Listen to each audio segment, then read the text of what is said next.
Hello, fear seekers, and welcome back to the channel. It's finally here.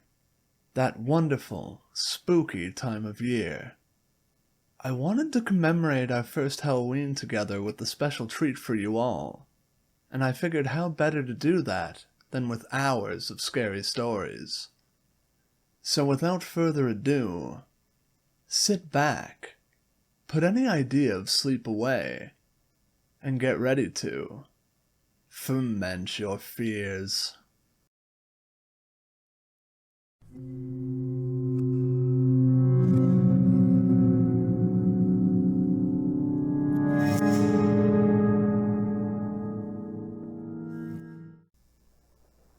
I'm that jerk. You know, that jerk who moves the pointer while playing with a Ouija board. I don't know why. I guess I just like knowing I was the one responsible for scaring the crap out of people instead of something or someone I couldn't see. Or maybe I just didn't believe that a commercially made product could talk to ghosts. Who knows? But, as I found out, karma is an even bigger jerk. One night in college, a friend of mine was over and we were studying. One of those ghost shows came on the TV and they were messing around with a Ouija board. My friend Liz said offhandedly to me, "You know, I've never played with one of those." I was definitely surprised. Ouija boards were such a staple of my childhood.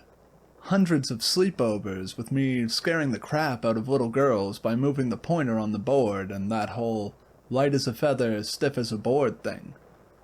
I couldn't fathom someone growing up and not experiencing it. I started talking about random experiences I've had with the board and tried to convince her it would be a good idea to run out to Walmart and buy one. Finally, I was successful and off we went, our studies abandoned on the table. College priorities at its finest, I guess. After our Walmart trip, we got back to my apartment and opened the box. We spared no expense. It was the glow-in-the-dark special edition. Talk about class. Liz looked like she was about to wet herself as I explained how to put your fingers on the pointer. We lit some candles and turned off all the lights. "Okay, so just ask whatever," I said, secretly smirking. "Like what?" she asked. "I don't know, something fun, like, when am I going to die or something?" This was always one of my favorite questions for people to ask because, while pushing the pointer, I could really freak them out. I don't want to know that. Damn. I was a bit disappointed, but went with it. I suggested just trying to open our minds and see who would come through. I was already planning to have JFK come through. Not many of my friends know I am a huge JFK buff, so I can usually creep them out with the amount of knowledge the ghost of JFK knows about his assassination and whatnot. We put our fingers on the pointer and nothing happened. I was letting the tension grow before I started my pushing. It's always better to start slow. All of a sudden, the pointer started to move, and I wasn't pushing it for once.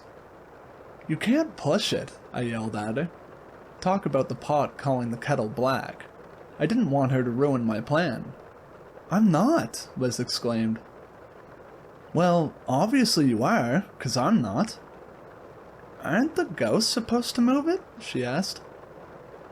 I guess she got me there. I just sat back, shut up, and watched the pointer move. I was convinced she was moving it. She had to be. There was no way a ghost was communicating with us through a glow-in-the-dark spirit board that I bought for $17.99 at Walmart. After a few minutes, we finally got a message. "I miss you, Liz." Liz was, understandably, a bit freaked out that the spirit knew her name. I was too, but I kept telling myself she was moving it, whether it be subconsciously or not. We kept going. "I need to see you again soon." "I need to see you again soon? What does that mean?" Liz asked, getting more and more freaked out. "I don't know," I said. and honestly meant what I said. I had no idea what was going on. I hate to admit it, but I was starting to get freaked out. The Ouija board never worked for me before. "You're moving it," she yelled. "No, I'm not, I swear." And I did swear. I wasn't moving it for once in my life. "Yes, you are." She kept insisting I was moving it, but we kept going. The pointer stopped moving for a few minutes. I was intrigued, yet scared. I wanted to see what else it would do, but I was afraid of what I'd find out. Finally, getting a bit impatient, I asked the first question of the night. "Who is this? What do you want?" "I am Will. Hello. Liz, I still love you." Liz looked like she was going to lose her dinner all over the board. "Who's Will?" I asked. "Seriously, are you moving it?" Liz responded in a thin whisper. "No, I told you I wasn't. Who's Will?" "He's my ex-boyfriend who took his own life after we broke up. Really, are you moving it? Because this isn't funny." I tried to convince her that I wasn't, but she didn't believe me. She just sat there looking like, excuse the pun, she had just seen a ghost. I suggested we quit. "Listen, Liz, obviously this is upsetting to you. Let's just stop now and—" "No, I need to know if he's okay," she said with a determined look on her face. "But I have to make sure it's not just you pushing it and messing with me." After a bit of a discussion, we decided that I would keep my fingers on the pointer, but keep my head down and not look. That way, I wouldn't know where to push it. I agreed and sat there, feeling more and more uneasy. I put my head down and closed my eyes, trying to focus all of my energy or whatever the hell Ghost Will needed to, maybe, bring some closure to Liz. After about a minute of sitting there with my head down and eyes closed, I started to go cold all over. It was unlike any other feeling of cold I have ever had. The only way to describe it is that my bones were cold and it was chilling me from the inside out. I tried to brush it off. Maybe there was a draft coming in from the cool spring air outside. Then, without warning, my head, for lack of a better term, exploded with all these gruesome images I couldn't control. It was as if any single irrational or rational fear I had throughout the course of my life multiplied its intensity by 1,000 and slammed into my brain at the same time. It only seemed to last for a second, and a year at the same time, but, regardless of however long it was, every single image was burned into my head. I jerked away from the table, trying not to scream. "What's wrong?" Liz asked, smiling at me. What the hell was she smiling about? "I don't know what—" "Why are you smiling? What the hell is so funny?" I could barely contain myself. Deep down, I knew I was acting crazy, but I couldn't help it. "Nothing's funny. I'm just smiling because I had the nicest conversation with Will. He doesn't blame me." "What the hell do you mean?" I snapped again. "It's only been like a minute since we started." Liz's face scrunched up in confusion. "What do you mean? I've been talking to Will for the last 2 hours." What the hell? Needless to say, I was a bit creeped out. Okay, more than creeped out. I was terrified. I threw that damn board back in the box as quick as I could and blew out all of the candles. I shoved the box into the closet as far back as it could go. I didn't want to look at it anymore. I announced abruptly that I was going to drive Liz home and open the door, trying to hurry her. It was definitely out of character. She obliged, however, and we got into the car. The whole 5-minute drive seemed like an eternity. I could swear I'd see things on the side of the road, but at second glance, they weren't there. Images I had seen of my babysitter mutilated and whatnot from that weird, trance-like dream I had started to shimmer in the corners of my eyes. I swerved about 1,000,000 times, thinking I was going to hit one of these things, but nothing was there. By the time we got to her apartment, Liz looked at me like I was crazy. "Are you sure you're okay?" she asked. "Yeah, just get out of the damn car already," I snapped back at her, almost surprising myself with how mean I was being. Though I fully admit to messing with people while using Ouija boards, I really am a nice person, I swear. Liz did as I asked and I sped away, eager to get to the safety of my apartment. When I opened the door, I noticed two things right away.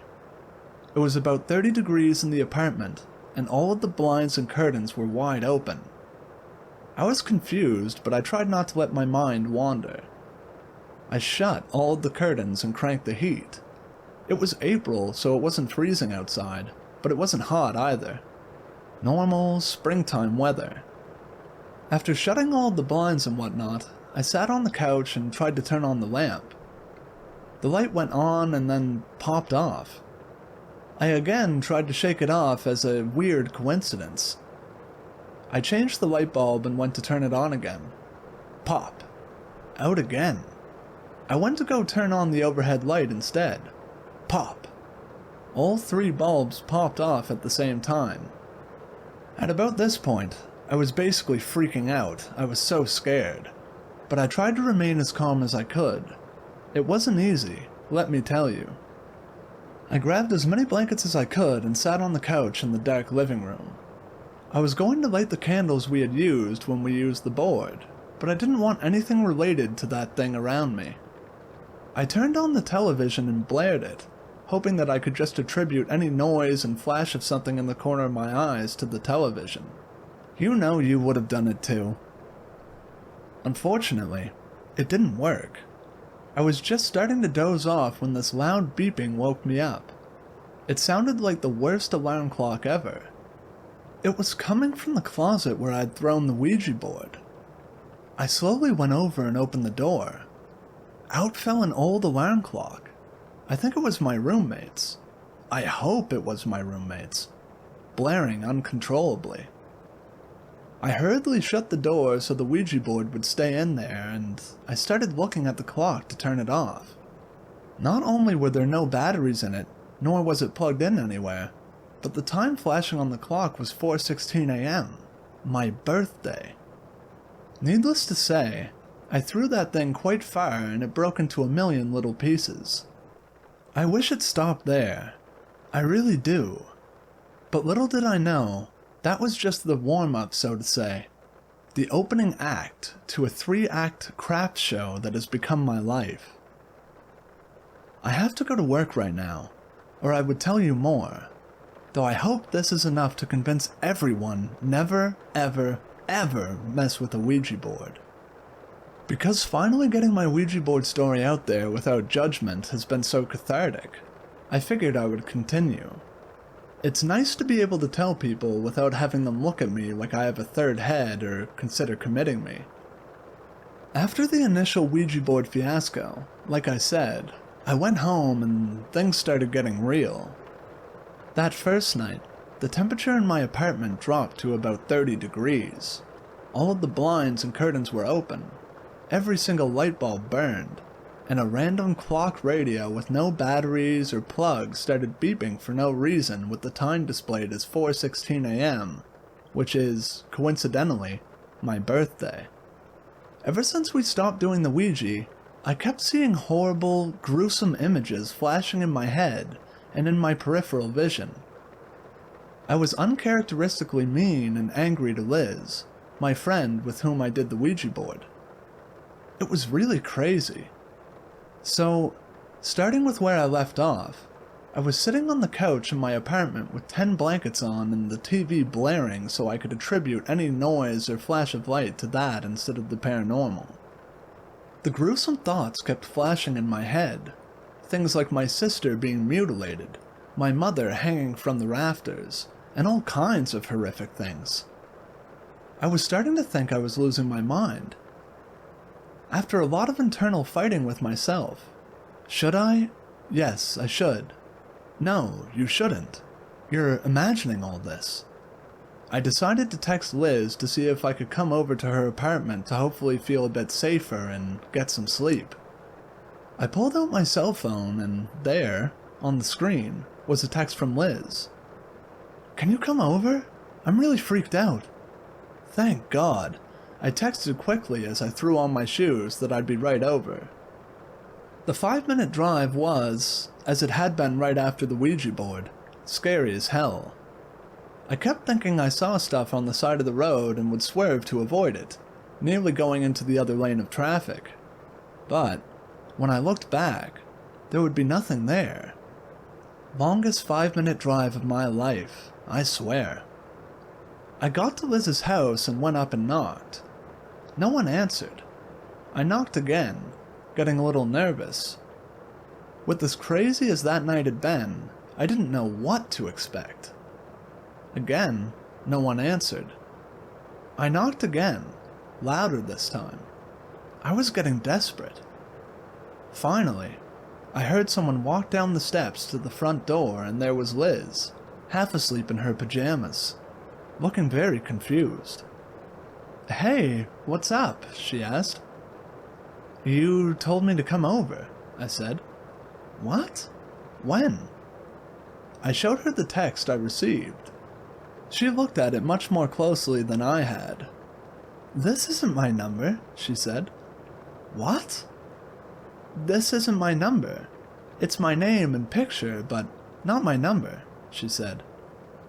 "Well, whose number is it?" I asked, getting more and more nervous. Someone would have had to physically get my phone to enter in a number, save it under Liz's name, and find a picture to attach to the contact. Liz looked at the number again. Then I watched the color drain out of her face. "What?" I asked. "No, it couldn't be," she said as she pushed the callback button to, I guess, debunk whose number she thought it was. I pushed the speaker dial button. "Hey, this is Will. Sorry I missed your call, but please leave a message and I'll get back to you soon. Thanks." Liz dropped the phone. I wanted to kick it out the door. We were both pretty much crying at this point. Well, crying isn't the right word. We were pretty much hysterical. "What the hell is going on?" Liz cried once she could regain some composure. I just shook my head, too scared to speak. We went up the stairs to the living room area and sat in a pensive silence. Finally, Liz spoke. "I think we should pray." Now, I was brought up Catholic, but definitely wasn't practicing at the time, nor did I really know if I believed anymore. Praying was not my first answer in any situation, but I figured, why the hell not? Liz, on the other hand, was a pretty hardcore Lutheran. She pulled out a Bible and said that sometimes she just leaves through it and picks a passage at random and takes it as a sort of advice or comfort from God. Whatever floats your boat, I guess. So she starts thumbing through the Bible while muttering the Our Father. She stops suddenly and reads, "Be sober, be vigilant, because your adversary the devil, as a roaring lion, walketh about, seeking whom he may devour." Peter 5:8. So yeah, needless to say, her Bible idea didn't really help matters. The rest of the night, we stayed awake together, huddling on the couch and jumping at every sound. At one point, we heard this weird scratching noise coming from the slanted roof. Liz said it probably was a squirrel or something. Yeah, no. As daylight finally came, I was tired as hell, but too afraid to go back to my apartment. Throughout the night, those visions would come and go, along with weird noises and bumps. Finally, I bit the bullet and went back to my place. Liz offered to go, but I could tell she was just saying that to be nice. I wouldn't want to go either if I didn't have to. So, I get back to my apartment and stop at the front door, working up the courage to go back inside. I took a deep breath and opened the door. Again, It was about 30 degrees and all the blinds/curtains were wide open.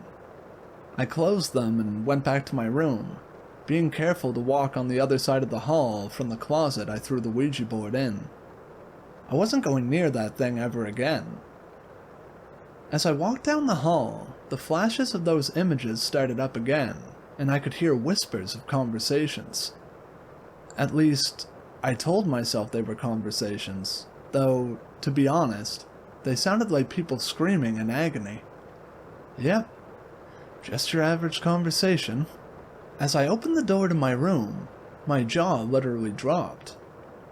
I am a big theater buff, and I had decorated my room with vintage theatrical posters. Because of the rental agreement, none were nailed into the wall. I had to use sticky tack.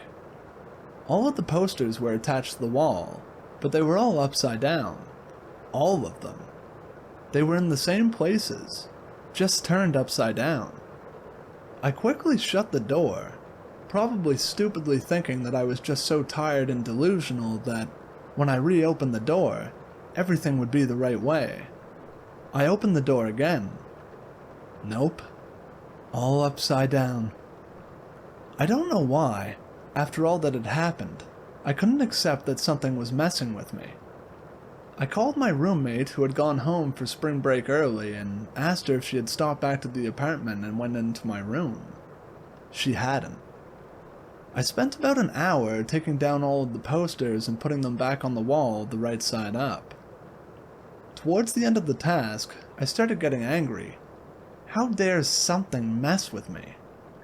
How dare they come into my room and vandalize it? I could feel my anger get out of control, which was totally out of character. I'm a pretty chill person, but in the last 18 hours, I had been acting like I was on steroids and had roid rage or something. As I put the last poster back up on the wall, I marched down to the closet and grabbed the Ouija board out. It was a stupid cardboard plank. Just a stupid cardboard plank. I tried to break it over my knee. Nope. It didn't even bend. I grabbed a steak knife from the kitchen and started sawing into the sides. I barely scratched the surface. I took the stupid glow-in-the-dark pointer thing outside and put it in the parking lot. I then started my car and drove over it. Then I hit reverse. Then I drove over it again. And again, and again, and again, and again. No damage. It was plastic, for God's sake. How did it not crush under the weight of my car? Later that day, I went back over to Liz's place because I couldn't stand being in mine anymore. We decided to cook some dinner and just relax. We didn't once bring out the Ouija board or anything paranormal. It was difficult, let me tell you, because the squirrel was busy scratching the whole damn roof off with about 10 of his friends. It sounded like nails on a chalkboard to me. Nonetheless, we tried our best to ignore it. When the pebbles started hitting the window, we had a bit harder time ignoring things were escalating. Like I said, Liz had an attic apartment that was 4 stories up. That's one hell of a throw. We finally got through dinner and the images started getting worse. I tried to ignore them, along with the scratching and the pebbles periodically hitting the windows. Now it was all of the windows, not just the one. Every few seconds a pebble would hit the window to my right. Then literally 2 seconds later, one would hit the window on the complete opposite side of the house. My head was pounding from all of the images, the sounds, and the lack of sleep. I went to go wash the dishes from dinner. I remember walking over to the sink in the kitchen. The next thing I knew, I was sitting on the couch with Liz standing over me, looking terrified. "What happened?" I asked. My head was quieter now, thankfully. "You don't remember?" she whispered, visibly shaking. "No." It took me a while to get it out of her. Apparently, I was at the sink and turned to her with this, as she puts it, creepy smile and dead eyes, and started splashing water at her, screaming, The power of Christ compels you, over and over while laughing. I swear to God, I don't remember a damn thing. To this day, I still don't remember anything. It is completely gone from my memory. I apologized profusely, obviously, and felt so ashamed and embarrassed. I told her I had to go and left. I couldn't believe I would do something like that, and the fear in her eyes when she looked at me was hell for my guilt. I didn't know where to go after I left, so I ended up driving around for a few hours. Every once in a while, I'd see flashes out of the corners of my eyes and started swerving again. Eventually, a cop pulled me over. They thought I was drunk. I tried to explain I wasn't, but I couldn't very well tell them I was seeing random hallucinations of death and destruction out of the corner of my eyes. I told them I was just tired and apologized.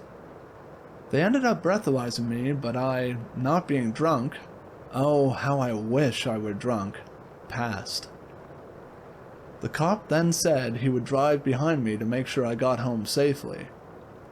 Looking back, it was a very nice gesture and I appreciate his concern. But at the time, I was just annoyed that I had to go back to my apartment from hell, literally. I pulled into the parking lot and waved at the cop. He just sat there, waiting for me to get out of the car and into my apartment. Great. So I begrudgingly went up the walk and opened the door. Cold air greeted me, as did open blinds and curtains. Welcome home. I went through the new ritual of shutting all the blinds and curtains and headed back to my room. I was so tired. I just wanted to sleep.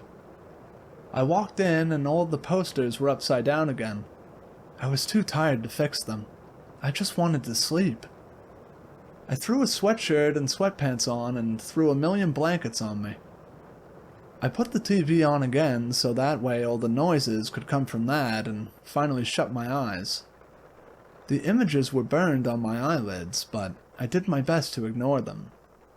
Finally, exhaustion won and I must have fallen asleep. When I woke in the very early morning, around 5 a.m., my whole body ached. I felt like I had been in a fight all night. Hell, even my hair hurt. I rolled out of bed and noticed the temperature was somewhat normal. It gave me a little bounce in my step as I walked down to the bathroom. I did my business and then went to go brush my teeth in the mirror. I couldn't hold back the scream. There were hand-shaped bruises on my neck. My eye was black and blue. I had a split lip. I lifted up my sweatshirt and there were bruises all over my chest and stomach. There were 2 grab marks on each arm, as if someone had been holding me down. There was blood under my nails. What the hell happened? Things were definitely getting real. I woke up with bruises all over my body. My head would fill with the most gruesome images imaginable, and I would see similar images out the corners of my eyes. My apartment temperature wouldn't go higher than 40, even with 2 space heaters in the furnace at full blast, in April. All of my posters would magically turn upside down on the walls. The blinds and curtains would be wide open. I would black out and say creepy things to my best friend totally out of character. And it all started with the Ouija board. Night after night, it was the same. I would wake up terrified, feeling unseen hands holding me down. Sometimes, the bumps in the night and the screams would be too distinct to blame on the TV I always kept on. When I could sleep, nightmares would be a constant presence. Many of them would just be the horrible images I'd see when I was awake, but sometimes they were a bit more real. One night, I dreamt about my friend Liz. In the dream, she was laying in her bed and I saw this creepy-looking man sitting in the chair next to her bed, just watching her sleep. His features were very distinct. Dark hair, dark eyes, a dark goatee, and a very angular, sharp face. He just sat there, watching her like a creeper. He then turned his head towards me and stared right at me. His eyes turned red and he let out this bone-chilling scream which woke me out of the dream. As usual, I had new bruises on my arms and legs. The next day, struggling to stay awake, I went to go visit with Liz. Before I could say anything, Liz started talking about a dream that she had had the night before. She said that she dreamt that she heard her front door open and someone walking up the steps. In her dream, she was paralyzed and couldn't even open her eyes to see what was going on. She heard the person turn the corner and creep into her room. She could hear him breathing deeply. Then she heard him sit down on the chair next to her bed. She said it seemed like hours just laying there, listening to this stranger breathe. Then, all of a sudden, the person started screaming and she was able to open her eyes. The man sitting in the chair had red eyes, dark hair, and a dark goatee. It was the same guy from my dream. We tried to figure out what it all meant and pretty much came up with nothing. I mean, obviously, something paranormal, perhaps even demonic, was screwing with us. We decided that we would go to church that following Sunday and see if that helped at all. We also decided to go to the Christian bookstore in town to get a couple of crosses to put around. Though I wasn't religious, I was open to just about anything at that point. The next few nights, it got so bad in my apartment that I started sleeping in my car. I still had horrible dreams and flashes, but at least I was warm, and didn't wake up with as many bruises. That Saturday, we drove into the town to the Christian bookstore. We decided I would get a crucifix necklace and we'd both get crosses for our apartments. I also wanted to get a Bible. Liz already had a crucifix necklace at her parents' that she was going to get later that day. We gathered our purchases and went up to the cash register. The lady at the register kind of looked weird, but being a small college town in the boonies, most of the locals looked weird. She took our items and seemed to study them, then stared at us with this unblinking, crazed look. "Oh, such pretty crosses. Here, I'll hide them in this wrapping paper for you. Nice and tight. Oh, and a Bible. I'll hide that in here too." Okay, I know it doesn't seem all that creepy, but we were definitely spooked. 1, she looked crazy. 2, why did she say hide instead of wrap or something like that? Yes, our nerves were shot, but she just creeped us the hell out. We decided to take the cross back to my apartment first. As soon as we stepped onto the front walk, Liz doubled over. She said she felt like she was going to throw up. I had some Tums/Rolaids up in my apartment, so we kept going. Of course, as we went in, it was freezing and the blinds were all open. Liz looked green. She ran to the bathroom and kept dry heaving. I grabbed the antacids and waited for her to come out. Finally, she came out and we put up the cross in my room. I secretly wondered how long it would last. As soon as we walked out of the apartment, Liz felt 100 times better. She wasn't sick at all. The following day, we went to church. The previous night, I had, once again, slept in my car. I was tired, drained, and pretty damn depressed. I have to admit that, in light of everything that was going on, I was a bit apprehensive about going to church. Stupid things went through my head like, what if I get hit by lightning or something? Needless to say, nothing happened while we were there. I dropped Liz off and went back to my apartment. As soon as I shut the door, I felt my necklace go tight around my neck. I pulled it back down and tried to convince myself it had gotten caught on my hoodie. I knew very well it hadn't, but it kept me calm when I was delusional.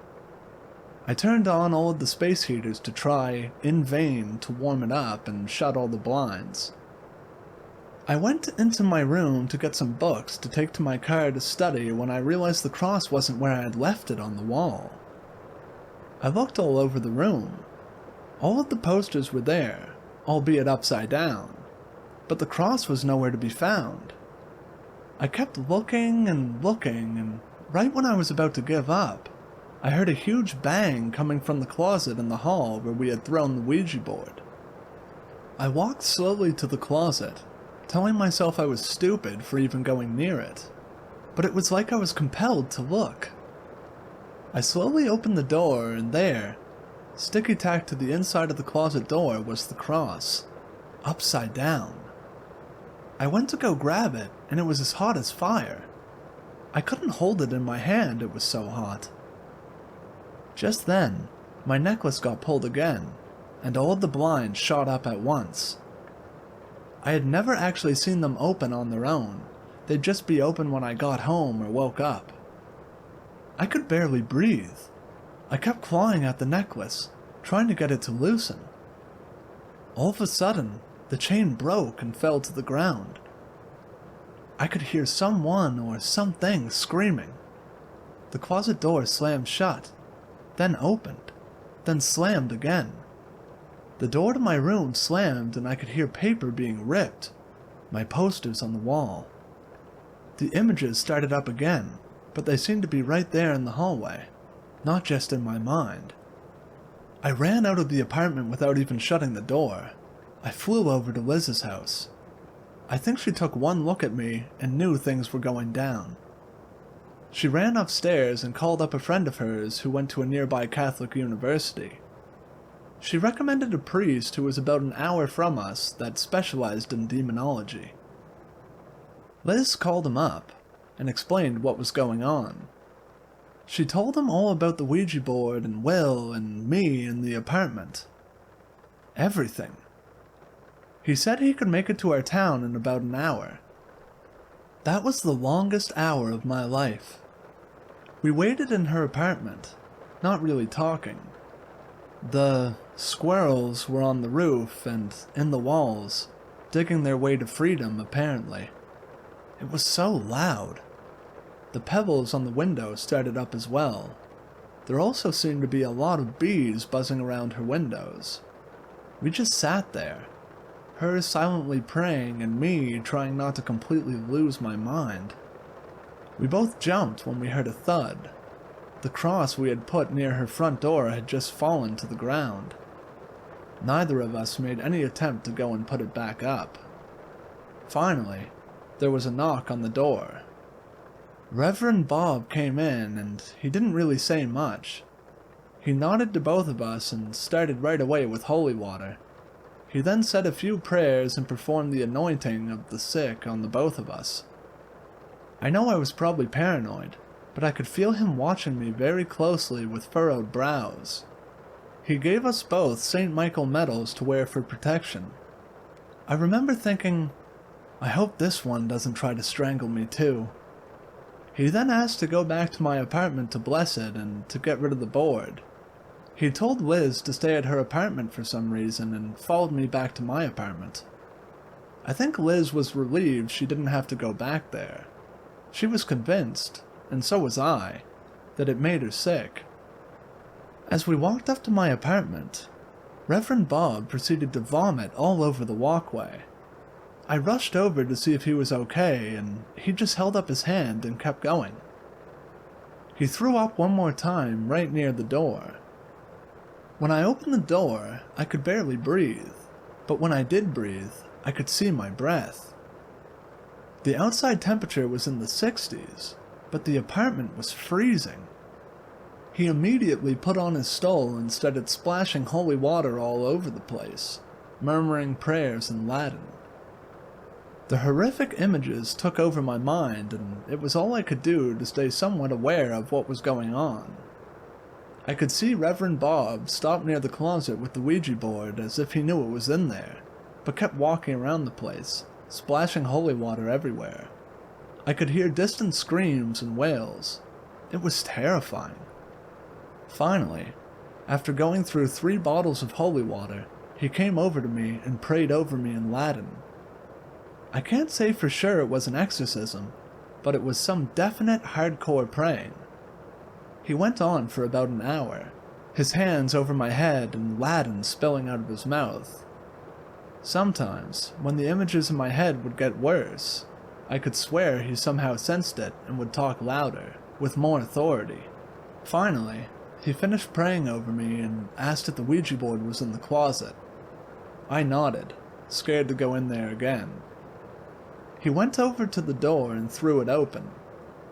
He took the board out of the box and started to pray. All of the blinds came crashing down, blocking out the afternoon sun. It didn't seem to faze Reverend Bob, but I pretty much urinated myself. He then pulled out a fourth bottle of holy water and started splashing it on the board. Everywhere the holy water hit, the board turned red. I am not going to say for sure it was blood or anything like that. I was on the other side of the room, but it was definitely red. This was the only time Reverend Bob seemed to falter, and the only time he was surprised, so to say. But he kept going, praying and splashing it with the water. After about 10 minutes, he stopped. He turned and looked at me. "This isn't working. I am going to have to take this with me to dispose of it." "Please, please take it. I don't want it here anymore," I basically sobbed. He wrapped his stole around it and put it in his bag along with the pointer thing in the box. As he went to leave, he turned to me and blessed me one more time. He then looked me straight in the eyes and grabbed my shoulder tightly. "Sarah, sometimes when I come out to do a blessing like this, things get worse before they get better. This is going to be one of those times. But have faith that it will get better." And with that, he was out the door. How the hell could things get worse? My grades were complete crap. The show I was working on, I'm in theater, was slowly becoming complete crap. My health was complete crap. Everything was just one big crappy freak show. Reverend Bob was right. Things did get worse, and I wasn't sure I had the faith to believe it was going to get better. I wanted to die.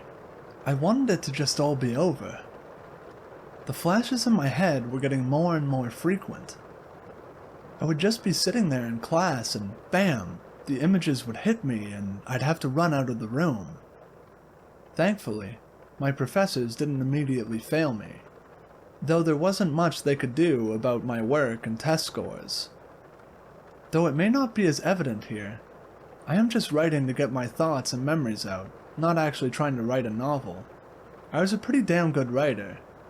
Term papers and the like were my specialty. I used to write papers for people in my class for $10 a page, and I made a good amount of money that way. Now, my papers sounded like a second grader wrote them. I guess writing papers in a car was not conducive to basic grammar and thought. I lost about 20 pounds. I had bruises everywhere. My eyes were constantly bloodshot from lack of sleep. I'm sure I looked horrible. No, I know I looked horrible. I've since deleted and untagged all photos of me from that time on Facebook because I don't want people thinking that I was in some sort of abusive relationship or some weird sex trade.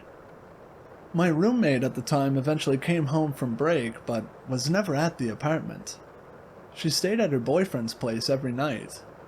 We weren't that close, but we were still decent friends and lived together well. I tried to talk to her to see if she had experienced anything at the apartment. She refused to talk to me. It came time for us to renew our lease, and she refused. I guess Liz, my friend who did the Ouija board with me, realized that I was sleeping in my car.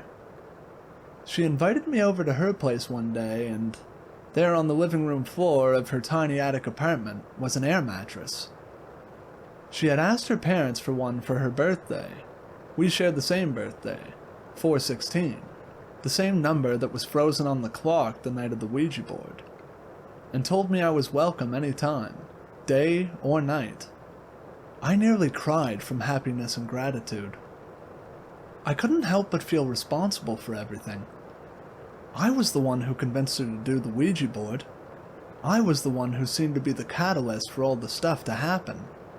I was the one who would randomly black out and say creepy things to poor Liz. I was the one who would go from a normal temperament to a raging chick in 2.2 seconds. I was the one who would stop talking mid-sentence because I was overcome with horrible images. I was the one with no faith. I did this. I caused all of it. And there Liz was, asking only for an air mattress on her birthday so I could stay whenever I wanted.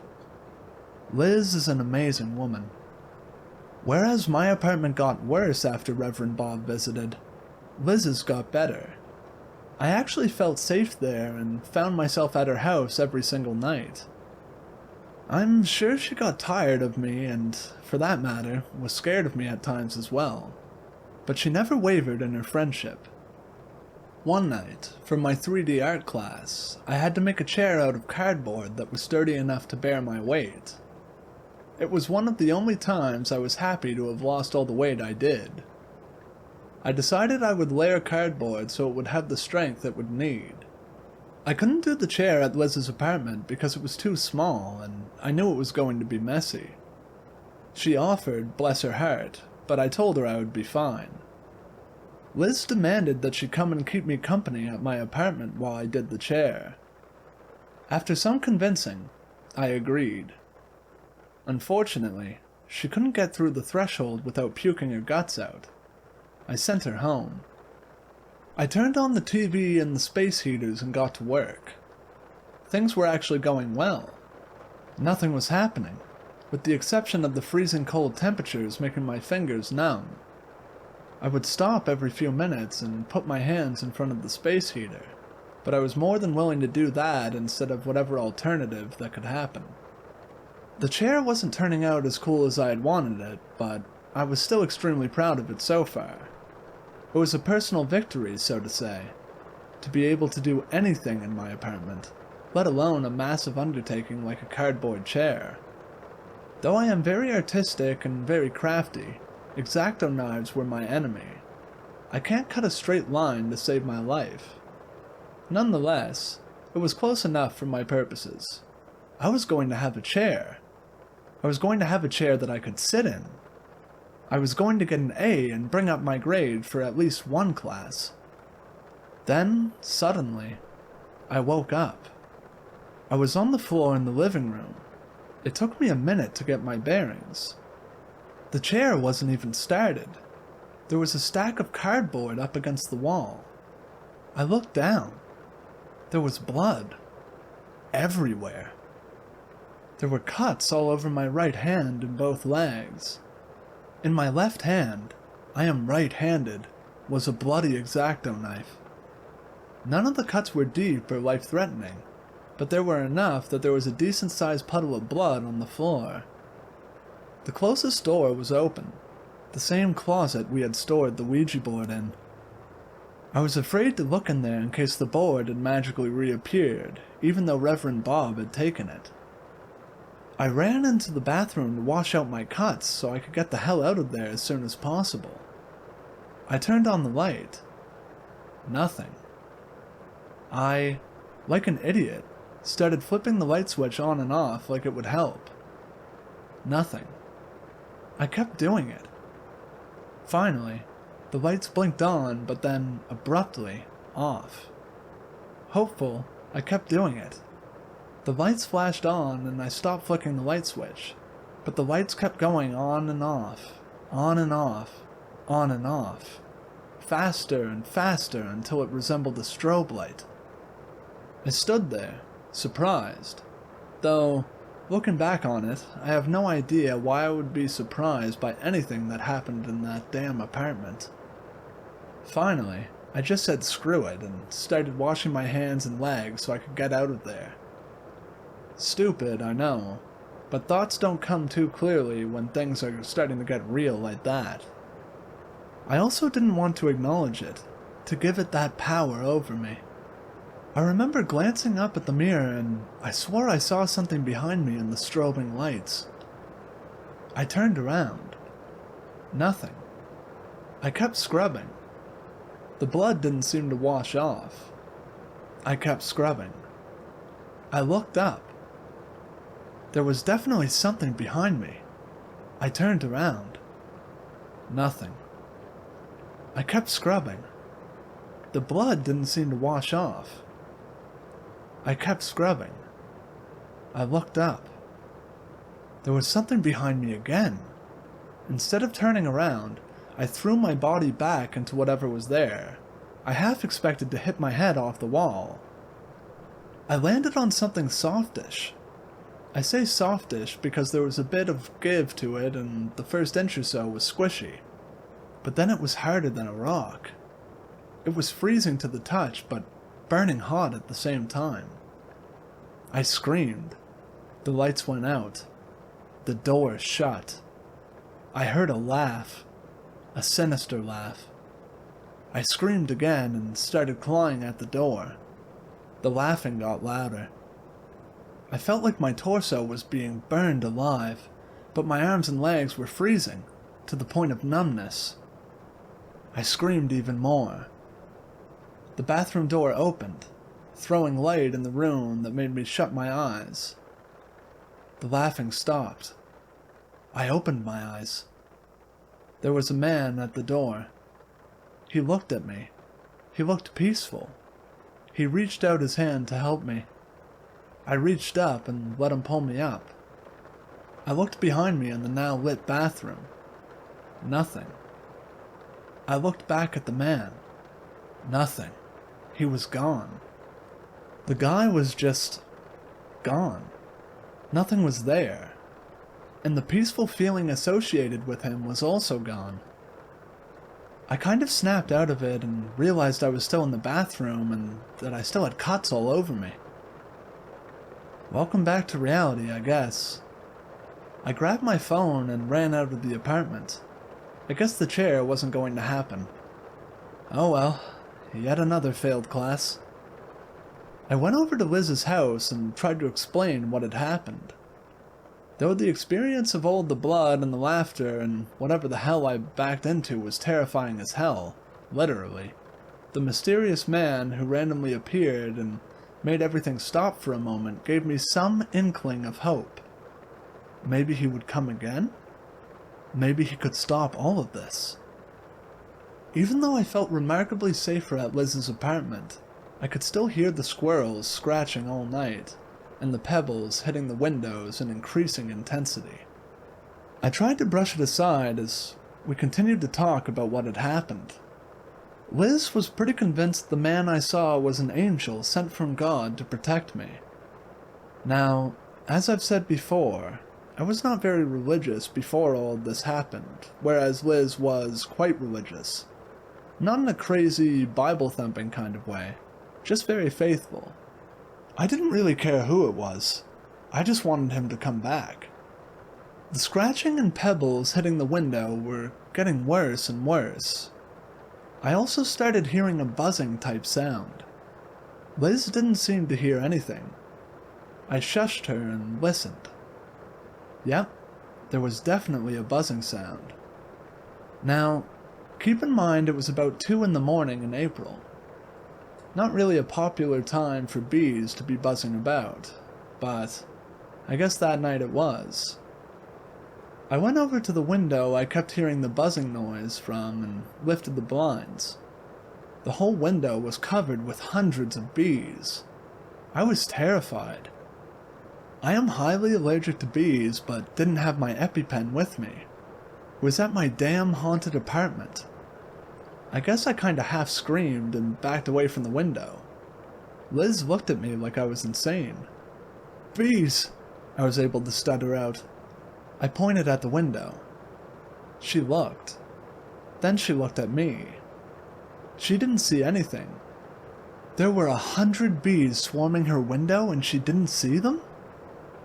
"What the hell are you talking about?" she asked. "There are hundreds of bees," I managed to get out. I was super freaked out. I kept pointing. "I don't see any bees, Sarah," Liz said. She eventually convinced me I was just hallucinating. I wasn't sure which was worse, hallucinations or the real thing. On the one hand, hallucinating made me certifiably crazy. On the other, hundreds of ghost bees, or whatever the hell I was seeing, made this whole demonic adventure something that could literally kill me. The next day, I skipped my 3D art class. What's the point? I hadn't finished my chair anyways, and went to my apartment to clean up in the light of day. Since things weren't going well with my roommate, I didn't think 100 sheets of cardboard, glue sticks, and blood everywhere would be a good thing to come home to. Liz tried to come keep me company, but got sick at the sidewalk. I told her to just wait in the car. I cautiously went up to the front door and went to swipe my key in the lock. They were brand new apartments and had a hotel-like key swipey thing, but the door was not latched. Crap. My roommate saw the mess.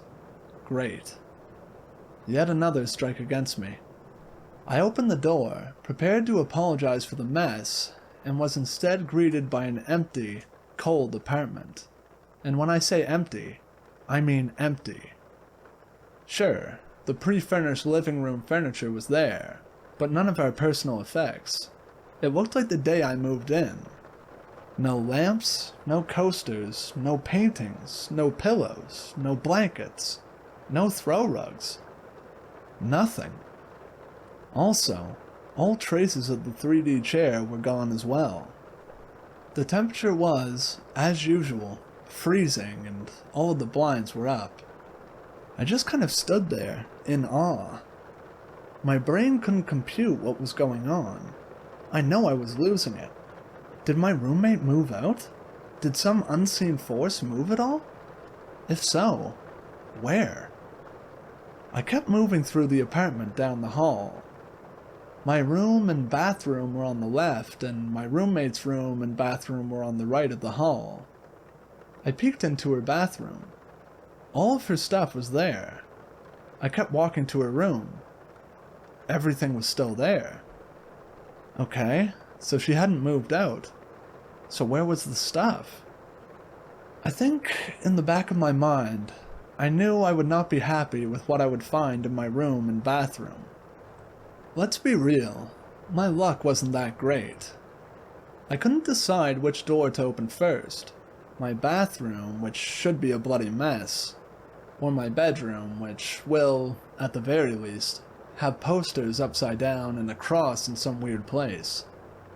Based on the previous night's terror, I opted for my room.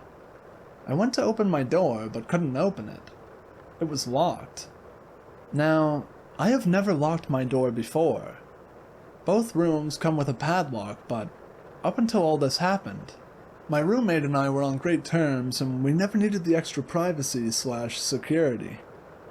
I didn't even carry the key on me. I just kept it on top of the breaker box. In the closet, where we had stashed the Ouija board before Reverend Bob took it. Crap. So, begrudgingly, I walked back down the hall to the closet. Right before I put my hand on the doorknob to turn it, the doorknob turned by itself and the closet door creaked open in classic horror movie-like fashion. I jumped back and shut my eyes. I didn't want to see what it was trying to show me. I felt a huge gust of freezing cold air hit me, and when I say hit me, I mean it hit me. It slammed into and through my body with such force I stumbled backwards. I opened my eyes to try to catch my balance, and that's when I saw it. The Ouija board. That cursed board was back. The board that a Catholic priest personally took out of the apartment was back. And it was glowing in the dark as if it had been exposed to light recently, and the red marks from the holy water still stained the board. I think I screamed. I'm pretty sure I screamed. Who wouldn't scream when something you thought was gone just reappears in your closet? I think it was about then that I lost my mind. I remember just sitting on the couch, sans blankets and pillows, and sobbed. I couldn't stop sobbing. The gruesome images started flashing, and I swore I heard the bees again, but I didn't care. At that point, I would have welcomed the bees. I just wanted everything to stop, and it seemed to me, at the time, that the only way it would stop is if I died. Nothing else was fixing it. Holy water, a Catholic priest, crucifixes, sage. We had tried that a few days before calling Reverend Bob. Nothing. I saw no solution but death. I could hear Liz knocking on the front door between dry heaving, but I didn't want to get up and get the door. I didn't want her to come into the apartment and get her life ruined like mine. I didn't want help. I wanted to die. I just wanted to die and accept any fate that came my way. Because I was pretty sure if there was a hell, I was already living it. So what did I have to lose? The buzzing got louder, but I didn't care. I started to hear the laughter like I heard the night before. It seemed like it was coming from my bedroom. I didn't care.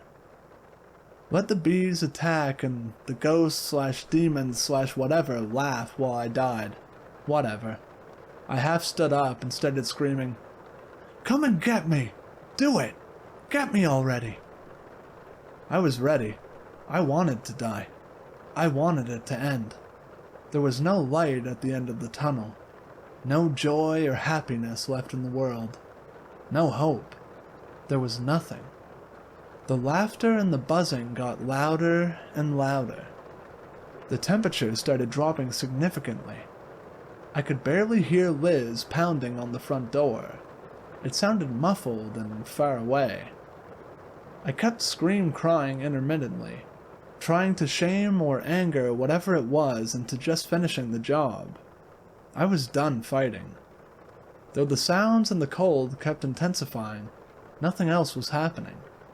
Fine. If yelling at them/it didn't work, I was going to up the ante. I grabbed the Ouija board out of the closet and threw it onto the coffee table. I went back to the closet and started looking for the pointer thing. I reached into the closet to find it. The coat sleeves that were hanging in there felt as if they had arms in them. Good, I thought. Maybe they'll choke me. I guess it wasn't my lucky day because the unseen arms didn't try to grab me. Instead, they seemed to push my arm in the right direction to find the pointer on top of the little shelf. Once I grabbed it, I headed back over to the board. I could barely see because I was crying so hard. I put the pointer on it and faltered as to what to do next. Luckily, I didn't have to figure anything out. The pointer started going in quick little circles over the board without my hands anywhere near it. Around and around it went, faster and faster. I just stared at it. Part of me wanted it to spell something out, but another part of me was scared at what it might say. "What do you want from me?" I asked. Cliched, yes, I know, but I can't say I was thinking very clearly at the time. The pointer just kept going around and around in circles. "What do you want?" I asked again. Circles. I kept asking over and over and got nothing. I changed tactics. "Who are you?" Nothing. "What are you?" Nothing. "Why are you here?" Nothing. I asked every question I could think of. I started to get angry again. I went to grab the stupid pointer and throw it against the wall or something when I felt this electric shock go through my arm. It nearly leveled me. I got even angrier. "If you're not going to let me touch the damn thing, then tell me what the hell you want," I screamed. The pointer stopped on the letter A. It moved to B, then back to A, then to D. Then it stopped. "A bad? What the hell does that mean?" I screamed. The pointer moved again. O-N. What the hell does that mean? A bad on? A bad one? What the hell? I tried to grab the pointer again and got shocked again. The laughter was ear-piercingly loud at this point. I put my hands over my ears and was almost surprised they weren't bleeding from the volume. My bedroom door suddenly started banging back and forth in the doorframe. Not opening and closing, but definitely moving. The closet door started doing the same thing. The bathroom door was flung open and the light came on. The sounds got louder. The pointer started going in circles again. It went faster and faster. I didn't know what to do. I hoped this was the big one and that I'd just die of a heart attack or something. No such luck. I felt another cold rush of air hit me and I fell back onto the couch. I must have screamed because I could hear my voice screaming like an echo underneath the sound of the laughing. It was the strangest sound I'd ever heard. Suddenly, my whole body felt frozen and I couldn't move. My heart was pounding, but I could barely hear it over the sounds of the laughter and my echoing screams. I could barely breathe. Every breath felt like fire. The front door flew open in a huge bang. Everything stopped. I looked up to see Liz at the door with a frantic look on her face. That man that I had seen from the bathroom was right behind her. He had the most angelic face. I focused on that as Liz rushed in and tried to snap me out of it in between dry heaves. I vaguely remember her saying the Our Father, but I was too focused on the man's face to pay any attention. Every time I looked away from him, I would see the flashes and hear distant laughter. I could feel Liz trying to shake me out of it, but I didn't want the piece to stop. The man smiled a comforting smile and started walking away. "Wait!" I cried, but he was gone. His exit snapped me back to reality. Liz looked towards the door, but didn't see anything. I could still vaguely hear the laughter and it was still cold, but at least it had stopped for a moment. Liz took one look at the Ouija board on the table and broke down crying. "Is that—" I just nodded my head. Yes, the Ouija board was somehow back in the apartment. How? I have no idea, but it was back. Liz immediately wanted to call Reverend Bob to come and get the board again, but for some reason, I didn't want him to come again. The scary part about being in a situation like this is that you don't know what thoughts are your own and what thoughts are being inserted by whatever was haunting us. My gut told me to keep the Ouija board, but I had no idea if that was me or it talking. Liz pretty much looked at me like I was insane. Maybe I was. Who knows? But I didn't want to talk about the Ouija board. I wanted to talk about the man that could make it all stop. Liz said she hadn't seen anyone behind her at the door. She was turning more and more green as she stood there in my apartment. I grabbed the board and threw it back in the closet and we left. Later that day, I was recuperating in Liz's apartment while she did some homework and checked on Facebook. Well, mostly checking Facebook. Let's be real, we were in college. I was trying to forget the events of the day by reading a book when I glanced up at the computer screen. It was him! The man from the bathroom. The calm man. I knocked over the coffee table as I scrambled to get to the computer. "That's him!" I shouted. "That's the guy who can make it stop!" Liz just looked at me with a mix of fear, awe, sadness, and disbelief. She scrolled up to the name. Will Sanderson. It was her boyfriend. The dead one who we tried to contact with the Ouija board. I sat back, trying to figure it all out. Talk about questioning your belief system.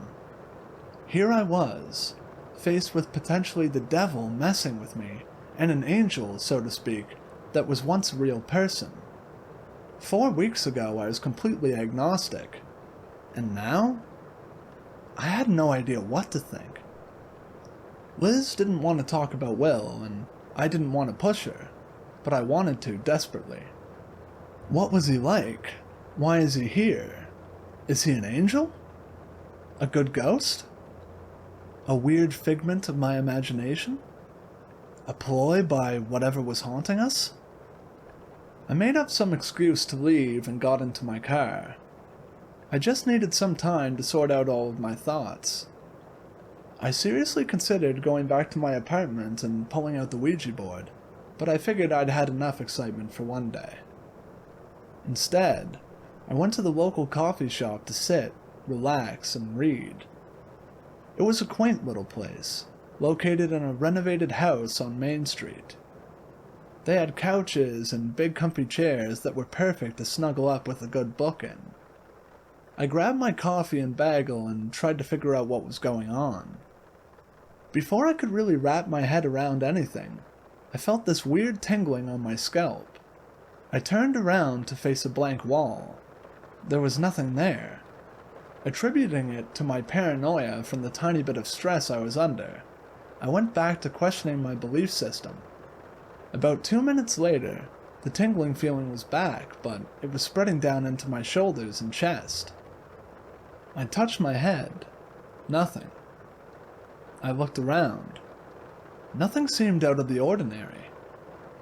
I tried to convince myself it was just the start of a panic attack or something, and then secretly hoped it was a stroke and that, finally, all of this would be over. I tried to ignore it, but the feeling kept creeping, lower and lower. The tingling got stronger. Before I could realize what was going on, I realized I couldn't move.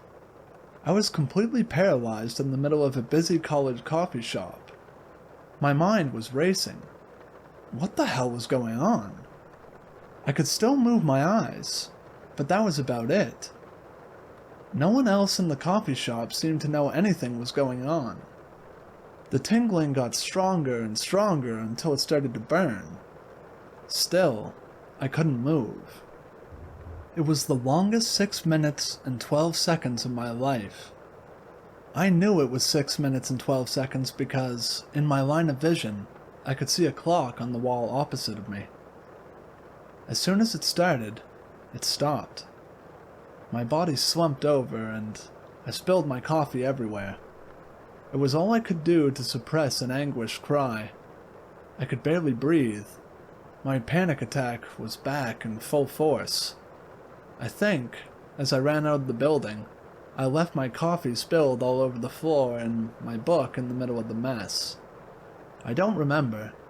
I am assuming because, the next day, the book was returned to me completely saturated with coffee. I couldn't get out of that place fast enough. I made it to my car and completely lost my mind. I screamed, I cried, I hyperventilated. Hell, I even prayed. I couldn't calm down. I can usually calm my panic attacks by concentrating on my breathing or, as stupid as it sounds, singing the ABCs or row, row, row your boat, because it's mindless. But nothing was helping. I nearly slammed my head through the moon roof in my car when I heard someone knock on my window. It was Liz. Thank God for Liz. I couldn't form words. I couldn't do anything but just look at her and sob. She helped me move over to the passenger seat and we just drove around, not saying anything. She just let me sit there and cry and curse and cry some more. We drove for a good hour, only stopping because my car needed gas. After pumping the gas, Liz sat back down in the car and looked at me. At this point, I had stopped crying as hard and was just kind of sitting there, whimpering like an injured animal. Liz just grabbed my hand and started driving. It was nice knowing I wasn't alone in this. I shut my eyes and tried to calm down some more, until I felt the car stop. I opened them. We were in front of my apartment. I started screaming and crying again. I couldn't go in there. Not then. I just couldn't. Liz just grabbed my hand harder and told me to give her my keycard to the apartment and to stay in the car. I shook my head, but she insisted. I watched as she went up the walk, pausing to throw up once, and then entered the apartment. After what seemed like an eternity, Liz emerged looking a bit green and ran back to the car. In her hand, she had my childhood stuffed dog, Floppy. I know, some of you will chuckle that a 20-something-year-old woman still has her childhood stuffed animal, but I don't care. Screw you. Floppy got me through my childhood, and he has always brought me a bit of comfort when I needed him. I couldn't find words to express my gratitude as I curled up with Floppy in the front seat of my car. Liz gave one final dry heave before she pulled out of the parking lot. I cuddled with Floppy, putting him near my face, and then I realized there was a huge hole in his chest with stuffing coming out of it. I looked at Liz, confused. She just shook her head and stared straight ahead. "Don't ask," she said. A tide of rage washed over me. What kind of messed up bastard, dead or undead, messes with someone's stuffed animal? I know it sounds stupid, but this is just crossing a line. I still get livid thinking about it now. You can beat me, assault me, scare the crap out of me, whatever. But a stuffed dog? Seriously? How pathetic. We got back to Liz's house and she offered to sew Floppy up for me. I agreed, but I was still seething inside. I know. Some people are going to think that I am insane for this being my breaking point, but it was. Just the senselessness and malice behind it sickened me, and it made me want to fight. Screw waiting for the big one and hoping to go quietly into that good night. I was going to make someone or something pay for this. I sat there on Liz's couch as she carefully sewed the hole in Floppy's chest, and I plotted my revenge. Screwing with my stuffed dog crossed the line. That's just pathetic. In a way, I kind of felt sorry for Abaddon, or whatever it was that was trying to make my life a living hell. If he/she/it had to resort to screwing with a stuffed animal in order to strike fear into the hearts of many, or just me, then they seriously need some pointers. Sure, he/she/it still scared the hell out of me, but a part of my fear was broken, so to say. I would initially get frightened, but then think of Floppy and would immediately get more angry than scared. I still didn't have any ideas on how to get my revenge, but I knew if I bided my time long enough, I'd figure it out. I just had to be patient, and try as hard as I could not to let the thing get to me anymore. The next supernatural part came directly after a very funny story. One of my favorite memories with Liz. Yes, I know this is no sleep, but this is too funny not to write. So a few days later, Liz comes up to me and says that she hasn't been able to get any sleep because of a woodpecker outside her window. I had heard the pecking and knew it wasn't a woodpecker, but who am I to shatter someone's delusional rationale for demonic activity? Liz, in my intense anger, was the only thing giving me a fighting chance, and I wanted to protect her as much as possible. So we sat in her living room, trying to come up with some crazy MacGyver-esque way to get the bird to leave. Pretty soon, it was time to go to church. It was Liz's idea to go to church at least once a week, and though I still wasn't very religious, I went for the hell of it. There we were, sitting in the middle of church, listening to the Catholic priest tell us about how much money they needed for some project or something, when Liz turned to me out of the blue. "I've decided I don't want it to fly merrily into the sunset. I want it dead," Liz whispered with the most serious face she could muster. I almost burst out laughing right there in the middle of the homily. "Fair enough, friend," I whispered back and tried to stop the giggles. It felt so good to giggle after everything, and I knew it would just anger he/she/it when I giggled. It also angered the Catholics unlucky enough to sit around us. So, after church, we tried to figure out how we could kill the woodpecker. Liz didn't agree with my plan of a spear gun for some reason, and instead suggested a BB gun. Off to Walmart we went, dressed in our Sunday best. So, there Liz and I are, in the middle of the sporting goods section at a country Walmart, looking at BB guns and ammunition. One of the employees comes over and asks us if we need any help. "Yes, I have a bird. I want it dead. What BB gun would do the job? Liz said, very matter-of-factly. I had to walk away to hide my laughter. Well, this here BB gun, the employee rattled on and on. No, I don't want to maim it. I want it dead. I want this bird to be deader than dead. I want the most powerful, most accurate BB gun you have. We finally decided on this super powerful BB gun with all the bells and whistles. Also, because the woodpecker was near a window, Liz said she wanted to do a little target practice before the big kill so she didn't accidentally shoot out the window. Soon, our cart was filled with camo hats and shirts, face paint, targets, 20 CO2 cartridges, and 10,000 rounds of BBs. We weren't kidding around.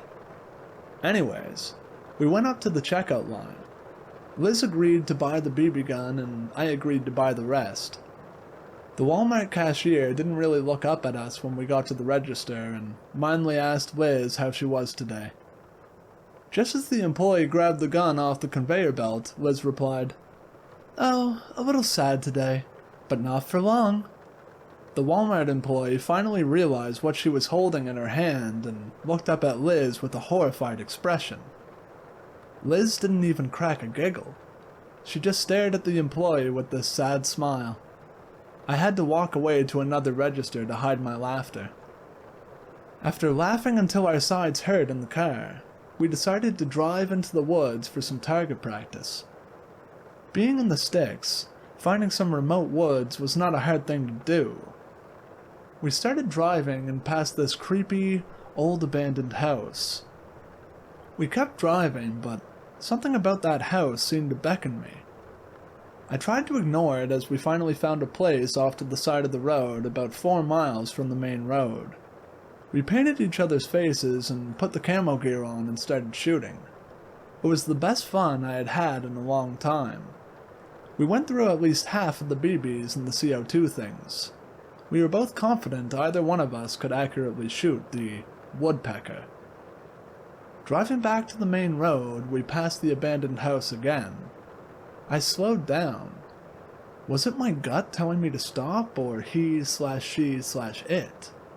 I couldn't tell, but then realized that even if it was he/she/it, I was hell-bent on not letting it run my life.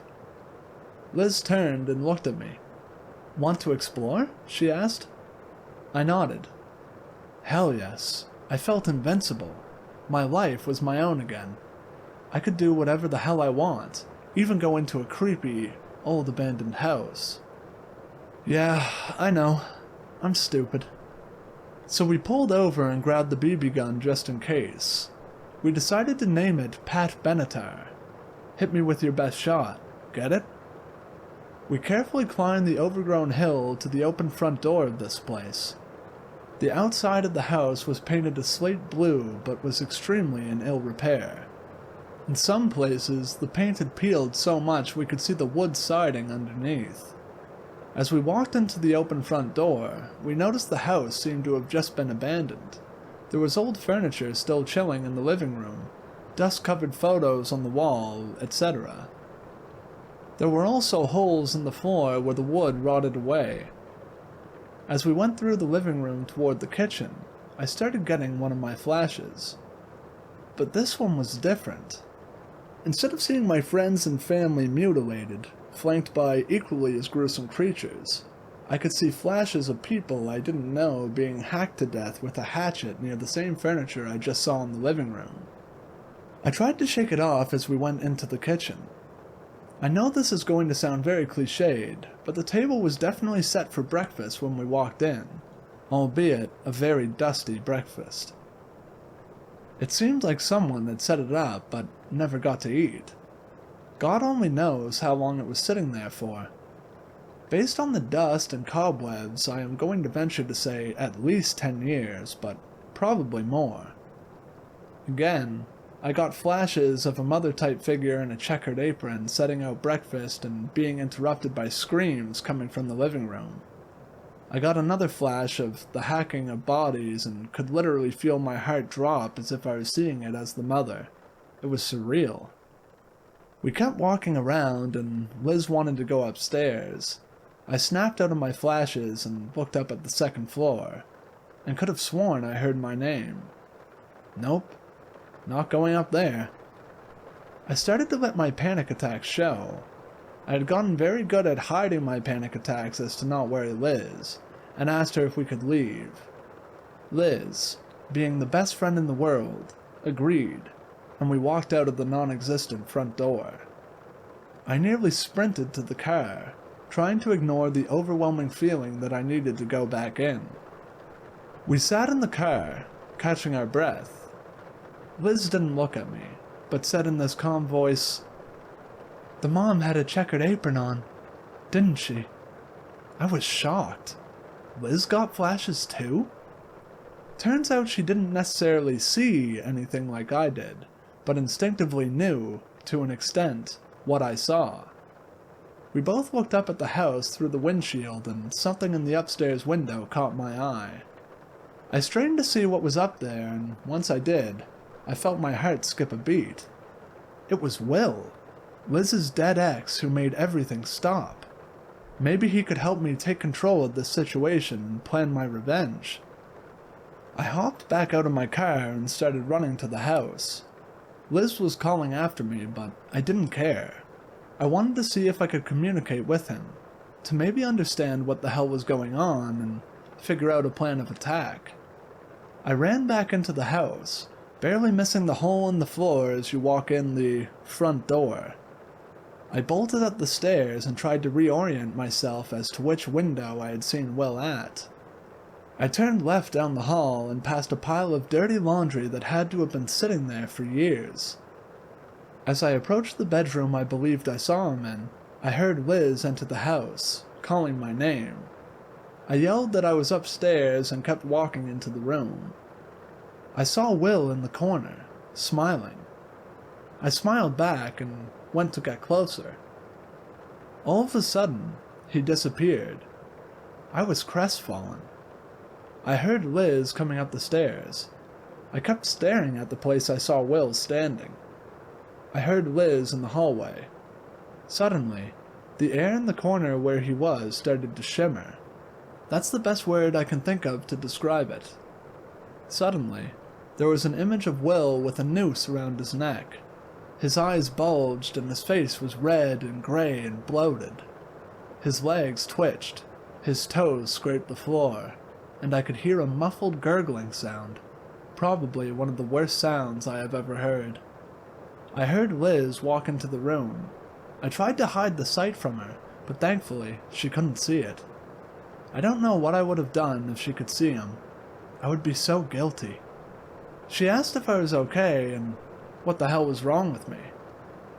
I just shook my head and wanted to leave. I didn't know if this was just a ploy to make me more depressed or if he/she/it had really re-killed Will. Either way, I was pretty upset. I just wanted this all to end. We got back to the car and started driving back to campus. Liz wanted to stop for a coffee, but I wasn't exactly a fan of the coffee shop at that point, so I waited in the car. I was still trying to figure it all out in my head when Liz got back with 2 cups of coffee. "Liz, how did Will die?" I blurted out. "He hung himself." "Why?" she asked. "No reason." A few days later, I had to go to my apartment to get some more clothes. I was basically living full-time with Liz at that point. I walked in and was incredibly shocked to find that the apartment was a normal temperature and the blinds were all normal. I almost wanted to go pick up Liz at her house to see if she'd throw up, but decided against it. I walked past the closet with the Ouija board inside and didn't hear any weird noises. I was cautiously optimistic. I continued to my room and braced myself for all of my posters to be upside down because I had stopped trying to rearrange them after the 20th time. The posters were all right side up, and the Ouija board was on my bed. What the hell? Seriously? Again? I started to walk out. Screw that. Then I heard the pointer thing. or planchette as I've been told, scraped the board as it moved around. My head whipped back around and I saw it circling the board. "Help me," it spelled out. I wondered if it was Will, but I was also scared it was just he/she/it messing with me. I said no to the empty room. "Please help me," it spelled out again. "Hell no," I replied, but I was glued to the spot. If on the off chance it was Will, I definitely wanted to help him. "Will?" I asked, tentatively. "Yes, help me." "How?" I asked. "Bring Liz." Oh, hell to the no. "I'm not bringing her," I yelled defiantly, and tried to ignore it as I hurriedly grabbed all the clothes I could ever need from my dresser and closet. I could hear the planchette continue to move, but I was too annoyed to look at it. "You're pathetic. Go away. You're not welcome here. I don't associate with losers who mess with stuffed animals." I didn't want him/she/it to know I was terrified. I wanted to maintain control. I also started saying the Our Father very loudly. "You must think I am as stupid as you are if you think I am going to bring Liz here just because you asked, douchebag." Looking back, it was not the most eloquent screw you speech I have ever given. The next thing I knew, I was on the floor of my bathroom in the pitch dark. I could feel the freezing cold tiles under me and knew that if the lights had been on, I would be able to see my breath. I couldn't hear anything, but that didn't mean much. The cold was enough to alert me I angered something, or, at least, the calm before the storm, so to say, was over. I was still annoyed, though, and I tried to focus on my anger rather than my intense fear. As I struggled to get up, my body was very sore and, in the cold, hard to move. I started singing "Jesus Loves Me" loudly, but I would switch the "me" to "you" every other line. I got to the door and wasn't really surprised to find it locked. I tried the light switch and, again, wasn't surprised to find the lights weren't working. "Jesus loves you, yes I know, for the Bible tells me so, jerk," I kept singing at the top of my lungs. I went on for a good 5 minutes, intermittently checking the door to see if it was unlocked. Nope. Fine. I kept singing. And, for anyone who has heard me sing, that is like hell itself. I hope both my words and my voice were torturing for he/she/it. I heard some movement on the other side of the door, like furniture scraping. I kept singing. Finally, I got tired of singing and started to pray aloud again. Every time I finished an Our Father or a Hail Mary, I'd scream something to the extent of, "I'm not scared anymore, asshole. I'm not scared of someone who has to mess with stuffed animals to get their rocks off. Still not scared." After I'd say about 20 minutes of that, I got even angrier. I had things to do, and I wanted out of the damn bathroom. I started praying again, and after each prayer I'd shout, "This is my house, and I want you out. You are not welcome here. Get out of my house." I did this about 5 to 6 times. The sounds of furniture moving intensified, but I didn't allow myself to get scared. Finally, I yelled, "If you don't let me out, I am going to start singing again." I would have laughed really hard if the door opened right then and there. Hell, instead of messing with my stuffed dog, he/she/it should have just held me down and made me listen to myself singing on a loop. That would have gotten the point across. But nothing happened to the door. It was still locked. But I started hearing a distant moaning coming from outside the door, and it started to get colder in the bathroom. So, true to my word, I started singing again. The moaning turned slowly into the laughter I had heard the last time I was in the bathroom. I kept singing. It got colder. I kept singing. I was starting to get scared, but I tried to just focus on my anger. Floppy. Hole in his heart. Floppy. Suddenly, there was a huge bang against the door which made me jump backwards and fall down. I smacked my head pretty hard on the floor. I have no idea if I lost consciousness or not. I could see the stars swimming in the darkness and felt my head pound with every breath I took. The laughter got extremely loud and just made my head pound even harder. I tried to continue to sing, but the effort was killing my head. I still wasn't scared per se, just really annoyed and hesitant as to what the hell to expect next. What happened next I couldn't have expected. As I listened to the laughter, I tried to sing Jesus Loves You in a whisper that wouldn't kill my head, but then I stopped because my ears picked up another sound. An unexpected sound. There was a buzzing sound coming from the shower stall behind me to my left. It was very faint, but I definitely heard it. Because it was pitch dark in there, I couldn't see anything and started to freak out. What the hell was that buzzing sound? It made myself get back up and head towards the door. Still locked. I turned back around and tried to squint in the darkness. Couldn't see a damn thing, but the buzzing continued to get louder and louder.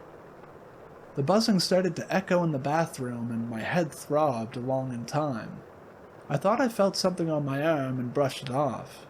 The feeling returned to my other arm, then my face. Suddenly, it felt like there were thousands of bugs crawling all over me, making this ear-piercingly loud buzzing noise. Now, I know some people ask me if these bees were locusts. I honestly don't know. I didn't study them when they attacked the window at Liz's, and I definitely couldn't identify them while I was in the pitch-black bathroom. Because for the last 5 years I have referred to them as bees in my head. I will continue to call them that, but, again, I have no idea what they were, and I hope to never again have the chance to find out. I started trying to swat them all off me, and I felt a pinch, then another, then about 5 more. The bees were stinging me, and I was deathly allergic to bees. I started hyperventilating, and I could swear I felt my throat start to swell. I clawed at the door. Nothing. It felt like my skin was on fire. The buzzing got louder and louder. I could feel them in my ears and my eyes and my mouth, stinging away. My throat started to close and my tongue was thick in my mouth. It felt like the bees were crawling through my ear canal into my brain. Everything was being stung. In one last-ditch effort, I grabbed the doorknob on my way to the ground as I prepared to lay down and die, a la my girl. It opened. I stumbled out and immediately the buzzing and stinging stopped. I glanced quickly back into the bathroom and couldn't see anything. I looked at my arms.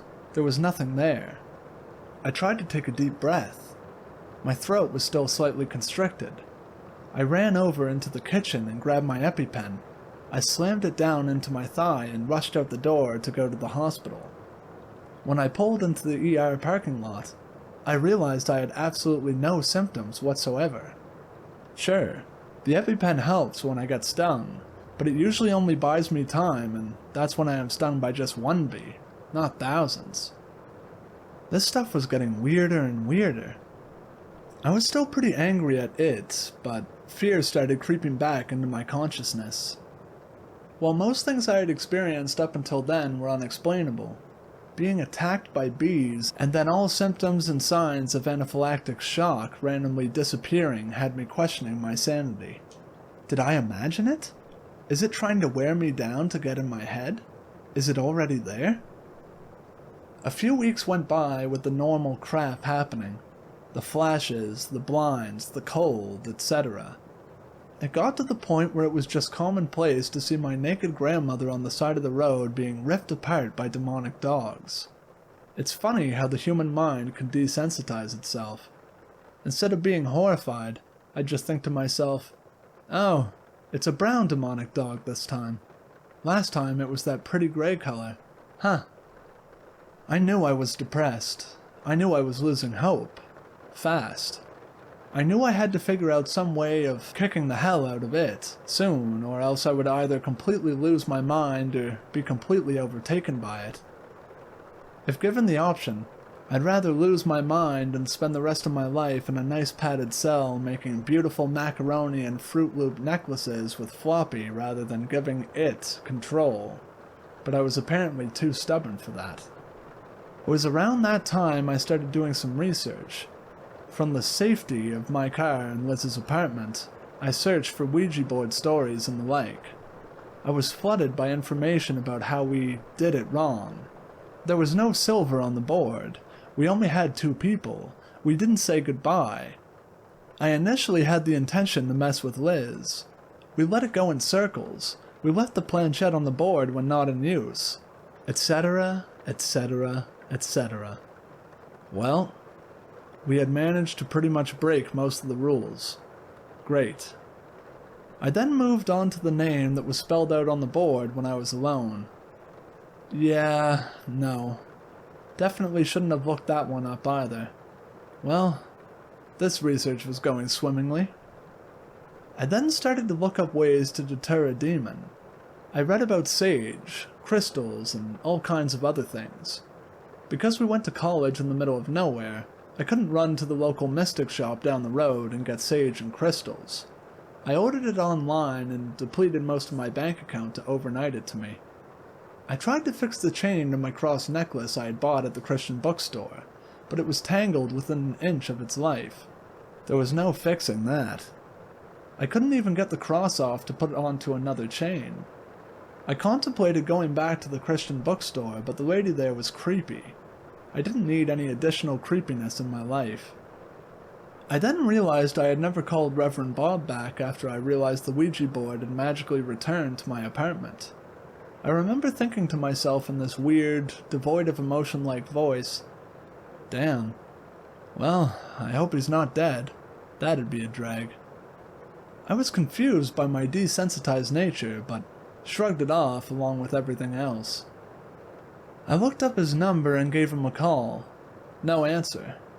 Well, hell, that sucks. I left him a message, something to the extent of, "Hey Reverend Bob, it's Sarah. You know, Sarah and Liz? The girls with the Ouija board? Yeah, I have a bit of a problem and I hope you're okay and not dead or anything and can help. The board is back in my apartment and it's spelling out some scary crap by itself without me touching it. Things have really been escalating too. I'm kind of losing it and I think I need some more help. I don't know what else to do. I just ordered some sage and some protection crystals and crap like that, but it's not coming until tomorrow. So, yeah. Anyways, if you're not dead or whatever, could you call me back? Thanks." I hung up the phone and went back to my research. I decided to look up Will. I started by stalking him on Facebook. His page was still active, with a lot of people posting about how much they missed him. It was a real drag. I started looking at the pictures of him and Liz from when they were together. They looked so happy. Weirdly mismatched because of their height, but extremely cute in their mismatchedness. I tried to figure out how he fit into this whole mess, but the only thing I could come up with was either he's involved because we tried to contact him on the Ouija board, or because he's Liz's guardian angel or something of the like. I still had no idea if I believed in guardian angels or not, but at this point, I was open to anything. With all the crap I've seen and experienced, I wouldn't have been fazed by a flying saucer dropping down in front of my car. 99% of people go through life without realizing the full gravity of the world/universe in which we live. They float through life without realizing we are constantly surrounded by a fight between good and evil, and that there is so much more to life than just us. Their blissful ignorance was definitely something I missed, and still miss to this day. I stopped looking at Will's Facebook page because it was making me sad. I wished I could somehow communicate with Will the next time I saw him, whenever that was. I hadn't seen him since the incident in the abandoned house, and maybe give Liz some closure. I know she thought she may have gotten some with the Ouija board, but I wasn't certain that was him talking. Who knows? I had no clue. Nothing was certain. Everything I had ever believed or not believed was up in the air, constantly being juggled, and I wasn't a good juggler. In the morning, my sage and crystals arrived. I decided, like a big dumbass, to go back to my apartment and try to communicate with Will, or even to give it a piece of my mind. I am not going to blame this on it controlling my actions, but I like to think that's why I decided to do this. I'd like to think I am not that stupid. But who the hell knows? Maybe I am. Even though my necklace was twisted beyond help, it was silver, so I put that on the coffee table. I lit a candle and lit the sage. I probably looked like an idiot prancing around my freezing cold apartment burning the sage, but I wanted to get every single nook and cranny. I opened drawers, closets, cabinets, and the refrigerator. Everything got a little bit of sage smoke in it that day. Thankfully, I am not that much of a dumbass because I thought to unhook the fire detectors. It was a bit smoky. After going through 4 bundles of sage, I put the crystals around the room and started pouring salt around as indicated in some of the posts I had read. I also grabbed the cross from the last place it put it. For those of you keeping track, it was in the toilet this time, and put that on the coffee table as well. I took a deep breath, said a prayer, yelled that no evil spirits were invited, and put my fingers on the planchette. I knew I shouldn't be alone doing it, but I didn't see any way around it. I wasn't going to ask Liz. That's just mean. I wasn't going to involve anyone else. Why ruin another life? I tried focusing on Will's image in my head. "Will?" I asked. "Are you there?" Nothing. I waited around for a few minutes and still nothing moved. I went back to the computer. I typed, "How to contact a spirit by yourself." There were a few hits, mostly about some sort of mirror deal and something called spirit writing/automatic writing. I didn't have a mirror I could easily access, so I started reading about the spirit writing rigmarole. Sounded simple enough. Sit there in a semi-meditative state with a pen and paper and have at it. I went and grabbed a sketch pad and a sharpened No. 2 pencil. I sat directly in front of my space heater and said another little prayer and said that nothing evil could come through, and I started sitting there. The flashes got really bad, so I started to pray again and to hopefully quiet them. I tried to focus on Will as much as I could. The flashes were getting worse and worse.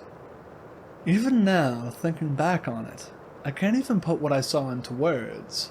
There was no language known to man that could adequately describe them. Ripped, burning flesh, lots of stuff with eyeballs and knives, insides on the outside, people I loved being torn to shreds, assaulted, tortured, burned alive. Their screams still haunt me. I sat there for as long as I could stand it.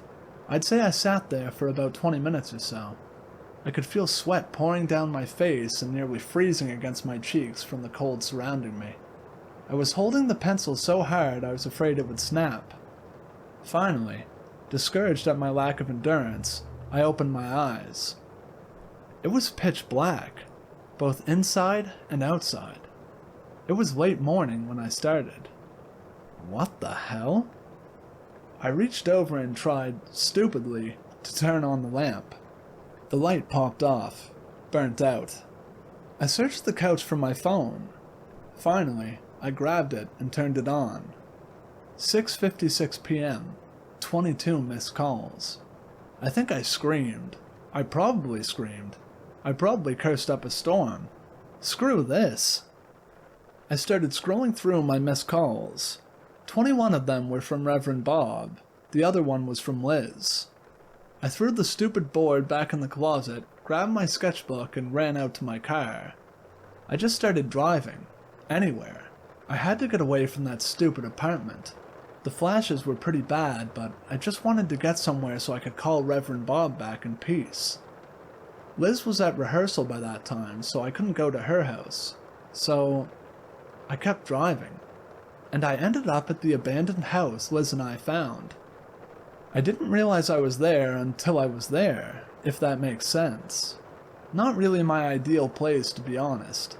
I looked up at the pitch-black house, its bluish siding looking gray in the blackness of the night. I could have sworn I saw a soft glow of a light in the upstairs window, the same window I saw Will standing in. Nah, I was just imagining things. I grabbed my phone and went to call Reverend Bob back, when, suddenly, I saw a flash of light, similar to a camera flash, coming from the house. I looked up again. There was definitely some sort of soft glow coming from the upstairs window. It was a yellowish/orangish light, and the light source was coming from the far side of the room, near the corner I saw Will standing if my memory was correct. I took a minute to try and figure out what to do next. On the one hand, I wanted to talk to Will again. That was the whole reason I did the stupid spirit writing that ate up my whole day. On the other, was I really that stupid to go into an abandoned house with definite paranormal activity alone while a demon is stalking me? Yeah, I was stupid enough.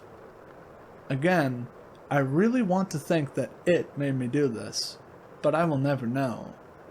For those who have been tormented mentally and physically by some sort of demonic presence, you start questioning all of your motives. You have no sense of self. I started up the dirt hill to the house and walked in the open front door. I was using my phone as a flashlight, but it really didn't do any good. I tried to remember where the holes in the floors were. That's all I'd need. To fall through the floor in an abandoned house in the middle of nowhere with no cell phone service with a demon trying to eat me. I carefully navigated until I found the staircase upstairs.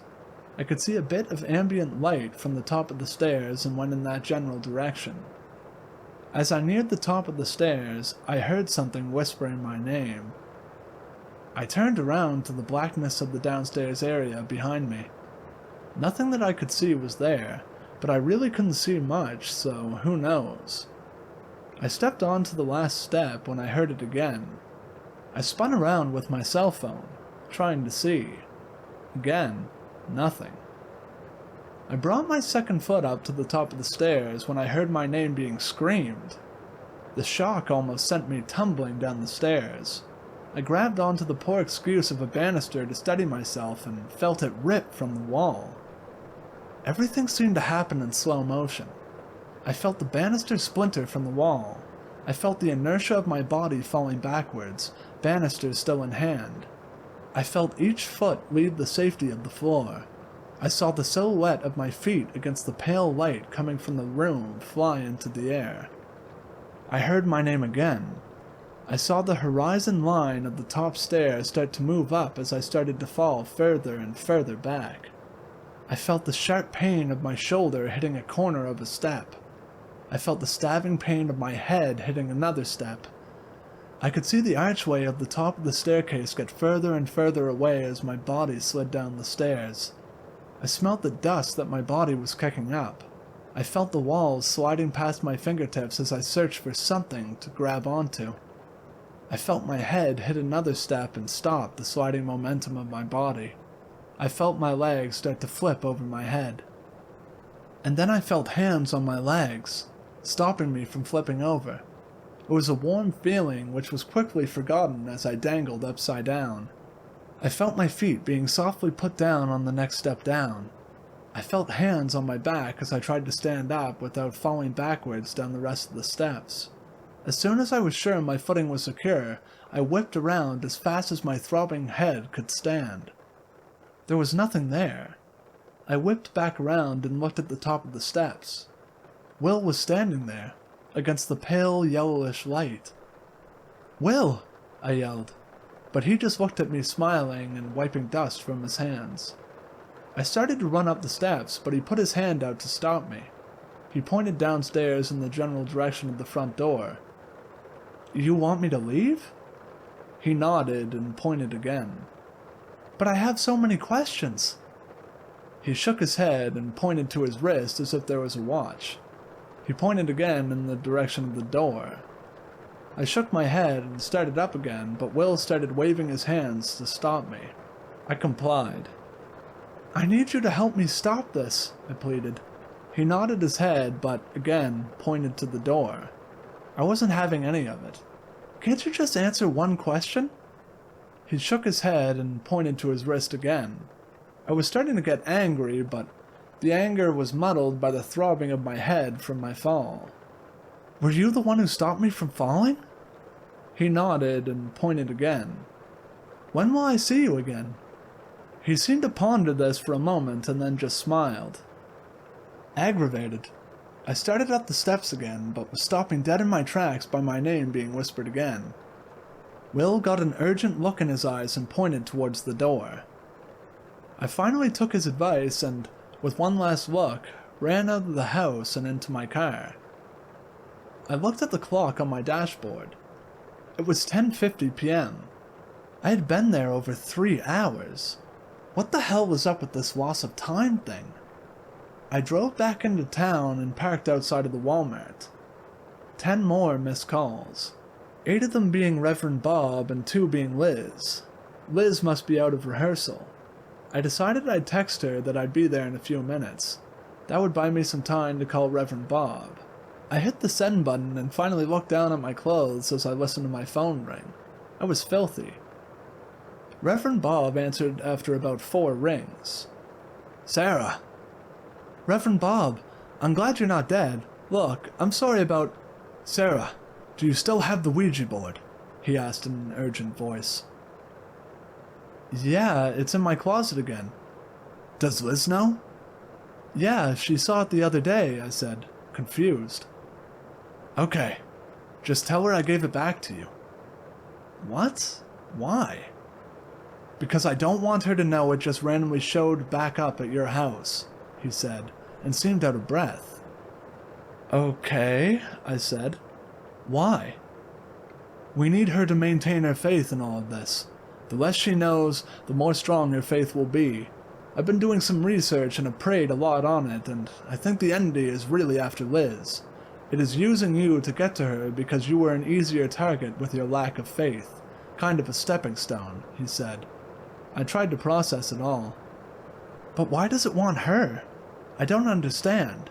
And why is the Ouija board back in my apartment?" "I don't know yet, but I will be over in about an hour to get it if that's okay," he said, and I could hear him turn his car engine on. "Yeah, sure.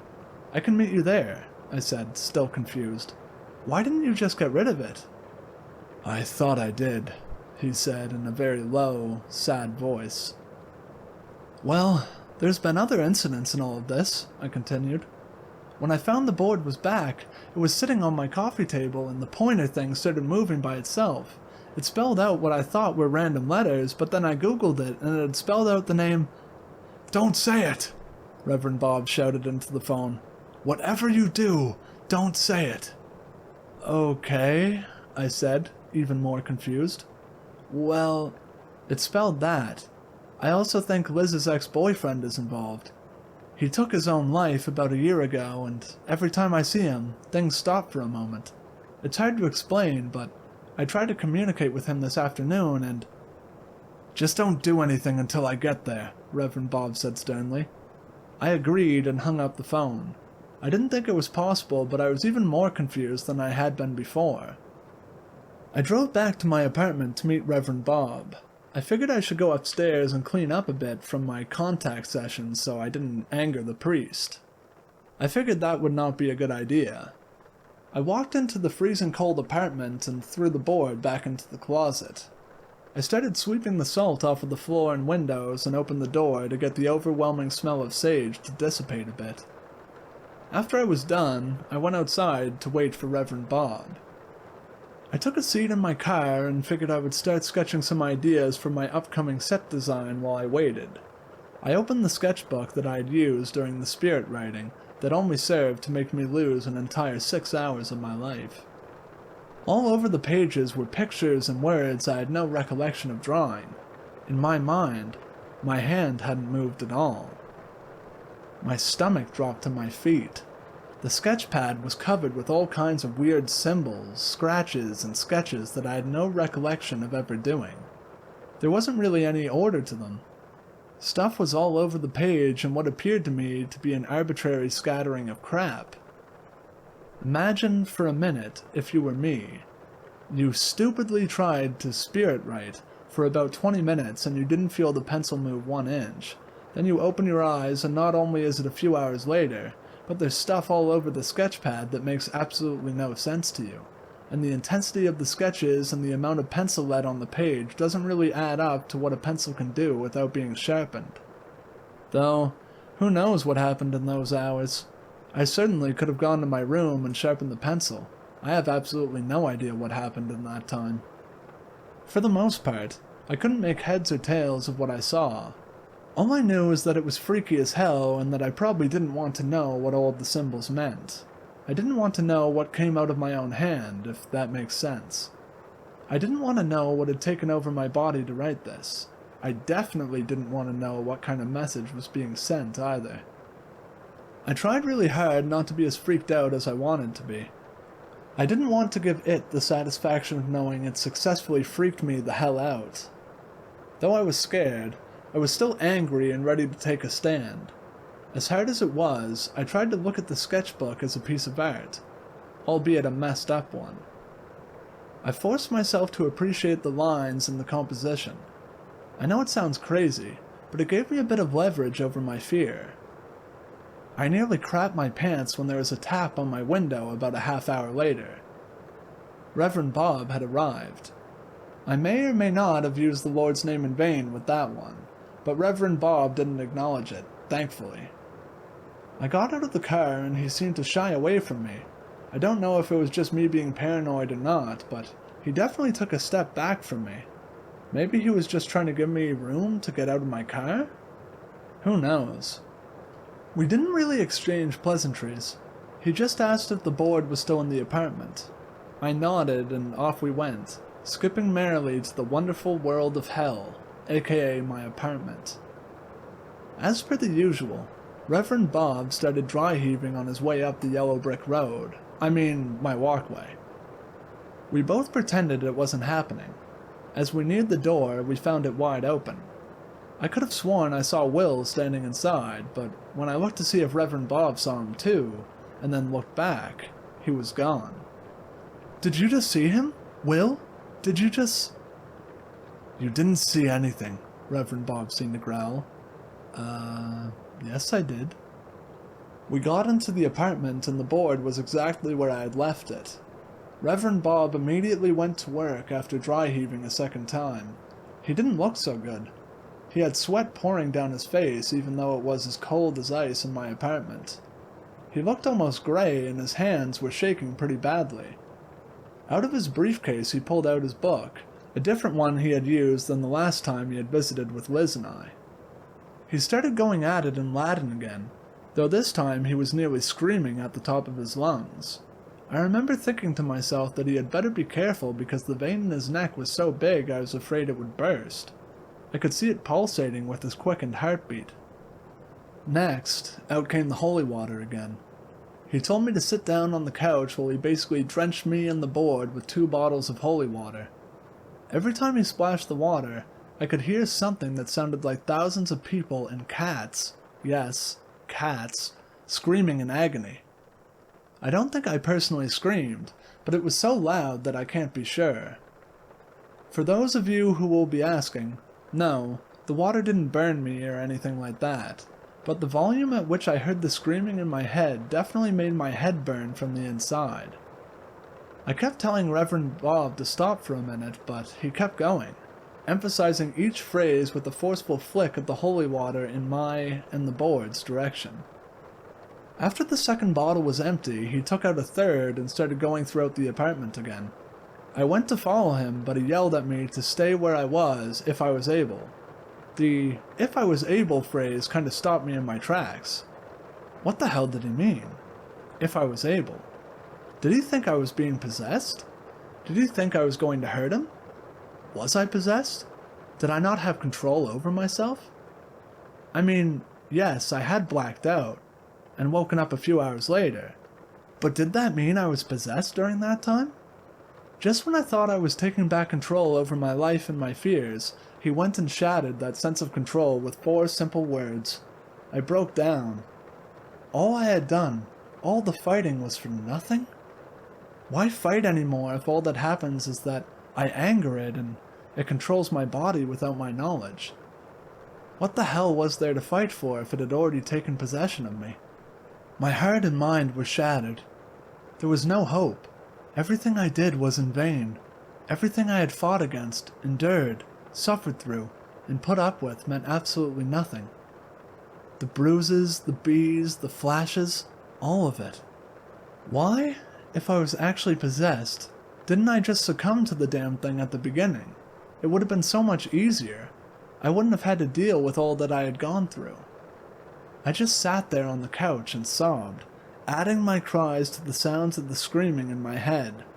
I just kept thinking in my mind, over and over, "Please, God, just let me go. I can't help you anymore. I can't fight anymore.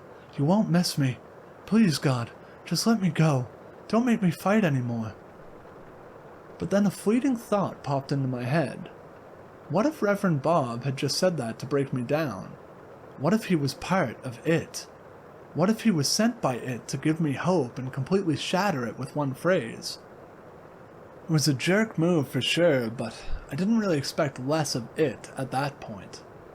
What better way to exert power and manipulation than to hijack a Catholic priest? Screw that. Screw it all. It got me angry again. First my stuffed dog and now a Catholic priest? It took all I had to give in and let Liz call Reverend Bob because, at the time, I saw it as admitting failure. And now it was using him against me? Screw that. I got up from the couch and ran back to my room where Reverend Bob was blessing my bed. "Just so you know, I could have stayed on the couch if I wanted to, but I need to know what the hell you meant by that," I yelled. And yes, I said hell to a priest. Reverend Bob nearly jumped a foot in the air and spun around in a defensive position with what I perceived to be fear in his eyes. I doubted myself again. Did I get up off the couch and come in here because I wanted to, or because it wanted me to? I could feel myself cracking. What was real and what was it just messing with me? I had no perception of self, and, as I have said to a few of you, this was the scariest part of this whole fiasco. Everyone has a sense of self. No one doubts the source of their own actions. Sure, you doubt whether or not you should do or say something, but you always know that you yourself did what you did and you alone. No one has a puppeteer controlling their movements. What you decide to do, you do, and there is no questioning it. Well, that wasn't the case for me. I had no idea if I was in control or if it was in control. And that was terrifying. "Go back in the living room, Sarah," Reverend Bob said, with his hands outstretched, holding the holy water and a cross. He was holding them like, as stupid as it sounds, someone would hold them out to ward off a vampire.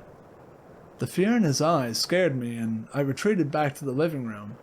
I didn't really have any tears left. I was numb. Me. Nice, shy, funny, old me, terrified a Catholic priest. I could hear him move on to the bathroom. I could tell because not only was his voice a bit closer, but it echoed differently. In the distance, I could hear the sound of bees, and I remember thinking that I hoped the bees would come and kill me. It was then, for the first time, I seriously thought of ending it all for good. I had had suicidal thoughts throughout the ordeal, but I still had hope. Now, I had none.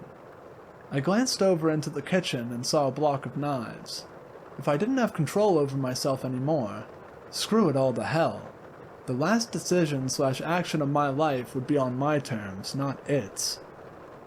Time seemed to slow down for me again, and I had very distinct stream-of-consciousness thoughts and conversations with myself with every move I made that I can still remember very clearly to this day. I don't know if that was just me imagining it controlling time, or God trying to buy me time. Who knows? I certainly didn't. I got up off the couch. I remember the feeling of the pillow on my fingertips. It was so soft. Was this the last time I'd feel it? Would I be able to feel them after? And speaking of after, would I go to hell because I allowed myself to be possessed? Or would I go to heaven as a reward for fighting as hard as I had? I remember my knee locking up when I stood. I had always had knee problems, ever since I was a little girl. I remember thinking that at least I wouldn't have to deal with that pain and annoyance for much longer. unless I did go to hell and, in hell, you had the same medical problems as you did when you were alive. Maybe they would even be magnified because, after all, it was hell. I took a step towards the kitchen and stumbled a bit on the transition from carpet to tile. Oh, how I had stumbled in life. Look how far I had fallen. I stepped into the kitchen and turned toward the knives which we kept near the refrigerator. I looked at the pictures on the refrigerator. I wondered what my little sister would do without me to keep her out of trouble and on the right path. But then I realized she was pretty smart on her own, and I'm sure Liz would take care of her if I wasn't around. Liz was an amazing friend like that. Then I started to think about how Reverend Bob had said it was using me to get to Liz.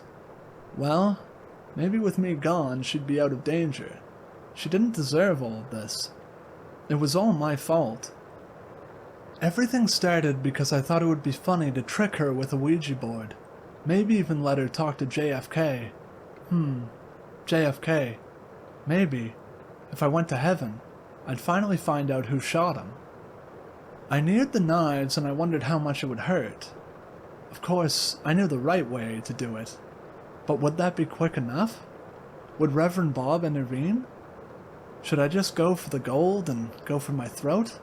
Surely that would go faster. Maybe my femoral artery too, just to be on the safe side. I reached the block of knives and debated as to which one I should use. The serrated one? The big butcher knife? Damn, I'd probably have to sharpen the paring knife. Just as I reached my hand around the butcher's knife, go big or go home, I felt a hand on my shoulder. I turned around. It was Will. He looked sad and kind of shook his head at me. I turned back around, ignoring him. Maybe if I was dead, I'd be able to talk to Will, and if so, maybe I could come back and give Liz some messages from beyond the grave.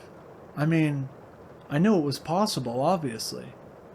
Will grabbed my arm tighter as I tried to pull out the knife. It was stuck on something. I turned around again to face Will and gave him an angry look as if to say, "No, this is my choice." Somewhere in the depths of my completely burned out mind, I heard a deep voice saying, "No, it's not. Believe me, it's not a good idea. Your mom and family will be devastated." I thought about this for a moment. Yes, my family would be devastated, but really, would they rather want to remember me as who I was, or know me as some possessed shadow of my former self? I continued to yank at the knife, trying to get it free. Will's grip tightened. Again, I heard the voice in my head. "If you do this, it will shatter Liz's faith and they will go for her. You're the only one that's standing between her and them. Do you want to do that to her? Stay and fight." This stopped me. If it was true that I was the only thing standing in the way of Liz and it, then did I really want to assume even more responsibility for ruining her life even more? Perhaps even taking it in a very roundabout way? Did I want to go to heaven or hell with the knowledge that I knowingly was the catalyst in the ruining of such a wonderful person and friend's life? Did I wish upon her what I had been going through? Was it bad enough to completely disregard everything Liz had done for me and to pass the reins off, so to say, to her? No, definitely not.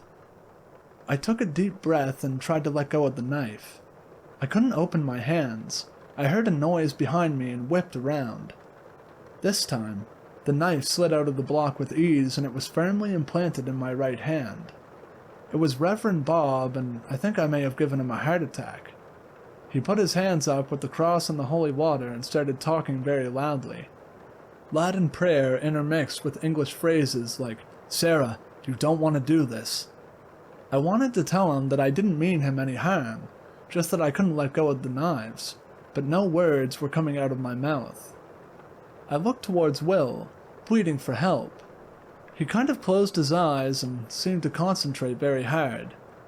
Very slowly, the air around him seemed to shimmer, similarly to when I saw it shimmer in the house. There, behind him, appeared two figures. The first one was a dear friend of mine from high school who, unfortunately died in a car accident. The second was my grandfather, who had died when I was 11. Very slowly, I felt the grip on the knife start to ease up until, finally, it dropped to the floor. I kicked it away from me a la every cop show I've ever seen and put my hands up in the air. I tried to explain myself, but Reverend Bob didn't want to hear anything. He kept telling me to be quiet. In retrospect, I can only imagine how he perceived the evening. First, he gets a call that something he had thought he had destroyed was back in its original place. Then he gets a call that the semi-possessed girl is rambling about dead exes and demons naming themselves. Then he gets there and sees this girl who, I'm sure, looks like she just went through a hurricane or, at the very least, looks like she's possessed, studying demonic symbols in her car.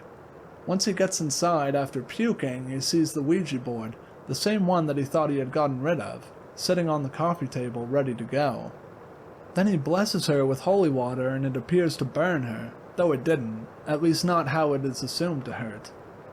Then he tells her to stay put, but is afraid she is going to come after him. She does. He freaks. She goes to get a knife. She comes at him.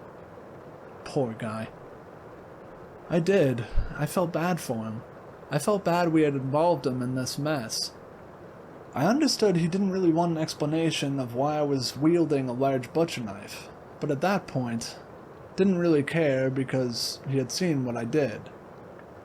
My grandfather, who I love and miss dearly, and my good friend were on my side and ready to help. At least that's how I perceived it, and that's all that really matters. You take hope whenever you can get it when you are halfway possessed by a demon. Reverend Bob made me sit back down in the living room and started blessing me again. The screams started up again, but weren't as loud. I tried to stay perfectly calm while he prayed so he knew I was back in control, but the opposite effect happened. He thought that it had completely taken over and was stronger than he had anticipated. I knew that's what was going through his head because I could see the fear and there was a change in his voice. He flipped some more pages and started reading a different text, this time with English mixed in. I heard a few "Begone Satans" and "The power of Christ compels you" thrown in there, and I immediately thought of how I said that to Liz and how terrifying it must have been. I don't know if it was the exorcism/prayers or just the knowledge that someone, obviously sent from God, because my grandpa and my friend were two of the most amazing people I had the pleasure of knowing and, therefore, had to be sent from heaven and not hell, was on my side. For Reverend Bob's benefit, I went back to pretending like the water helped, let my agony come to a grand crescendo, and then acted like everything was better. It's not that I didn't believe in the exorcism or whatever he was doing. I somehow innately knew that I had the power to do this on my own, without the religious ritual. Sure, the extra prayers always helped, but whatever resolution Reverend Bob was waiting during the ritual for wasn't going to come. It had come when he was still in the bathroom when I saw my grandpa and my friend. I don't think Reverend Bob was stupid or dumb or anything like that. I just knew that he didn't have a full grasp of what was going on, maybe because he wouldn't listen to me. After my saving, Reverend Bob finally allowed me to talk about what was going on. I gave him the abridged version, all the while trying to figure it out in my head. We started discussing why it may be going after Liz. I really think that it is trying to go after Liz because of her faith, Reverend Bob said. She and her family are very religious and do a lot through their church to enrich people's lives. Their ministry is successful, and I bet that doesn't sit too kindly with those who oppose God. I could see the logic behind that. Liz's mother and father worked for their church in the small town in which she lived. Because the major industry in the area had literally dried up, many people were without jobs. Liz and her family, within their church, put on community dinners once a month to try to help out in any way they can, and still do to this day. They organized lots of clothing and food drives. They opened up a tutoring service for industry workers who want to go back for their GED or go back to college. They opened up an after-school program for kids whose parents had to work odd hours just to survive. They really were touching many lives, and as a result, most of the people they were helping were starting to come to church more often and had a more positive outlook on life. I wasn't sure if that was the only reason, but Reverend Bob was adamant. Okay, whatever you say. By this time, it was well past 2 in the morning, and Reverend Bob said it was time for him to go home. He wrapped up the board again with his stole and told me that, as long as I continued to pray and to have faith, the worst was over. He planned on getting rid of the board as soon as he got back to his place. I watched him go, and out of the corner of my eye, I saw another flash of light, similar to the abandoned house. I turned in that general direction and was hit with one of my flashes. Reverend Bob was wrong. The worst was not over, but at least I had more strength to keep fighting it. In my head, I started to figure it out. There was something that connected Liz, Will, and I. If I could figure out what that was, then I knew I could figure out how to stop this. Plus, if Liz was as strong as Reverend Bob, and honestly, it led me to believe, I think she would be a great asset to have around to keep me grounded. I think Will had the answers, but it was a matter of figuring out how to get it out of him. I texted Liz and told her that I would be over soon. As I drove to her place, I glanced in my rearview mirror and saw Will sitting there, smiling at me. Ready or not, here I come. If Floppy was the last straw, this was the complete annihilation of the camel's back. By the time I finally got to Liz's house, it was 2 in the morning. I walked up the 8 bajillion stairs to her attic apartment and saw that she had left the door open for me. All the lights were out, but I figured she'd just be on the computer, downloading some kick-ass songs for us to listen to in our insomnia. Liz has the absolute best taste in music. If she ever gets tired of winning millions of awards for acting, I constantly suggest she become a DJ. I hoped that she had downloaded some pump-up music for our impending battle with whatever it was, because I was on the warpath. I wanted it dead, and not just dead. I wanted it completely and utterly destroyed, and to dance on its ashes while singing Jesus Loves Me at the top of my lungs. I walked through the door and up the other flight of stairs, pausing briefly at the cross in the doorway. Unlike mine, hers had only fallen that one time. Pretty soon nothing would be falling. I was pretty excited. I got to the top step and looked to my left, expecting to see her at the computer. Nope, no Liz. I looked to my right, towards her bedroom. Nothing. Liz's attic apartment was a pretty small studio-type place, so there wasn't much room to hide. I glanced at the bathroom door. It was open and no one was in there. Well, this is odd, I thought to myself, and grabbed my phone to call her and see where she was. I tried not to let the sinking feeling creep into my stomach. There was a perfectly logical explanation for all of this. I kept telling myself that over and over again. I made one more visual sweep of the room while I waited for Liz to pick up. Not only was there nothing in the apartment, but she also didn't pick up. It went to voicemail. Liz, I'm at your place. Where the hell are you? Call me. I took a deep breath and tried to keep myself calm. She probably went out with some of her castmates or something. No big deal. I tried to put on my detective's hat. I went over to her computer to see if she'd been talking to anyone about plans. As the screen buzzed to life, I saw an open chat window. Torn between prying and worrying about where Liz was, I decided to read just what was in the window and not to scroll through the whole conversation. Are you sure? Okay, how do I get there? I can do that, but it's going to take me a while just walking. Is it a right or left after Main Street? Okay, I can't wait to see you. I love you. Sure, I can bring that. Love you. Can't wait to see you. For a second, I was relieved that she was just going to a friend's house or something in town. And then I realized that there were absolutely no replies from another person chatting with her. Nothing. I looked at the top of the chat window to see who she was talking to, and it said, blank message. What the hell? I scrolled up through the conversation. Screw privacy at this point, and it was all Liz and no one else. It was like she was having a full-on conversation with someone, but I couldn't see any replies. I kept reading. I am so sorry. For everything. I love you so much. How is this happening? I get that part of it, but how? Like, how does this work? Okay, I can kinda see that, I guess. What really happened with the Ouija board? I didn't think so. It seemed like it, but it didn't at the same time. I can't believe I get to talk to you. And so on. From what I could gather, Liz thought she was talking to Will, and Will was responding in a way only she could see. I was scared. I scrolled back down to the bottom to see if I could figure out where she was supposed to meet him. Aside from the Main Street comment, I had absolutely nothing to go on. Actually, the Main Street comment was unbelievably not helpful either, because there were quite a few intersections on Main Street and she could have meant any of them. I found myself back at square one and incredibly scared. I thought about calling Reverend Bob to come back and at least help me look for her, but decided against it for some reason. I honestly didn't think he could help. It had developed beyond his capability to help. I racked my brain for another friend or someone that could help me that would either A, believe me, or B, just not ask any questions.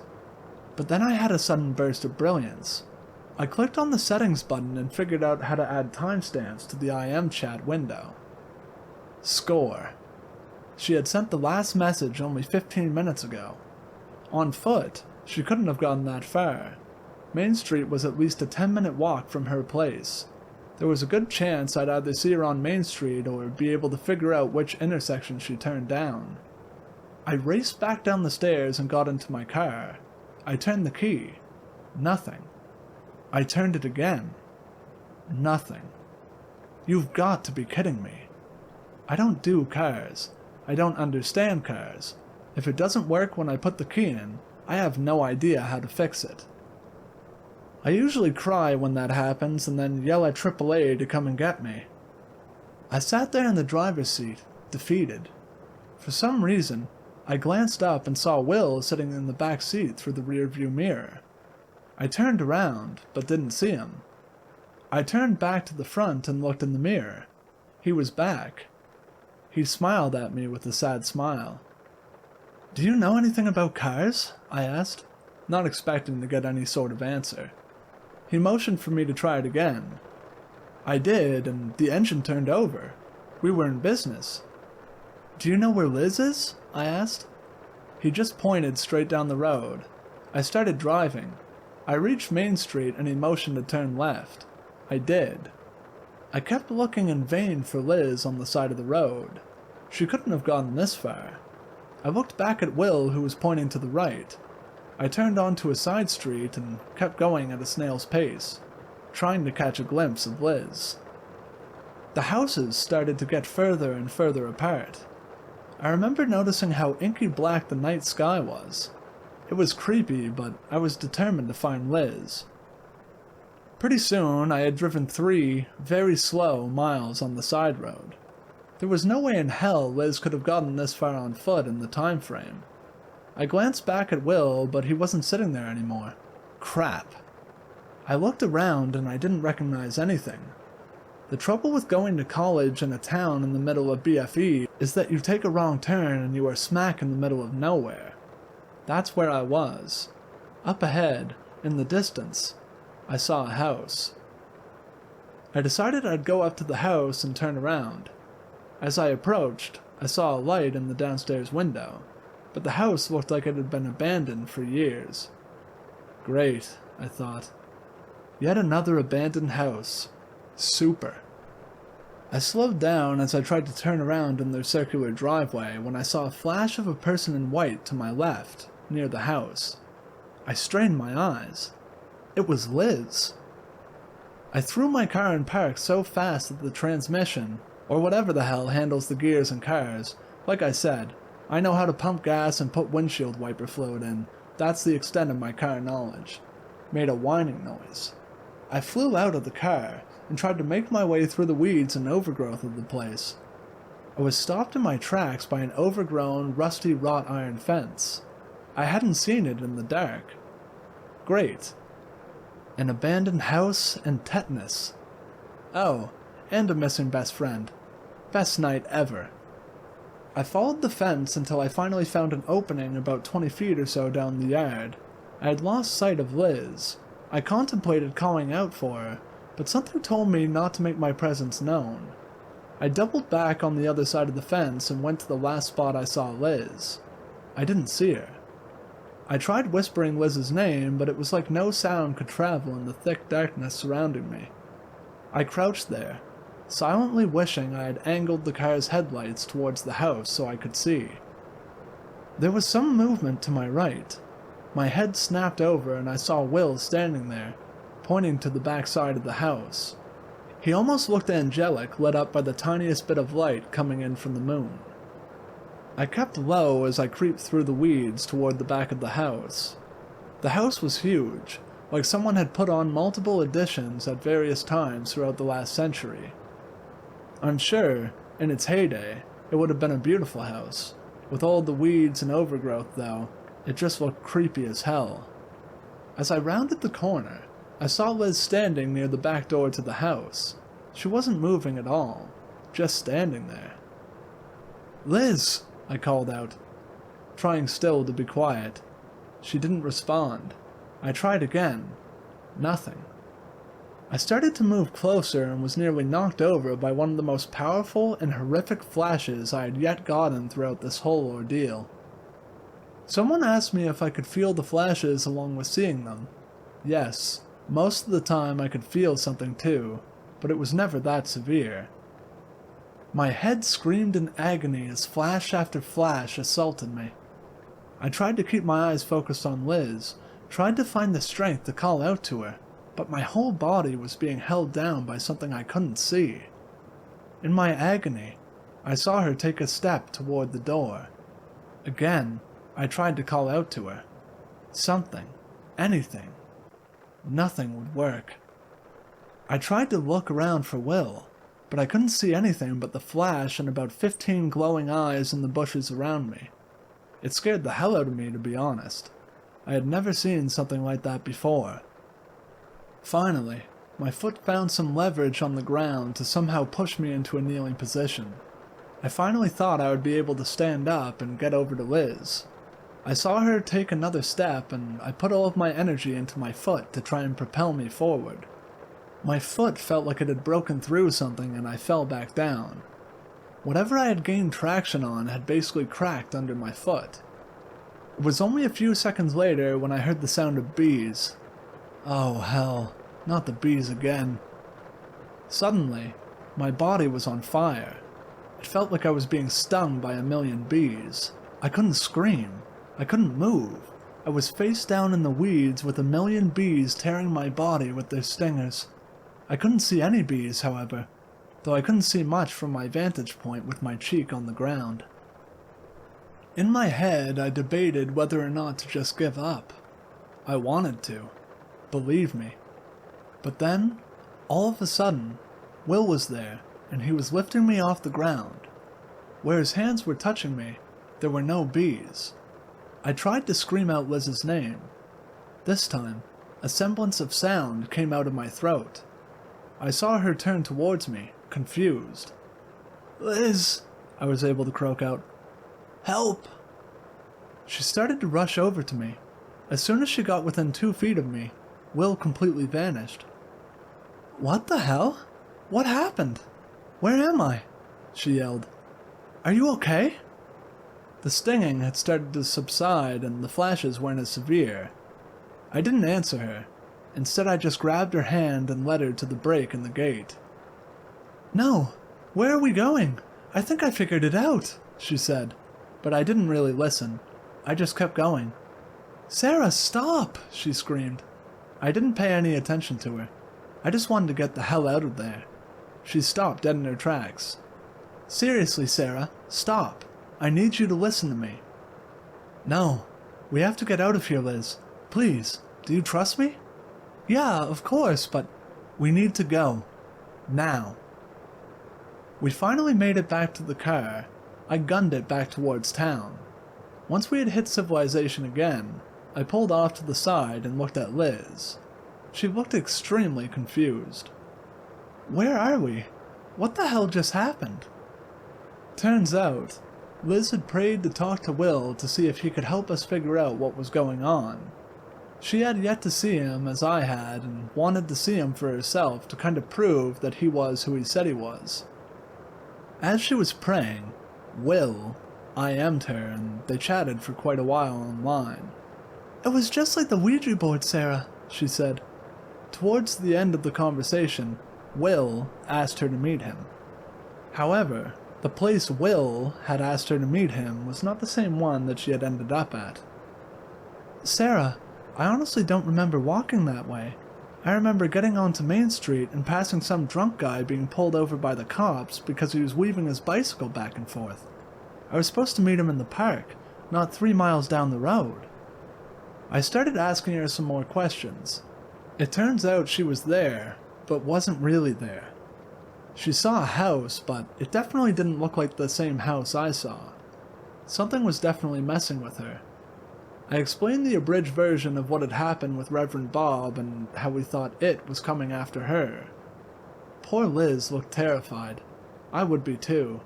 I didn't want to tell her about how I almost gave in and gave up. Let's keep her faith restored for now. We got back to her apartment around 4 that morning and went straight to bed. Before we both fell asleep, I use that term loosely because who in their right minds would sleep after something like that? I said I had a plan and we could talk about it on the way to my mom's house for my sister's graduation party. We had had plans to go and party, then stay the night at my mom's house. Hopefully, it would provide a little bit of respite for us. We woke up that morning and Liz ran to the coffee shop to get us coffee. I didn't really want to set foot in that place ever again. When she got back, I hopped into the car and we started driving the 1.5 hours down to my mom's house. We started discussing our game plan.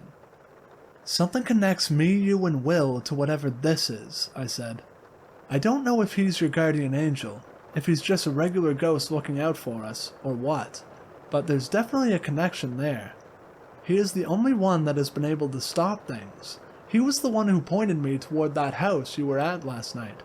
If we can get him to talk, we can maybe get some answers." I didn't really want to think of the alternative, that Will was really sent by it to keep our spirits up. I mean, something posing as Will had convinced Liz to go to that random house in the middle of nowhere. Could the Will I've been seeing have just been a tactic to screw with me? I didn't really have any option though. I had to believe he was there to help, not hurt us, and that it knew about him and tried to use him against us. I hoped I would know the difference if the time came. We started discussing ways to get Will to talk to us. Ouija board was definitely out. Spirit writing was definitely out. IM messages were out. We were kind of at a dead end. I didn't want to try to summon him for fear that I wouldn't be able to control who came through. We were quiet for a moment. "There's always his phone," Liz said softly. I was confused until she reminded me about the original Ouija board night way back when. I was hesitant. Was that a stupid idea? The dispute over whether or not it was a stupid idea lasted until we pulled into my mom's driveway. We just couldn't really weigh the pros and cons of the idea. It's hard to do that when you don't know the pros and cons. The party was a fun distraction for the most part. All of the adults got super drunk and the karaoke machine may or may not have come out. Liz, as usual, put them all to shame when she sang, "Someone to Watch Over Me." How fitting. The last drunk guest grabbed a cab around 2 in the morning and Liz and I went up to my room. I wanted to talk strategy some more, but I was a bit more than buzzed, and so was Liz. I figured talking about our spiritual fates at 2 in the morning while drunk was not the best idea in the world. I grabbed some blankets and got comfy on the ground next to Liz on the bed. We started talking about stupid drunk stuff and were laughing pretty hard until I felt the floor under me start to vibrate every couple of seconds. "Did you feel that?" I asked. Liz asked what the hell I was talking about. I tried to dismiss it. It continued, however, and started to get more and more violent. "Are you sure you don't feel that?" I asked. Before Liz could answer, the door to my room was thrown open. We both screamed and I nearly dove into the bed with Liz out of pure shock. I realized I had my eyes clenched shut and willed myself to open them. There was nothing at the door. What the hell was going on? It took me a few seconds, but I finally made myself get up and go to shut the door. As soon as I turned back around, it flew open again. This time we didn't scream. I may have sworn a blue streak, but I didn't scream. Seriously? This thing had followed me 100 miles? Liz was right behind me as we crept into the hallway. I could hear my stepdad drunkenly snoring in his room. My sister's door was shut, but the light was on. We went and tapped on the door. She answered, and we asked her if she had heard anything. She hadn't, and not so nicely told us to leave her alone. My sister wasn't the most pleasant high school student. We returned to my room and both sat on the bed. We started bouncing ideas off of each other as to what the hell we could do. Suddenly it hit me. When stuff gets really bad, Will shows up. He shows up and he is able to help or to stop whatever is going on. It's obviously followed us here. If we can get it to get bad, maybe I will see Will and get him to talk. We kind of agreed that, while a completely stupid idea, it was the only one that we could come up with. Liz insisted on praying before we started. I went along with it. I then started provoking. "Screw you and the horse you rode in on," I yelled as loud as I dared as to not wake up my drunk parents. We giggled and I tried to get more serious. "Seriously, you're pathetic. Preying on two girls like this. I mean, aren't there more important people in the world you can gain something by bothering? Oh, that's right, you can't, because you're a wuss." I tried to come up with the meanest stuff I could think of. As you can see, I am not really a mean person. I just used as many cliches that I could think of. Looking back, it was almost laughable. I kept going though. I was getting angrier and angrier. I could feel the edge of a flash and hope started to soar through my heart. I think it's going to get bad. Will's going to have to come save us again. I could see Liz out of the corner of my eye, ready to help in any way she could. I felt bad for her. Things were a lot better at her apartment. She had never really seen how bad it could get. I probably should have warned her a bit better. The door ripped open again and then slammed shut. My bedroom window opened and a gust of wind came in. It was freezing cold, even though it was June. I could hear Liz muttering the Our Father under her breath, her eyes wide in fear. I kept trying to anger it. "Jesus loves you, yes he does." We both heard the creak of my bed. We looked over and I heard Liz gasp. There, on the edge of the bed, was an imprint, as if someone had sat down on the edge of the bed. As a kid, that was one of my biggest fears in life. I had heard of a ghost story where a kid was in bed and felt his bed sag as if someone was sitting there. It scared the hell out of me. My other fear as a kid was looking in the mirror and seeing someone behind me. I didn't want to look at the large mirror over my dresser. I had a feeling I'd see something I didn't want to. I turned the opposite direction of the mirror and happened to glance at the television. Like an idiot, I hadn't turned on my TV, and in the darkened, reflective screen, I saw someone sitting on my bed that most definitely wasn't there. The harder I looked, the more details I could see. It looked like the same guy from Liz's dream. Things were coming full circle, or so it seemed. I could hear my heart thump faster and faster in my ears. It kept getting louder and louder until my ears were full of the rush of blood and I couldn't hear much of anything. Then, all of a sudden, the roar of blood was replaced with the screams I had heard when Reverend Bob was at my apartment blessing me. The flash hit me with all the force in the world, it seemed. My body was on fire. I couldn't hear anything. I tried to keep my focus, but it was extremely hard. I felt myself drop to the ground. Somewhere, in my semi-consciousness, I could feel Liz next to me, trying to snap me out of it. I couldn't focus at all on her. I tried to look around to see if I could see Will, but he was nowhere in the room. I felt myself roughly thrown onto my back. I felt my arms go out to either side and seemed to be sucked into the floor. My legs went straight out and had the same feeling of being pulled into the floor. My vision seemed to flicker in between my actual room and the flashes like an old TV set with a bad signal. It had never been this severe before. 1 second I could see the terror in Liz's eyes, and the next I would see her hung up by her neck, just like Will, but bleeding through her eyes. What happened next, I do not remember to this day. All I can remember are all the horrific things that slammed through my head. I vaguely remember Liz grabbing me and pulling me down to the floor, screaming at me to look at her and pray, but that's about it. The only thing I do remember is the moment I felt everything go quiet. And that, folks, is a story for Liz to tell you. The story of how we made it go quiet. She is currently working on it, and we will update it when she is done. So, this is Liz. I feel like an introduction is kinda necessary and polite.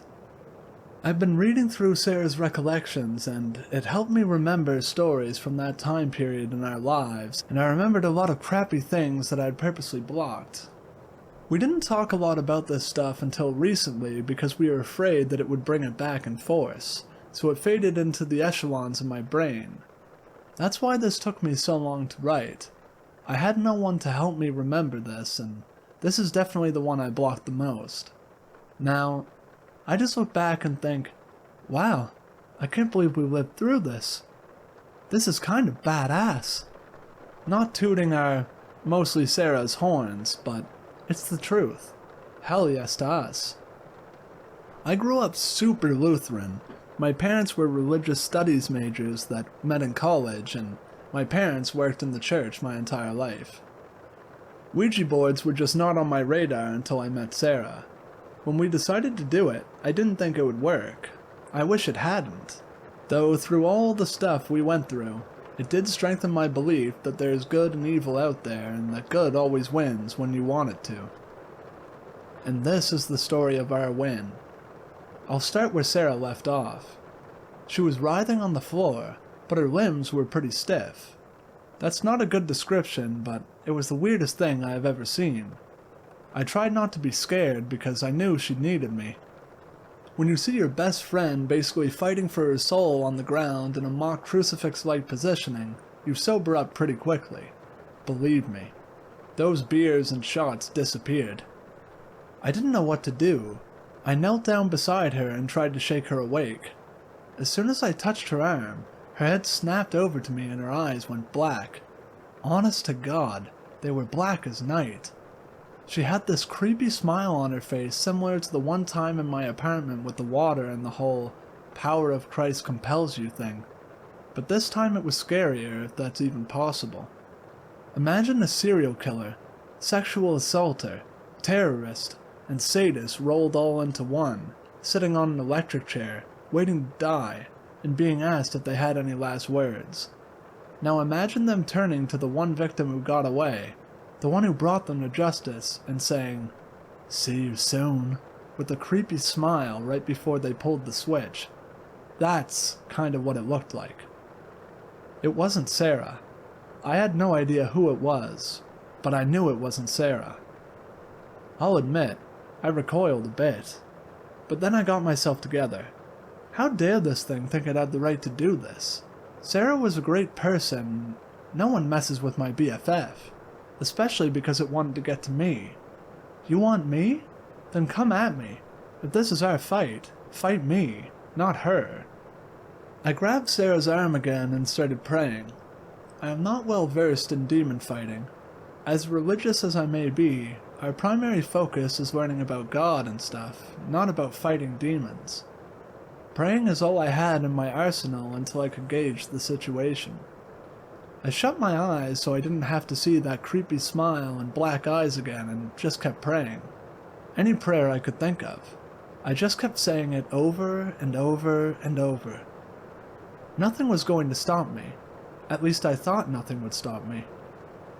Over the sound of my voice and Sarah's growling, best way to describe it, sorry, I heard a third voice in some language I recognized but didn't understand.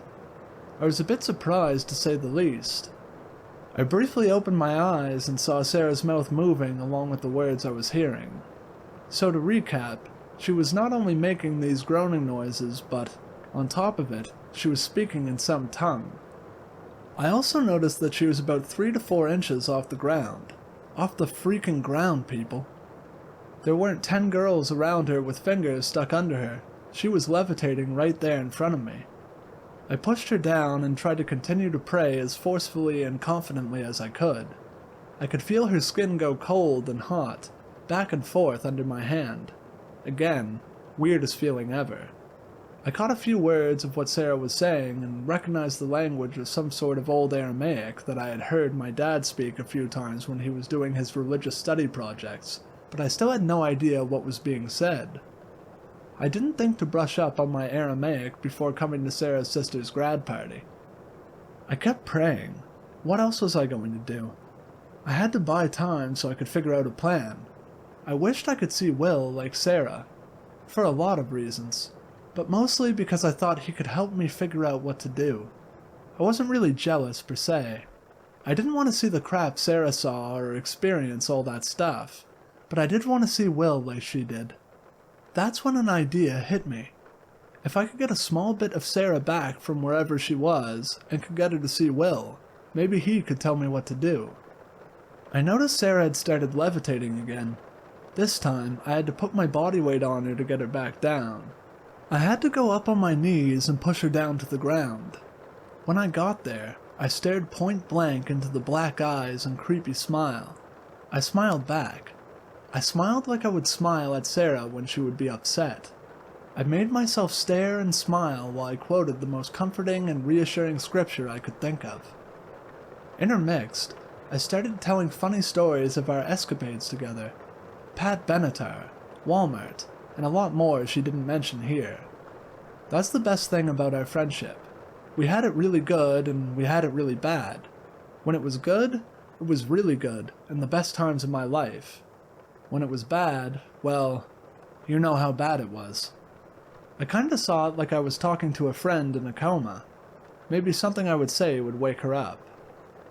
I kept praying and quoting scripture and just plain talking to Sarah. The smile started to crack. Yes! I kept at it. Her face started to contort in anger. I just kept staring at her eyes and even brushed some of her hair out of her face so I could see her eyes better. Sarah recoiled at my touch. Okay, something was working. I kept at it. Soon, I realized that her eyes were just a really dark brown, not black. I'd take poop brown over black any day. The Aramaic stopped. She was still groaning, but at least she wasn't speaking in tongues. I kept at it. I saw her eyes go wild and fear fill them. Yeah, she was terrified, but she was back. She started hyperventilating and her eyes were shifting all over the room. I didn't think she could move yet, but I tried to be as calming as I could. I don't really remember what I said, but it was something reassuring, I'm sure. I just had to get her to calm down enough to listen to me. She kept looking at something in the corner. I looked back, but I didn't see anything. I kept talking to her and asking her if she could see Will. It was like it was going through one ear and out the other. I shook her again to get her attention. As soon as I saw her eyes focus on me briefly, I kept asking about Will. It was starting to get frustrating, but I didn't want to scare her by getting angry. I kept at it, and I think I grabbed her face to force her to look at me. When I saw that she could focus on me for more than 3 seconds, I asked her in my most calm voice if she could see Will. She shook her head slightly. I asked her, begged her to try. I just needed to talk to Will. She looked a few more times in the direction of the corner, and I kept looking too. I swear I saw something, but I have no idea what it was. It was only a flash. Maybe I kept my head turned too long. I don't know. But when I looked back at Sarah, her eyes were wide with fear and turning black again. I started with the Our Father and kept at it. No way was she going back to wherever she was. Not if I could help it. All of a sudden, the TV turned on to some fuzzy station. I guess it scared me. Well, I know it scared me. It broke my concentration, and when I looked back at Sarah, her eyes were black again and the creepy smile was back. I tried to smile back, but she/it/whatever started talking. This time in English. Or at least I think it was English. I could understand it, but who knows? We could have been conversing in ancient Greek for all I know. The words coming from my best friend's mouth were the lowest of the low. All of my deepest, darkest insecurities were spewing out. Anything that I had once doubted about myself was out in the open with a creepy smile and laughter to boot. I tried not to listen, but how can you not?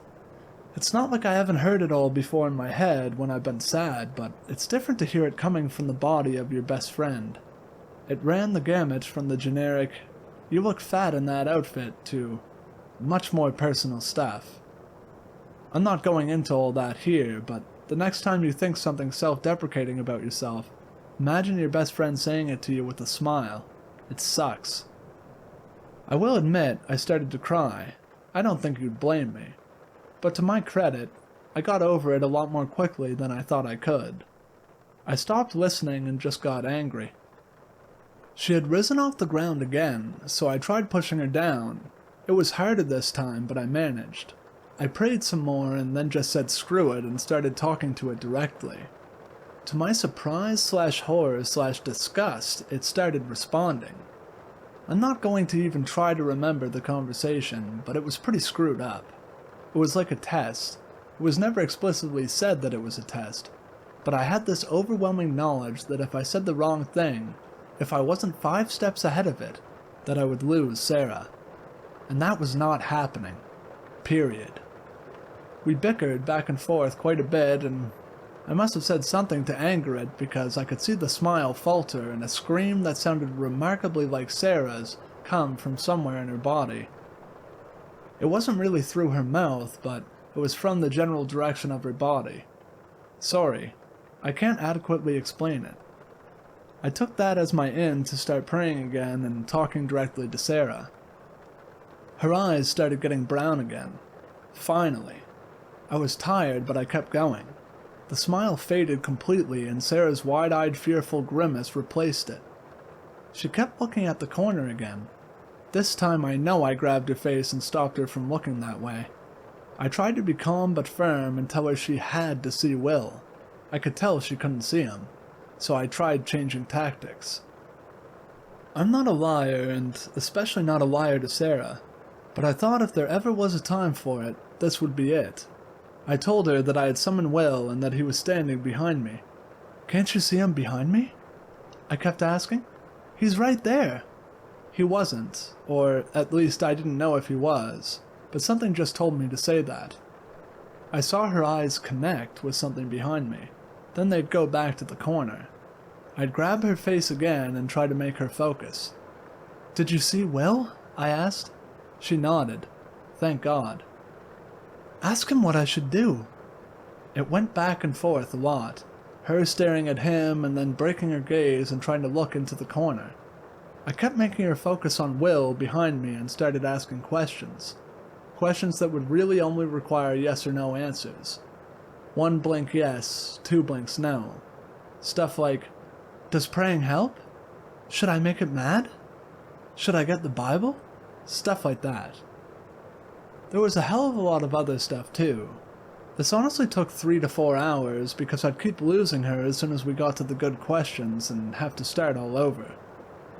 Finally, I kind of understood what needed to happen. I still don't understand it to this day. I really don't. I wish I did because then I could help others, but I just don't. What I gathered from Will was that I had to basically meditate and pray that he would do the rest. That seems simple just writing it out, but imagine getting that from just yes or no answers while the room temperature fluctuated and the TV turned on and off and your best friend levitated. It wasn't easy. So I tried. I had never meditated before. I just tried to wipe my mind clear and focused on God and the prayers coming out of my mouth.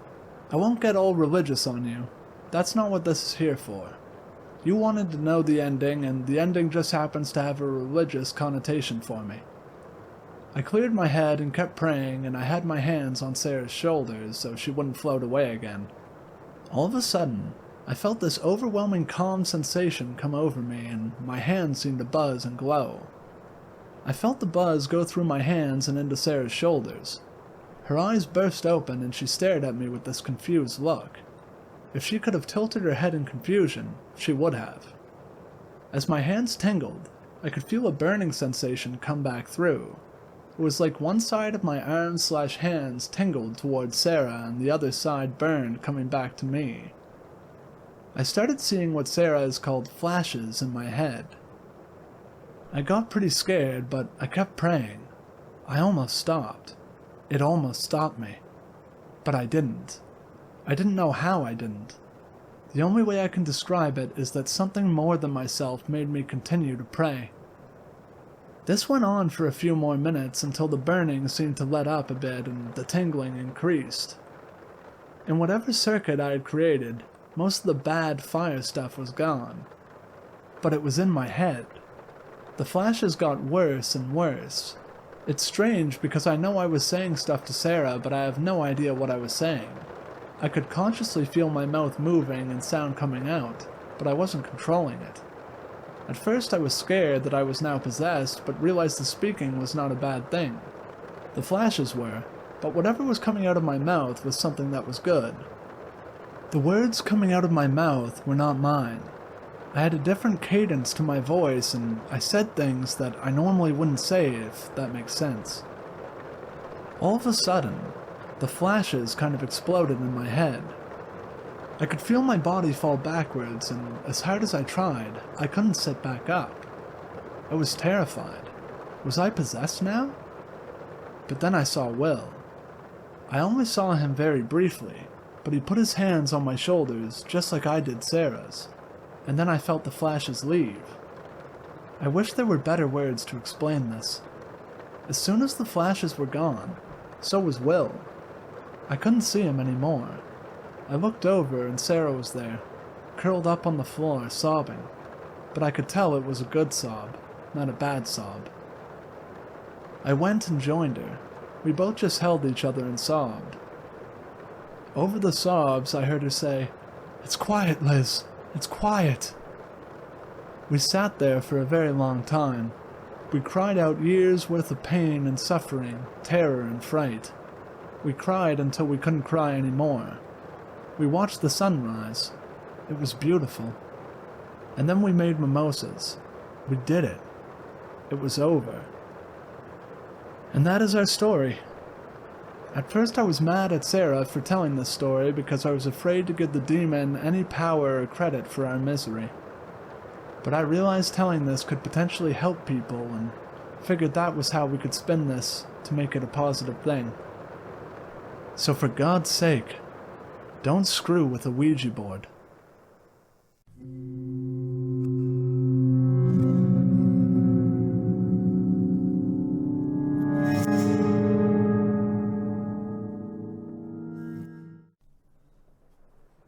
My neighbor is one of those annoying wannabe YouTube personalities. Over the years, I've seen him cough out cinnamon, lay flat on the hood of his car as it slowly creeps down the driveway, and douse himself in lukewarm water, all the while screaming epic win, epic fail, or epic maintenance of the status quo for all I know. It can get tiring to watch him go about his shenanigans in the pursuit of viral fame. So, when he knocked on my door the other day, told me he was going away for a few weeks, and asked that I get his mail, honestly, it was a relief. I can't explain the peace of mind I had knowing I didn't have to brace myself for any of his stupidity for a while. I was always afraid his stunts would wind up bleeding over into my life. Things were pretty normal for the first couple of days. He received a few bills, a bit of spam, and what I could only assume was a birthday card. Then, one evening, I got home to find a cardboard box waiting on his front porch. In big red letters was written, "Return to sender." I'm no small fry, but I admit I had trouble lifting the box on my own. It was really freaking heavy. Lugging it across the road to my house was even harder, and I quickly realized there was no way I was going to drag it up the stairs and through my front door. I decided I'd leave his package in my garage. It wasn't like I kept my car in there. The garage door was a piece of junk that refused to open without a good thud and a whack. It was less trouble just leaving the car in the driveway than it was to fight with the garage door every morning and night. In hindsight, I should have set the package down while I struggled to open the tricky door, but you know how it is when you've got a good grip on something. No point in setting it down if you don't have to. It was as I kicked the door for a third time that I lost my grip on the package, and it fell to the ground. I heard a light crack inside. Shoot. I hoped I hadn't broken anything important, but I figured I just wouldn't tell my neighbor about it and let him assume the break happened en route. Hands free, I finally managed to get the garage door unstuck, and boy did it screech in protest as it rolled up and over me. I dragged the box the rest of the way, setting it in the corner for whenever my neighbor would come back to claim it. And then, I forgot all about it. Until a few days passed, that is. I'm not sure exactly how long it took for the smell to waft in from the crack under the garage to house door, but it came in slow progression. It was a sickly sweet odor similar to a skunk, and for the first few days after I smelled it, I genuinely assumed that's exactly what it was. Roadkill that had left its mark on my house. It was only when I realized the scent was growing more intense instead of fading that I went looking for a source. That's when I opened the garage door, and that's when the odor knocked me back, holding my nose. The culprit wasn't hard to identify. The only change in my garage was the box in the corner. I remember thinking it must have been one of those meat of the month subscription boxes. The meat must have gone rancid from being left out of the fridge for so long. How much meat could have been in there for the box to have been so large and heavy? An entire freaking cow? I covered my nose as I approached the box, a pair of scissors in my hands. I probably wouldn't have needed them to open it, as it had become soggy enough at the bottom to poke through with a finger, but I wasn't about to poke my finger into spoiled meat juices. That soggy bottom was the reason I had to open the box in the first place. If I dragged it out whole, everything would spill onto the floor. I was going to have to dump the pieces of meat one garbage bag at a time and take them down to the dumpster, a process I was not looking forward to. My scissors tore through the tape along the top of the cardboard box. I thought the smell couldn't get any worse, but as I flipped the flaps open, I discovered a whole new gamut of stink. It was like opening a burning oven, but instead of a heat wave, I was met with waves of urine, sweat, excrement, and putrefaction. It was so bad that I staggered back and had to force down the puke begging to guzzle out of me. I don't think I could have handled that scent mingling with the horrors coming out of the box. I'm not ashamed to admit I ran out the door for a breath of fresh air, but in the short time I'd spent in the garage, the smell had become so ingrained in the fabric of my clothes that it clung to me like a shadow. Nothing I tried could keep the smell out of my nostrils. Not air fresheners, not a face mask, not 3 showers and a change of clothes. Every second that box lay open in my garage was another second the smell was allowed a foothold into my home. I had to bite the bullet. I returned to the garage, the flaps of the box still open as though inviting me to look. I was prepared. A clothespin pinning my nostrils shut, a garbage bag in one hand, the strongest cleaner I could find in the other, and long rubber gloves to keep my skin from having to touch what was inside. But, as it turns out, I needed none of those things. I wouldn't have to touch or clean the contents of that box. I would only have to suffer the nightmares every night. You see, there was meat in that box, but it didn't come from a cow or a pig. No, it was worse than that. It was my neighbor. Dead. Still in one piece, but dead. I called the cops, and naturally, they took me in for interrogation. It's kind of hard not to suspect the man with a corpse in his garage, after all. Thankfully, they soon realized I wasn't involved.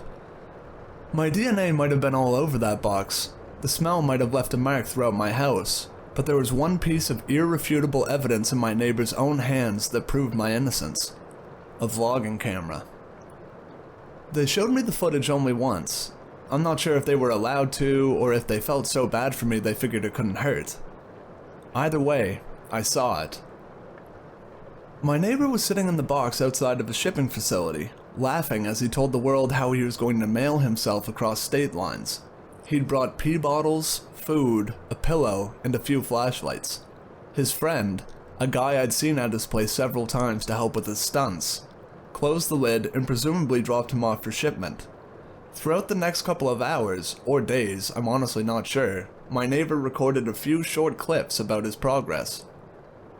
"I think I'm in a truck now. I can feel it moving. Must be in a warehouse. Pretty warm here. Still got plenty of food." That kind of stuff. And then, on the last entry, the box toppled over. He broke his neck, and that was it. The camera recorded until either the memory card got too full or the battery died. There's one thing I didn't tell the police after they showed me the video though. One thing I heard in the footage that will haunt me to the day I die. Just after the tumble that broke his neck, I heard the familiar screeching sound of my garage door.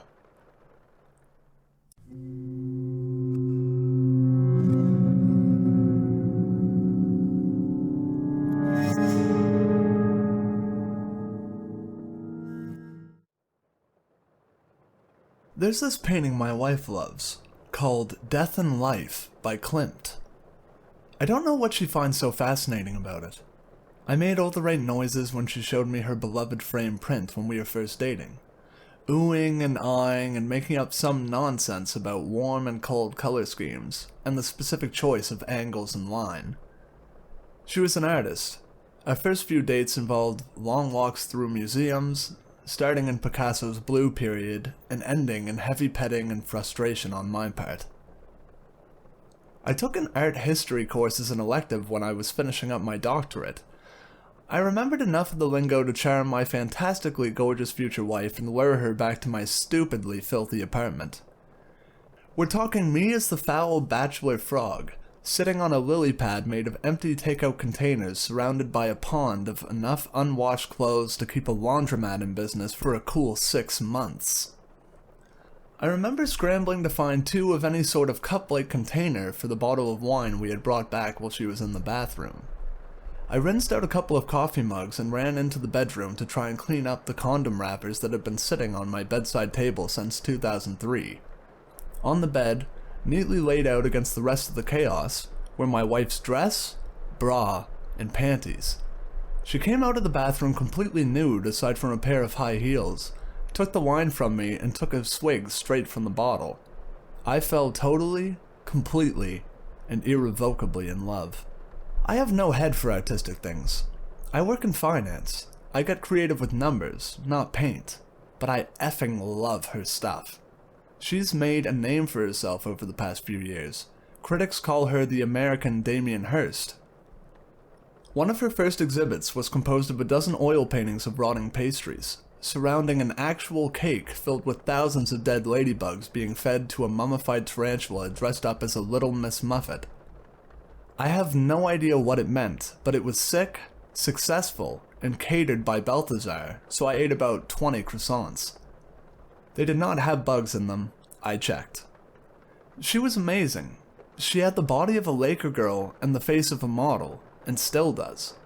She's charming, charismatic, deep, the kind of person people flock to, want to be around constantly. She made love like she had something to prove. She had a twisted sense of humor. As soon as I hooked a job with enough figures to keep a girl like her satisfied the way she should be, I proposed. Bought her a historical brownstone in the city with a garden full of roses and hardwood mahogany floors. And for the first few years, she seemed happy. We were the kind of couple you see in New York Magazine and scoff at because they're just too damned lucky. But we had a rough spot, like all married couples do. She was still superficially the same woman I fell in love with. Looked amazing. People always asked me when she was going to host the next dinner party. She still had an amazing eye for art. I knew, though. I knew she was miserable. I could see it. The misery. In the corners of her eyes and the curve of her mouth. It happened gradually. First, it was the shower curtain. She bought 3 or 4 from a small boutique downtown. Brought them home so we could choose one out together. We decided on one, pale blue, made out of material that was impractical and way too expensive for a drapery in a bathroom, but we had the money and it made her happy, so why the hell not? A few days later, I was shaving and realized she still hadn't put the curtain up. It wasn't until about a month after that I caught a glimpse of it hanging up in her studio, cut to shreds and dyed till it was almost unrecognizable. I chose to ignore it because I had learned it's usually not the best course of action to call an artist out on their creative license, unless you want to start an all-out war with no discernible end. A year after that, though, I had no choice.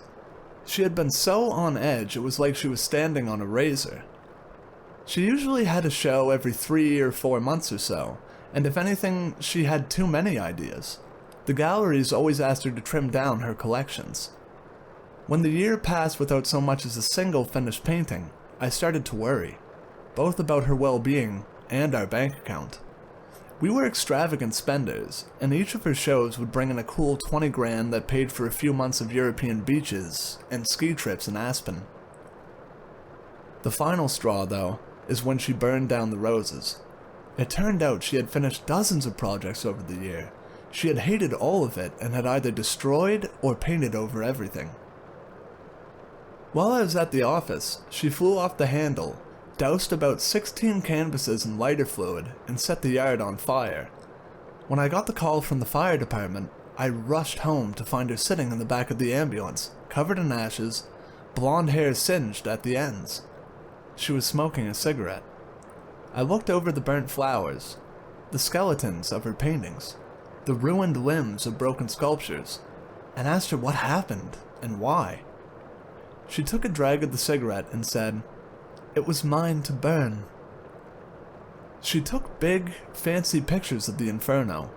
A family of bunnies suffocated in the smoke. She had them stuffed and mounted in size order on a baking soda volcano like the kind you see in middle school science fairs.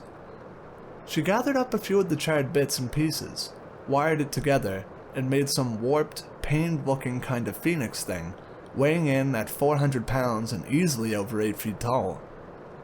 She called the whole thing From the Ashes, and the reviews in the Times called it incendiary, her first foray into becoming a true artist.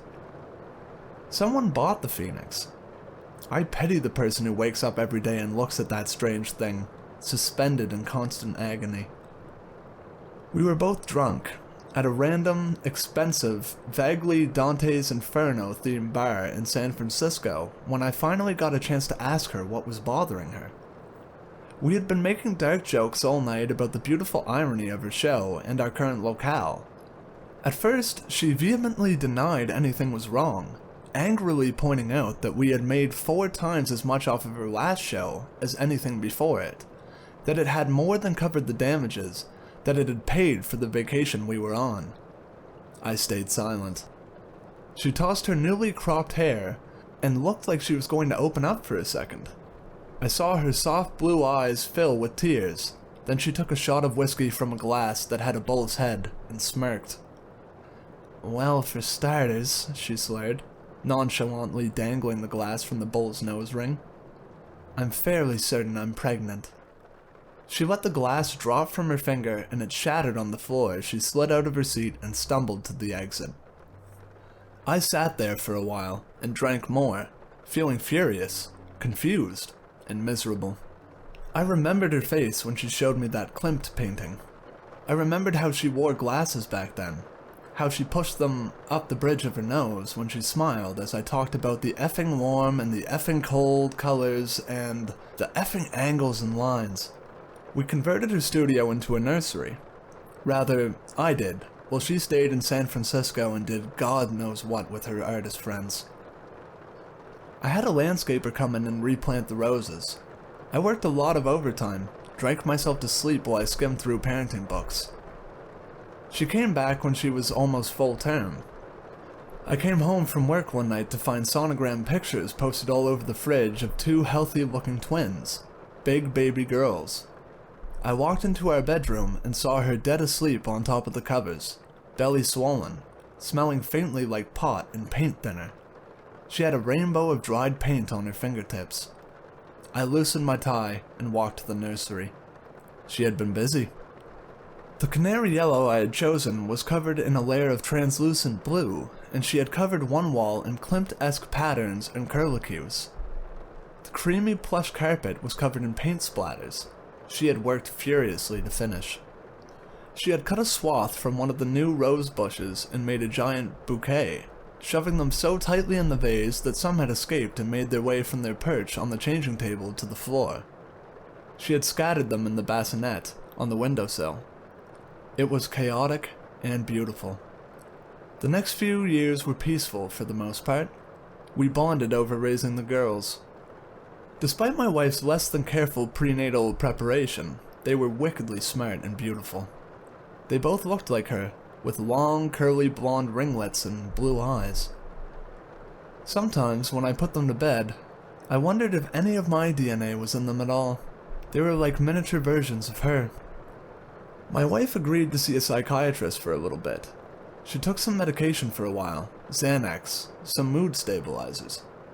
Eventually, she and her doctor decided her crisis had been hormonal and temporary. We started having dinner parties again, soothed the gossip that had infected our social circles. She stopped painting and took up teaching at a university.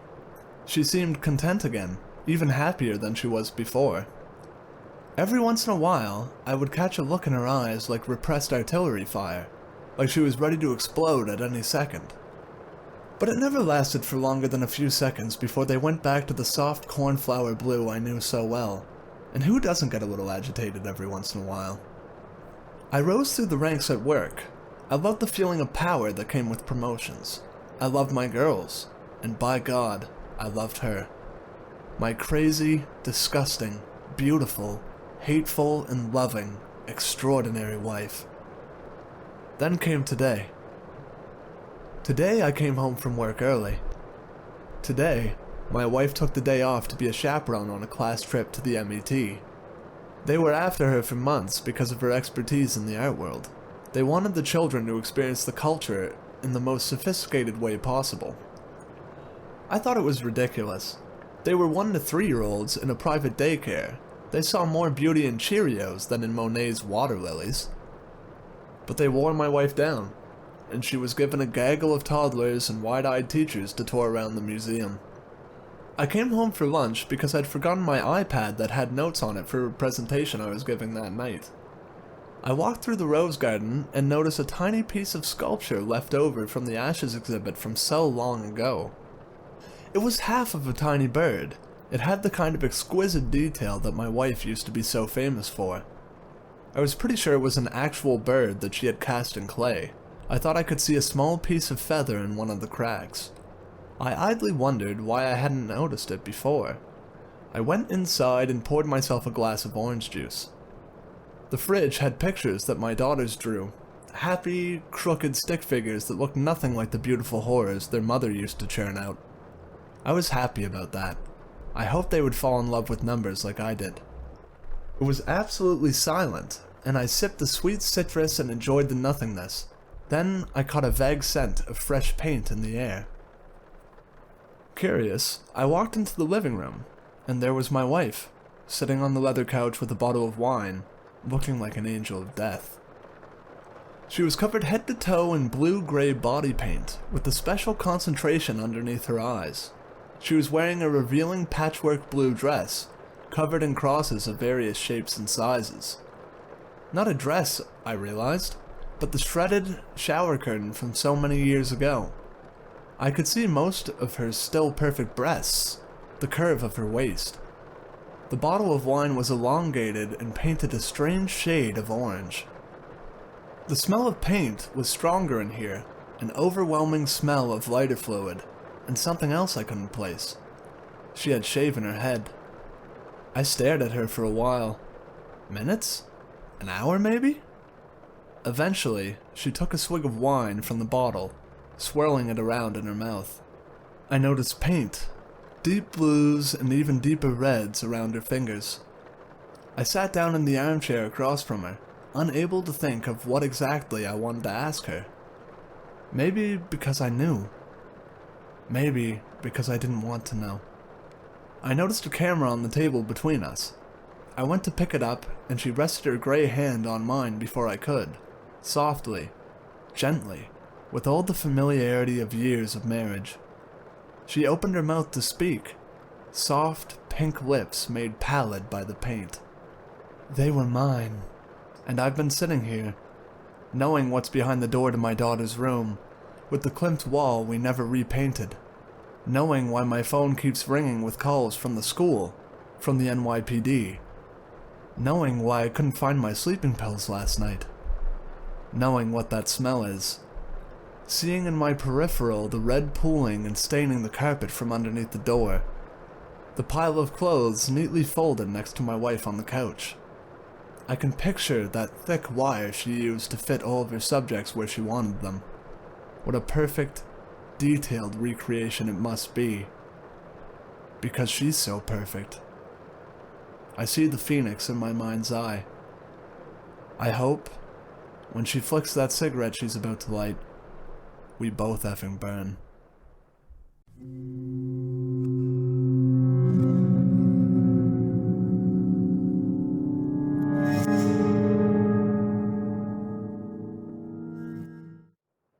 Like most people these days, I had a messed up childhood. Who doesn't, right? My father took off before I was born, and my mother was left to care for me on her own, a skill she was sorely lacking. My mother slipped right back into the drug-addled, party lifestyle she'd enjoyed before I was born, and had soon turned our 2-bedroom apartment into an opium den. For the first 5 years of my life, I walked around in a confused, terrifying mist. The smoky air would flood down the hallway from our living room and slip under my bedroom door. It always seemed to linger for days. I now know that my mother wasn't a bad person, just a victim of her addictions. When she did have spare money, she would put food in the house or buy me clothes from Goodwill. The only pieces of furniture I had in my bedroom was a mattress set and a little blue and white toy chest. Not that I had a lot of toys to put in it, of course. Just the 3 I'd gotten for birthdays. One was an art kit, one was a red wagon, and the last, my pride and joy, was a doll named Betsy. Betsy was my best friend. We would have imaginary tea parties together, sleep together, and even take baths together. Sometimes I even remember her voice. When I thought back on my conversations with the doll in adulthood, I realized that I was likely suffering from delusions, thanks to the always present butts of smoke that laid claim to the dingy hallways and drafty bedrooms of our small apartment. Still, I remember the sound of her voice, a pleasant, tingling lilt that was almost always coupled with a raucous giggle. I also remember the things that she said to me and the things she wanted me to do. She asked me to steal, usually food or pens and pencils. She wanted me to bring her forks and knives and hit the bad men who slept on our couch. It was always something, and I would always get in trouble. But she wouldn't. When I told my mother who had put me up to these games, she would scoff and shake her head. She never believed me. Adults never do. Around my 6th birthday, I asked my mother for a birthday party. I wanted to invite the mean girls from school and serve them cake and ice cream and make them like me. I remember standing in the kitchen that day with such hopes, having just asked the most important question of my entire life. The glass bottle of Coca-Cola I held was shaking in my nervous hands. I waited with bated breath as my mother continued putting groceries away, almost as if she hadn't heard me. But I knew she had. Finally, just as I had failed the second time to muster the courage to repeat my question, she turned around and gave me a flippant shake of her head. A birthday party? Laura, that's ridiculous. I can't afford to feed 15 children that aren't even mine. Hell, I can barely afford to feed you. You eat like an elephant, especially for a girl your size. Or, I'm sorry, Betsy does. There's barely anything left for me to eat around here, much less a classroom of other people's brats. My face fell as she shook her head, mumbled something else under her breath, and stumbled off into the living room. I heard the music go up then as more people walked in the door. Some left, some stayed. I never knew them either way. It simply wasn't fair. My mother threw parties all the time. What about me? I was a kid. All my friends had birthday parties, and now the mean girls at school would know I was too poor to have one, and they would tease me even more. I felt tears start to well in the corners of my eyes, and I choked back a sob while I ran to my room and slammed the door behind me. Betsy was lying on the bed and smiling. She was always smiling. Usually, it made me feel better, but today, it just made me angry. She just kept staring at me, smiling. She was going to tell me to do something bad, again. This was why Mother wouldn't throw me a birthday party. It was because of all the trouble I got into because of her. This was her fault. Betsy didn't have to go to school, and Betsy never got in trouble like I did. And in my young mind, I truly believed it was the doll, not my mother, who was to blame for everything. I snapped then. I screamed in indignant rage and I threw the bottle as hard as I could at the bed. It hit Betsy on her forehead and she fell on the floor. Good. I picked up the bottle and I hit her again and again. I thought I heard her laugh and I hit her harder. Then I laughed. When my rage was spent, I dragged Betsy to my toy chest and threw her in. I slammed it shut and kicked the chest against the wall. I never wanted to see Betsy again. Ever. I never owned another doll after Betsy. About a week later, the police came and 2 nice ladies took me to live in a new home in a new state, with food and toys and no drugs. The truck went into storage and the wagon disappeared. I never saw my mother again. As I got older, my foster parents admitted she was in jail, doing 25 years. That was fine with me. I felt nothing for her anyway. I still had nightmares because of my life with that woman. But then slowly, I began to heal. I focused on doing well in school and I ignored my mother's letters from prison. She reached out to me several times in my 20s as well, but I always declined her calls. That is, until this morning. I'm 30 now, with my own children and a loving, honest husband. I have a beautiful house, 2 dogs, and a career as a social worker trying to make a difference for kids who had it bad like me. I'm happy, I'm steady, and I'm content. So when I got a voicemail from my mother informing me she had been paroled and that she wished to speak, I decided to let her say her piece. Since the kids were home from school, I went out into our shed in the backyard to return my mother's call. The shed was the children's domain and they used it to play in summer. I sat on my old toy chest, which was currently being used as a tea party table, and dialed the number she had left me. 3 rings. Hello? Laura? Hello, Mother. How are you? Oh, Laura, thank you for speaking to me. I know you have your own life now, and a family. I would love to meet them someday. I just wanted to tell you how sorry I am. For everything. Mother, you are not meeting my kids. Ever. And since you called me, I am going to say what I have needed to say for years. The opium? The heroin? They destroyed you. And the worst of it is that you almost took me down with you. I was 5. That was no home for a child. Honestly, I'm surprised it took you so long to get caught. Laura, I know how it seems, but I honestly know nothing. Look, it hardly matters and I do understand why you would feel that way. Why you would hate me and not want me to meet your little ones. I learned a lot about forgiveness while I was away and just... Oh, Laura, I'm so sorry about Betsy. Betsy? I paused, confused. Why would you care about her? I know, Laura, believe me I do. It was all my fault. The drugs, the partying. And Betsy, oh God, if only I had paid attention. If I had only known. She's gone and it's because of me.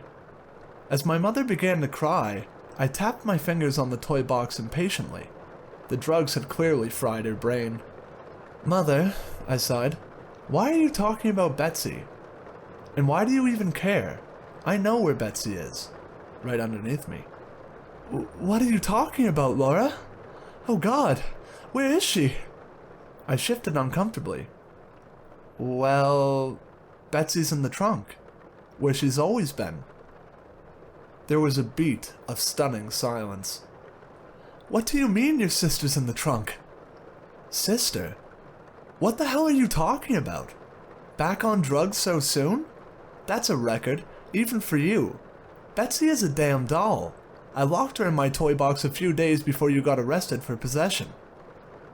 Laura! Oh God! No! No! Laura, what have you done? I wasn't arrested because of the drugs, Laura. I was arrested because of Betsy's disappearance. You always called her your little doll. But we thought you knew. Oh God! We thought you knew. Laura, no! What have you done to my baby? My mind had gone blank, and with no emotion, I set the phone down next to me and stood up. I could hear the muffled sound of my mother's anguished cries and feel the dark clutch of possibility in my own chest. Memories were stirring in the back of my mind, threatening to flood forward into my consciousness. They pushed against a door in my mind that had been locked so tightly for so long that I had forgotten it was even there. Was it even possible? Could the trauma and the opium have really led me to believe that a small child was actually a doll? Begging for food and utensils to eat with? Asking me to protect her from the bad men? No.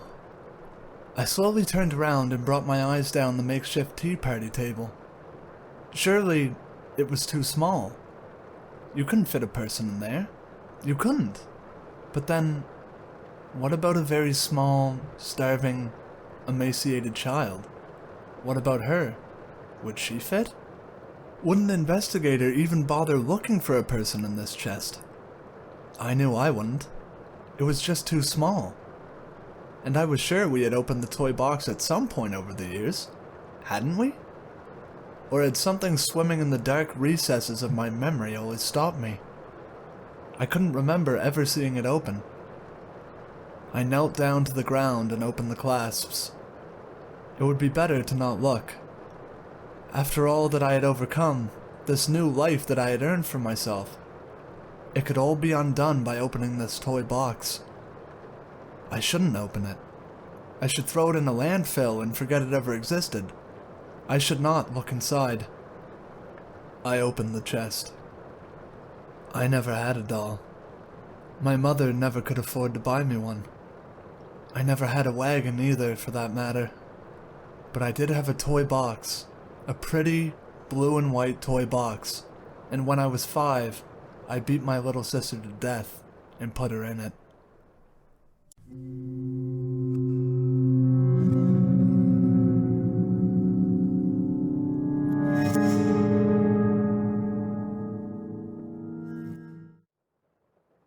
The doctor told me it was a figment of my imagination.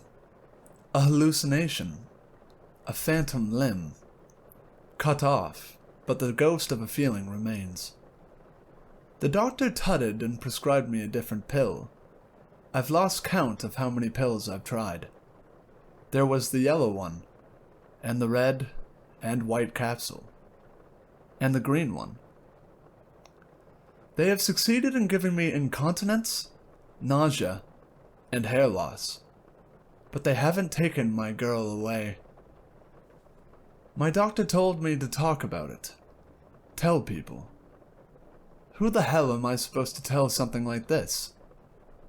My last friends abandoned me when Sylvia left. It's late here. It's just me and no sleep. Where to start when there is so much to tell? At the beginning, I suppose. It's always a good place. We thought we'd had it made when we moved into the suburbs. We had well-paying jobs.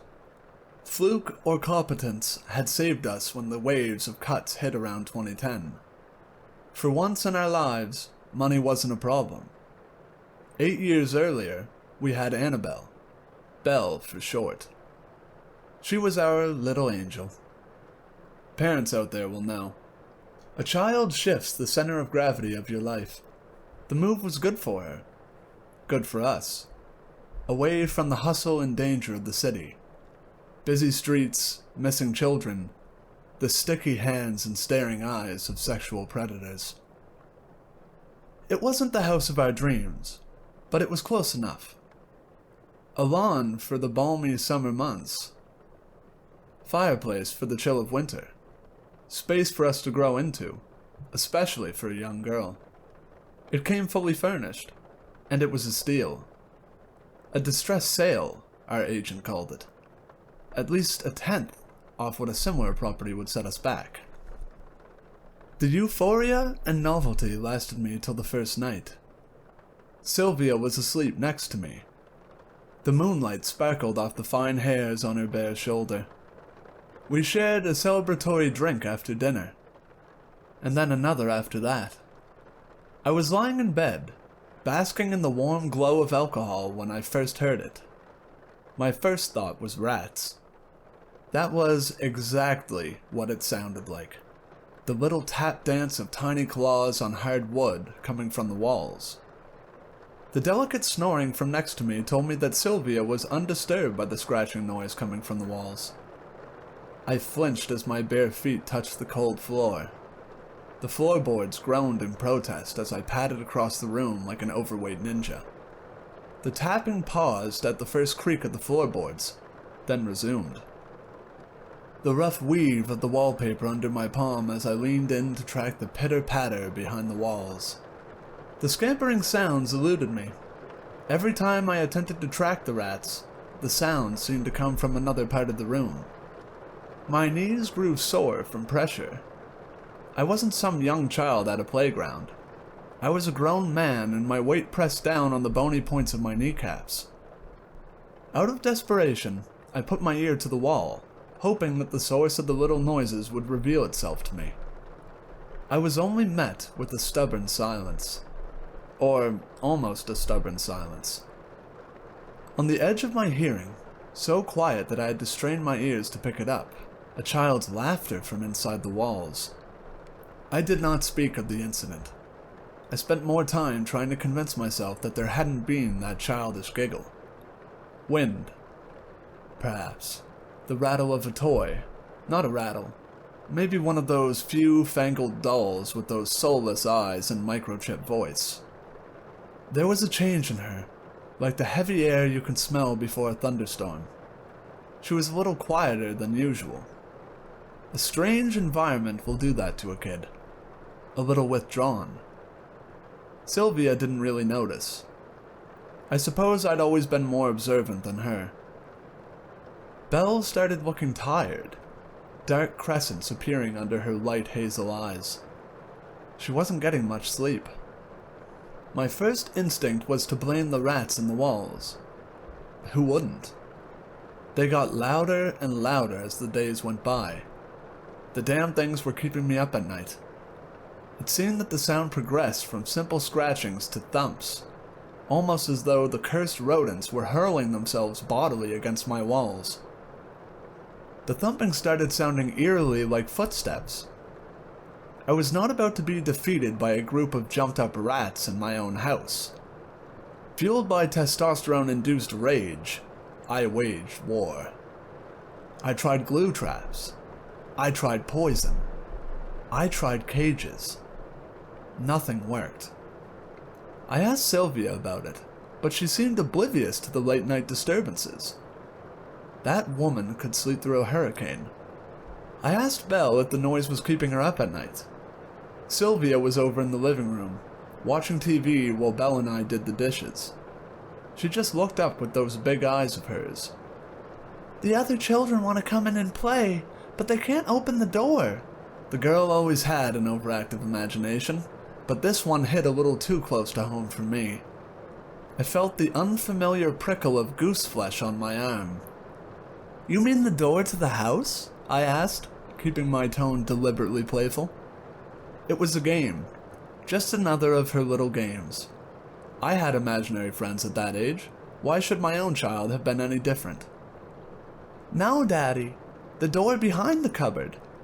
We were up in her room. The opening theme from Desperate Housewives floated up through the floorboards, a world away. I thought I'd humor my little girl, but there was something deathly serious in her tone that I could not shake. I reached back around the standalone wardrobe and felt nothing more than the smooth paint on the wall. "There's no door here, honey." "Look closer," she insisted. I held up my cell phone for light, still playing along. There was something strange in that palm width of space between the cupboard and the wall. A discoloration of the wall, perhaps. Something darker in the shade of the wardrobe. The hard edges of the wardrobe bit into the soft flesh of my fingers. I put my back into it, and the piece of furniture gave ground grudgingly. And there it was. A door behind the wardrobe, just as Belle had said. Not any door, though. I ran my fingers over the smooth surface of the wall. Just a painted one. So convincing were the brushstrokes on the door that I had to touch the wall again to tell myself that it wasn't real. "How'd you know this was here, baby bear?" I asked. "The other children told me." "From school?" As far as I knew, she hadn't brought friends home before. "No, Daddy, the children from behind the door," she said. I looked into her tawny eyes, hoping to spot some twinkle of mischief there. There was nothing there but an innocent earnestness. I lay in bed that night, studying the cracks on the ceiling. My heart pounded hard in my chest, a heavy bass line above the distant rumble of the heating. My daughter's words had unsettled me in a strange way I could not pinpoint.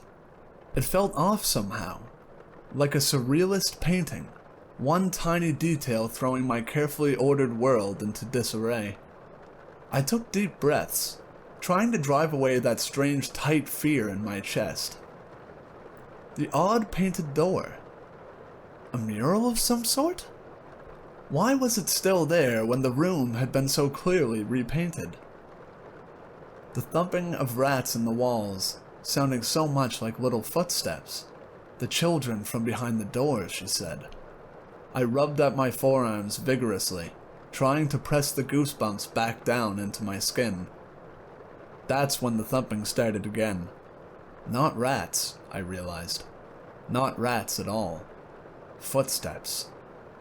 The light bounce of a child. I crept up to my wall again, pressing my ear against the wallpaper. There was laughter there, soft and faint. Not the laughter of a single child. Children. Their happy footfalls beating a rough drumbeat on the wooden floor. There was someone else in there with my daughter. My heart jumped. I felt the chill in my veins as I rushed out of my room and tore down the corridor. The silvery light of the moon shone through the window. It gave everything an odd, flat look, without contrast.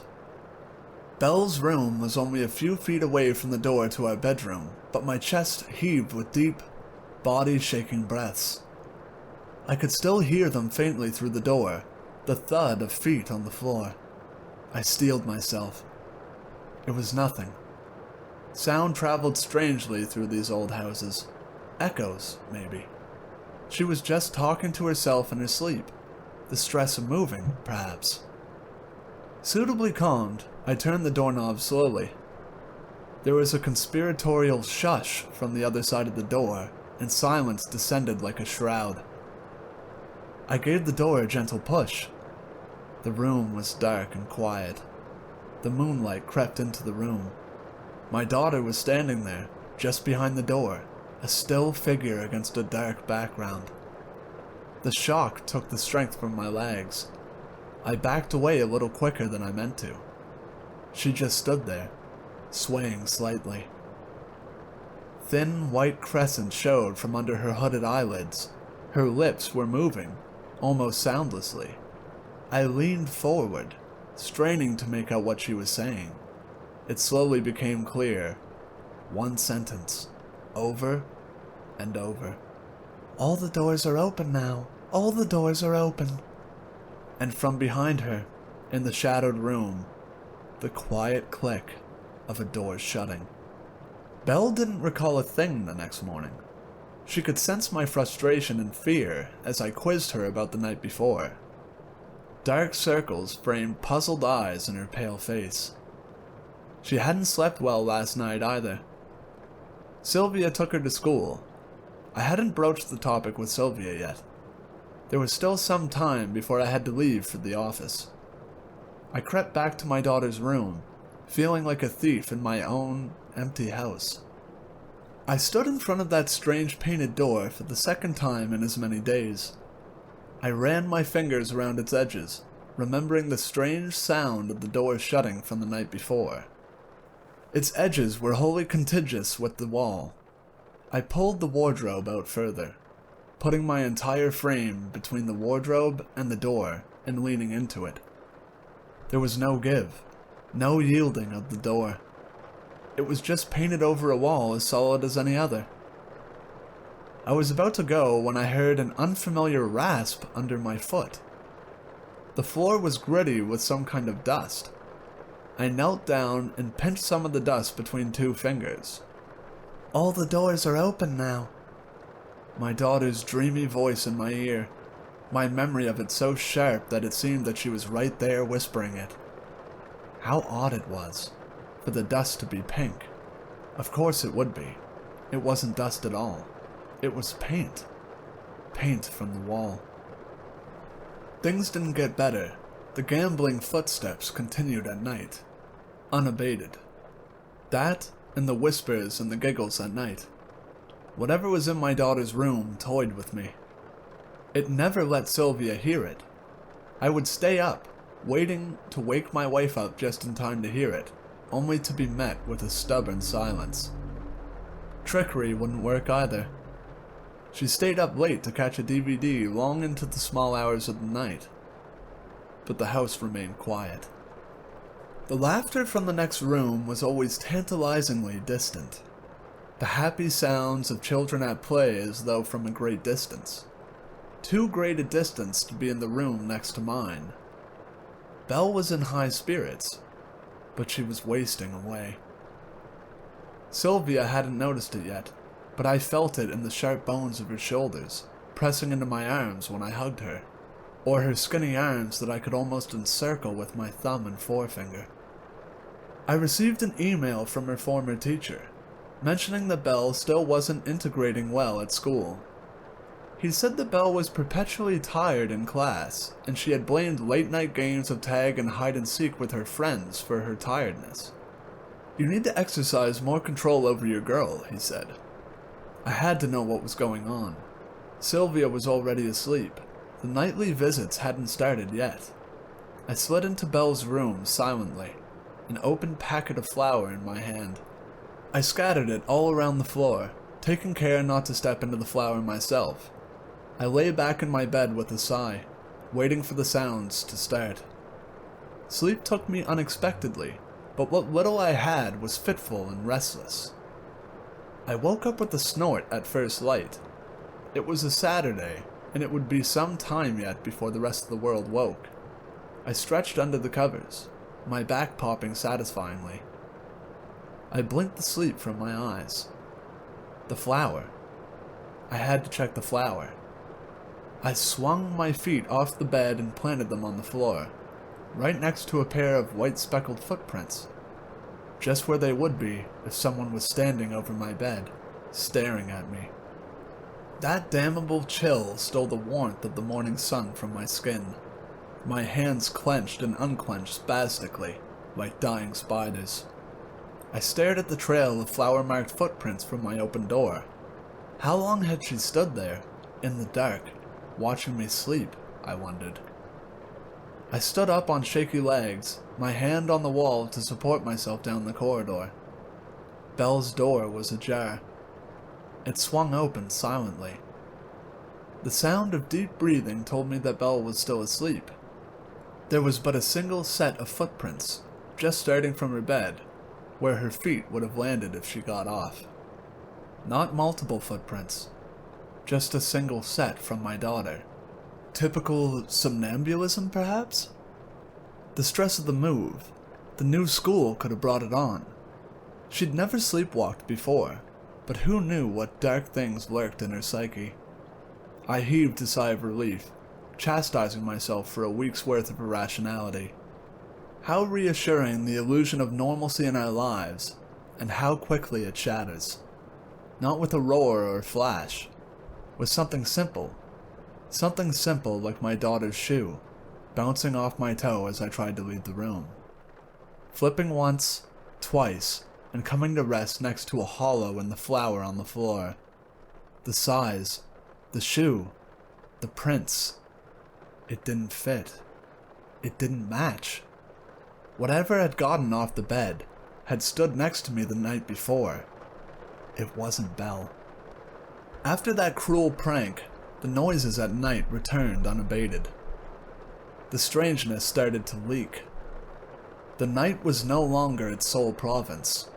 I was waiting for Belle outside the upstairs toilet another Saturday morning, when I heard the familiar taunting voices start up over the sound of the shower. A chorus of children's voices, saying something with a strange cadence, a chant almost. "Stay," they seemed to say. "Stay, stay, stay." They were in there. There was no way for them to escape. I found the door unlocked. I turned the knob, braced my legs and threw the door open, and found nothing. Hot water still gushed from the shower head. Steam billowed out into the cooler air of the corridor. No one was there. I'd seen her go in. I would have wagered my life on it. And yet, she was gone. The giggling started again, coming down the corridor, mocking. Her room. I bolted down the corridor. I found her there, a towel wrapped around her bare body, staring at me with cold mirth from her bed. Her dripping hair had left a trail of water on the wooden floor, a trail which led to the wall with the painted door. I felt her eyes trailing me as I left the room. I shut the shower off, looking for how my daughter and the voices had escaped the tiny toilet. It took a minute. Like the picture with the young lady that turned into an old crone, the answer was right there in front of me. Sketched out between the tiles in front of me, in bold strokes of dark mildew, was the vague outline of a door. It was another sleepless night. I thought long and hard about trying to explain everything to Sylvia. It sounded crazy.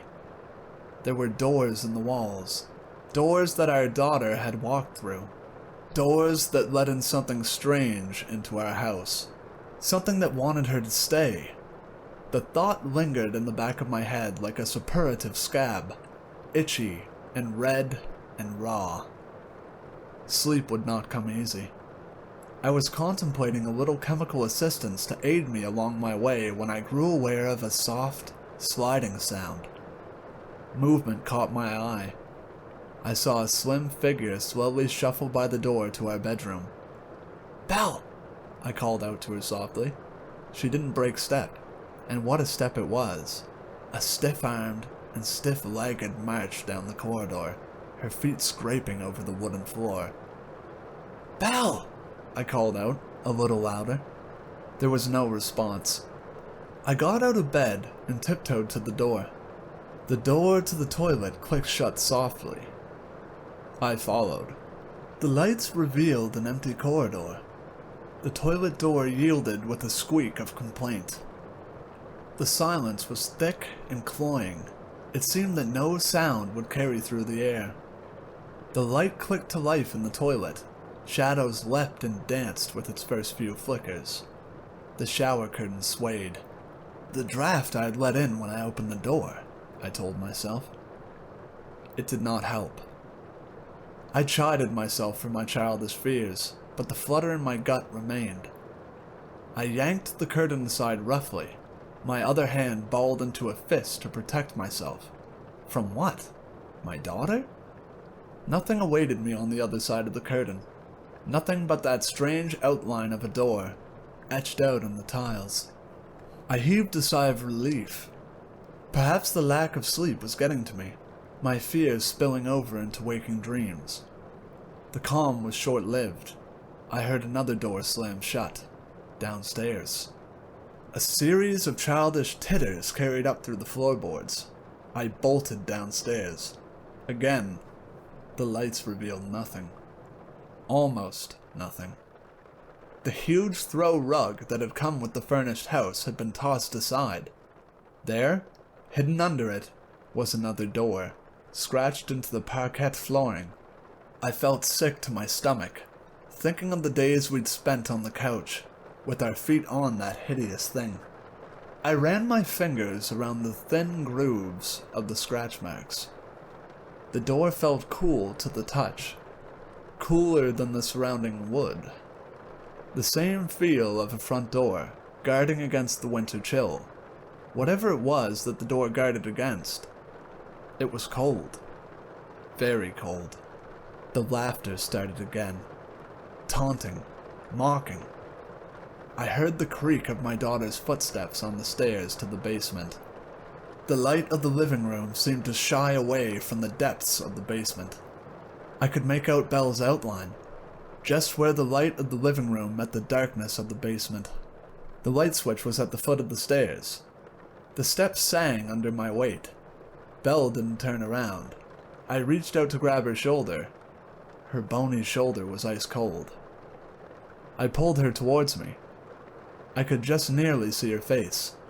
Something blotted out the light. I blinked at the silhouette at the top of the staircase. "Daddy, why are all the lights on?" Belle's voice. Oh God. Belle was at the top of the stairs. I felt the light caress of fingers on my hand. The girl in front of me. Her fingers on mine. Her voice was a hoarse whisper, as though forced from a throat long turned to dust. "She's ours now." She giggled and twisted away from my grasp, vanishing into the dark. The dark space under the house suddenly filled with the pitter-patter of feet on the dusty floor. 2 pairs, 3, until it seemed that an entire legion of light feet were dancing across the floor. The sound was deafening in that confined space. I reached forward and thumbed the light switch, only to be greeted by silence and the slowly settling dust. Something was wrong with the wall again. I already knew what to expect. With the sweep of my hand, I cleared the dust from the wall. Just as I expected, another door. This one, a huge set of double doors, painted on the wall with garish colors.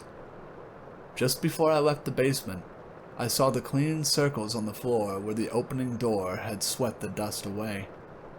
We had to go. There was something dark in the house. Something wholly unnatural about those strange painted doors. I sprinted up the stairs. "Grab some clothes," I told Belle as I passed her. I did not stop to see if there was a shred of understanding in her blank eyes. She turned and followed me silently up the stairs. I shook Sylvia awake roughly. 4 weeks to the day we moved in, and we were fleeing our own home. She blinked the sleep from her eyes. In hushed tones, I tried to explain the situation to her. The painted doors, the sounds of the children, the danger we were all in. Her expression slowly changed from sleepy bewilderment to one of disbelief, and finally, annoyance. She told me that I was overreacting, that the stress of the move and our job was taking its toll on me.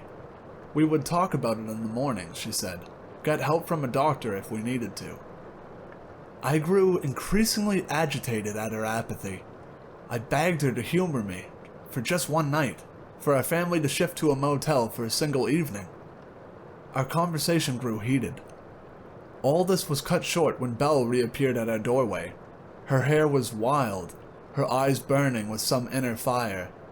"You should go now. All the doors are closing soon. I must stay with them." Her voice was toneless, the flat delivery of an atheist reciting a litany. Sylvia gaped. Having her daughter acting as strangely as her husband tipped her over the edge. Weeping, she rushed forward and held Belle close to her. "You're not going anywhere. This isn't real. Daddy's sick. He made you sick too. You and I will get away from here. Get away from Daddy." Those words felt like physical blows. I felt sick. My wife started pulling at Belle's hand, trying to move her. Belle stood fast, and there was nothing my wife, with her advantages in strength and weight, could do to shift her an inch. Sensing their prey about to evade them, the things in the house grew restless. Our room filled with the sound of feet on the floor, the sound of little feet running up and down the corridors. With a squeak, Sylvia pulled the door shut and leaned against it. The door shuddered on its hinges as unseen things flung themselves against it. Unsuccessful, the house grew silent. Sylvia stared at the doorknob. I shook my head, stepping off the bed. I had just gotten onto my feet when a new horror showed itself. Our wall was stretching, distending like a boil, bulging obscenely towards us. There was a door in our room, under the wallpaper. It had been here all along.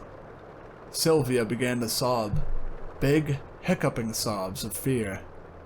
We heard the tearing sound of the glue ripping off the walls.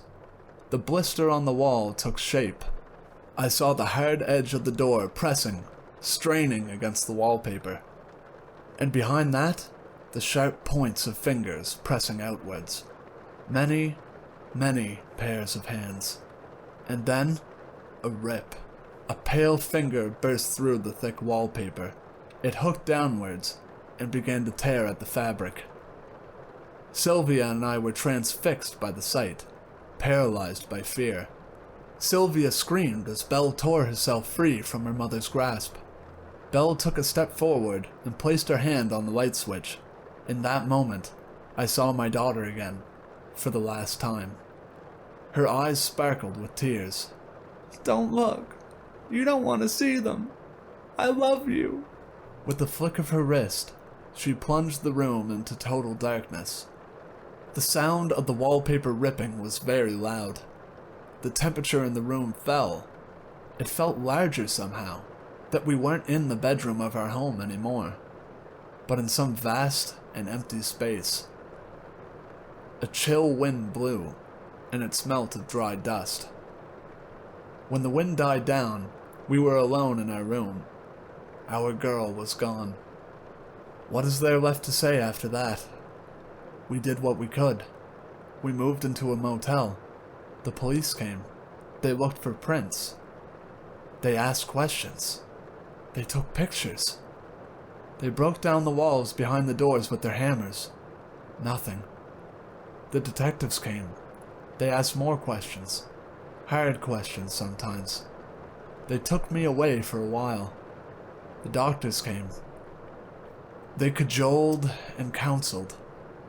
They asked me about my parents, about our family, if I had ever hurt my daughter. The doctors found nothing wrong with me. The cops found nothing in my house. The detectives found nothing false in our story. They let me go. Sylvia and I stayed with her parents for a month. Belle's disappearance ripped a hole in our lives. We tried. Some things just don't heal right. Others don't heal at all. Things weren't the same. The split was amicable. We just drifted. No arguments. No fights. Just a slow death of the love that had once bound us. And what then? I came back here. There was nowhere else I could go. The first night was the hardest. The bedroom was out of the question. I spent the first night on the couch, hugging a bottle of Jack. It was midnight when the laughter woke me. They were still there in the house. Through the tinkling of the laughter, I could pick out a singular voice. A father never forgets the voice of his child. The doors were gone, but they were still there. She was still there.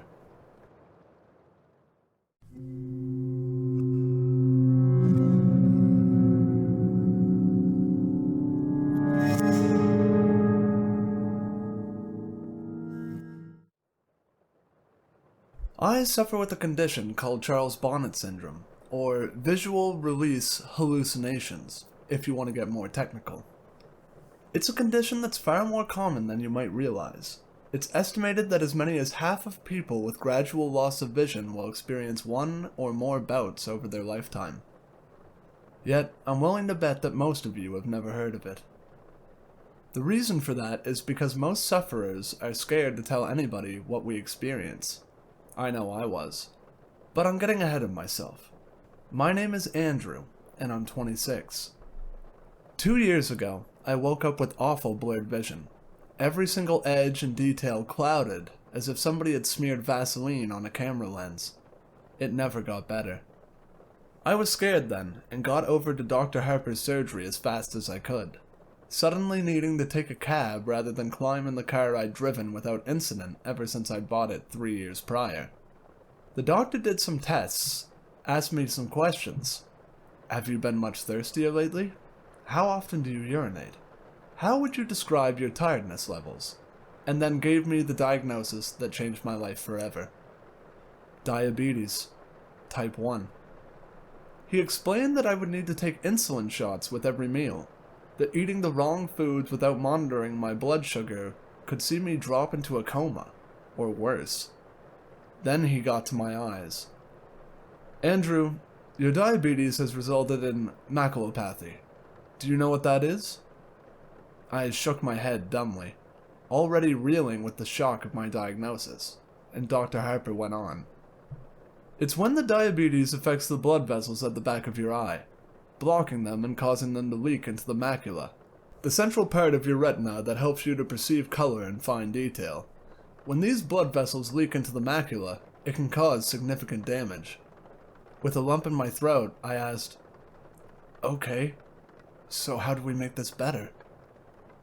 I couldn't see Harper's face properly when he spoke, but his tone of voice was enough to tell me what I'd been dreading. "I'm sorry, Andrew," he replied gravely. "Perhaps if we'd caught this a little sooner, we might have had some treatment options available to us, but I'm afraid the damage has been pretty extensive. We can take steps to arrest the development of the condition, but I'm afraid it's irreversible." I felt as if my world had come crashing down around me. I was just 24, still at my physical peak. I was active, playing basketball and cycling a couple of times a week, and now my health, my body, and my sight had been taken from me. The first 6 months were tough. I broke up with my girlfriend, a sweet girl named Holly, who tried to make it work but couldn't because I was so damn angry all the time. I lost my job, because if there's one thing an architect needs, it's his eyes. I even fell out with a lot of my friends, making excuses to not meet with them until they stopped asking. In truth, it was jealousy on my part, envy that they got to keep on living while everything I'd ever hoped for had been snatched away. I became a recluse, never leaving my apartment, barely bothering to wash, shave, or get dressed each day. I was so sure that my life was over, I stopped even trying to live it. I was an ass. It took me a long time to realize this, but in the end it was the nurse assigned to visit me at home, a tall, no-nonsense experienced woman called Lois, who brought this to my attention. "You're an ass," she said. "What?" I gasped, shocked at her language. "So you've got diabetes. Do you know how many people do?" she asked. Then, before waiting for my answer, she continued, "Do you think they all hide in their apartments, refusing to get on with their lives? Losing your vision is a terrible thing, and you do have my sympathy. But, Andrew, it's no excuse to give up." "But you don't," I argued, trying to defend myself, but she hadn't finished. "Understand?" she growled. "One of the bravest men I know was paralyzed from the neck down when he was just a child, and he hasn't given up. You can do so much more with your life, and you have people that want to help you do that, but you can't even be bothered to shave that ugly effing beard off.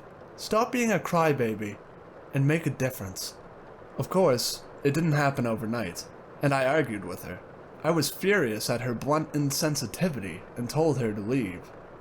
I said I'd tell her superiors, but she laughed and told me I wouldn't. "You won't, because you're a smart guy, and you've got too much pride for that," she said. "I'll see you next week." That night, I shaved. I opened my curtains and actually looked around.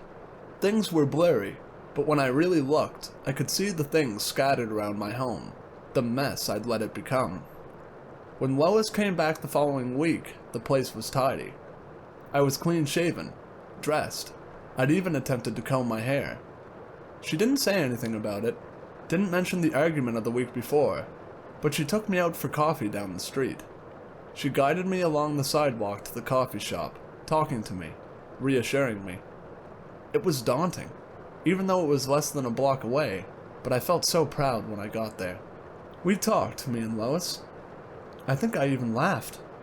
Afterwards, she walked me home. Then, when she helped me back inside, she said, "It's nice to meet you at last, Andrew." That day was the beginning of my new life.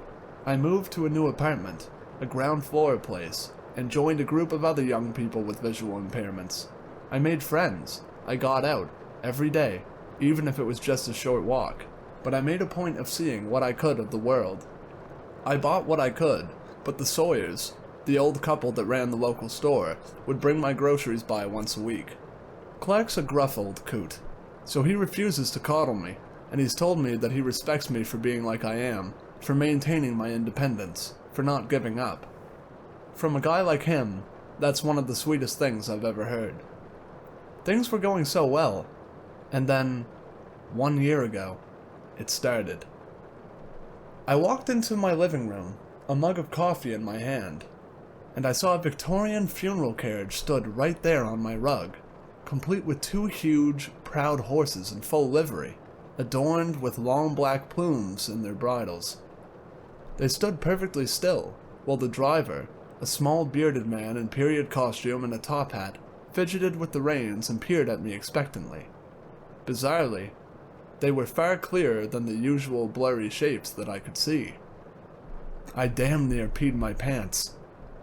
I dropped the cup, spilling scalding hot coffee over my bare feet, jumping backwards with a cry of pain and alarm. When I returned my attention to the horses and carriage back in the room, they were gone. In that moment, I wondered if I was going mad. Apparently most of us do, which is understandable.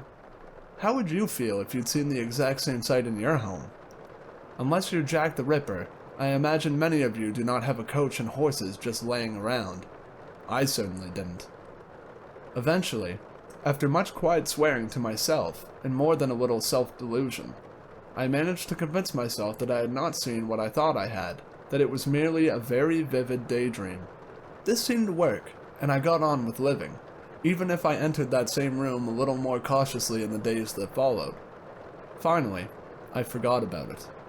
2 weeks later, I saw a giant, floating, swirling, orange ball in my bathroom.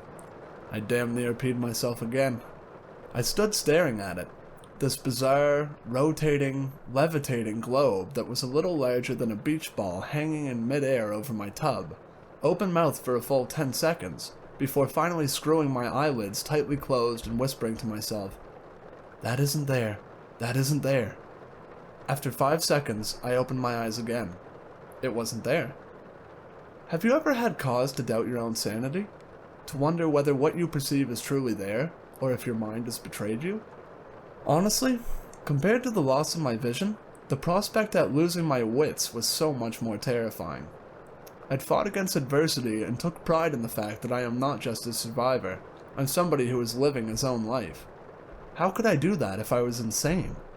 I barely slept that night, and I remained jumpy for days afterwards. Any sign of movement or any unfamiliar shape would set my pulse racing, would cause me to doubt whether it was truly there. It was the toughest time I'd ever been through, worse even than that time after I was diagnosed with diabetes.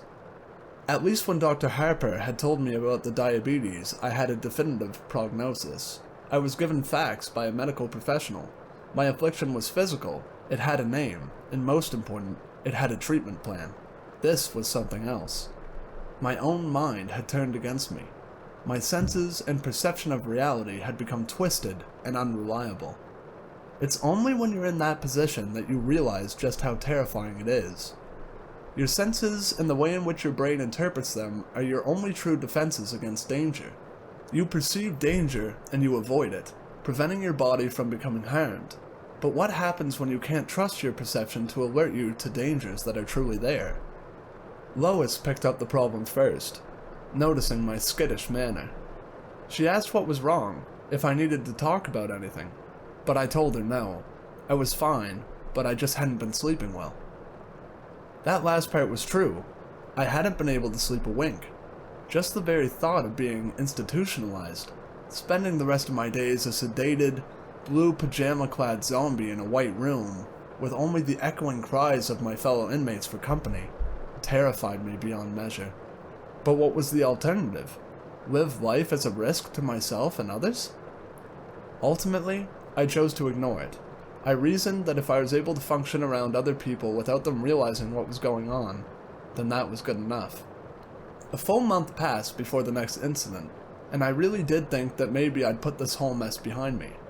With every passing day, my confidence had grown, so that Wednesday morning I'd stepped out onto the sunny street feeling pretty carefree. Each Wednesday, I'd treat myself to a latte down at Joe's, the same coffee shop that I'd visited with Lois.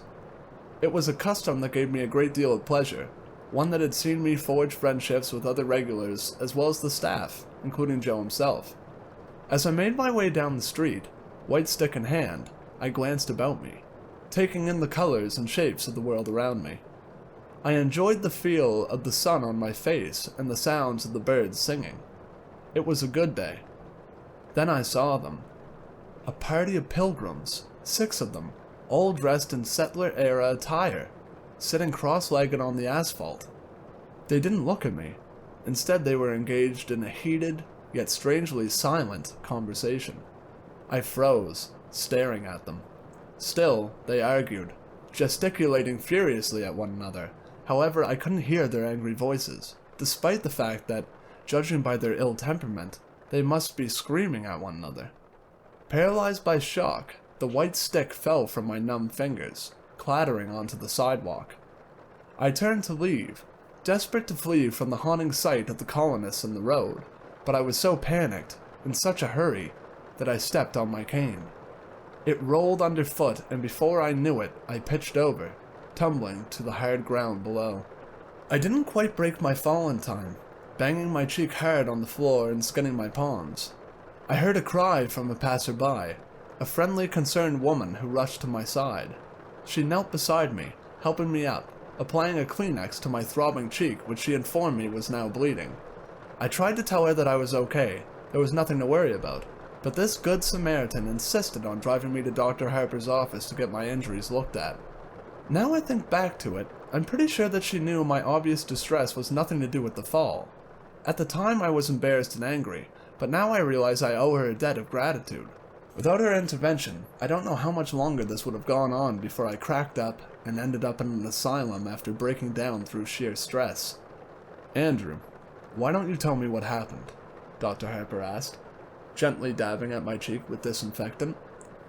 I explained that I'd just lost my balance, that no harm was done, but I think he saw through my feeble protestations to my underlying agitation. He didn't press, he didn't force the matter, he simply asked what might have caused my clumsiness. Then he asked how I'd been as of late. When I'd finished mumbling my way through the most non-committal answer I could muster, he placed a gentle, reassuring hand on my shoulder.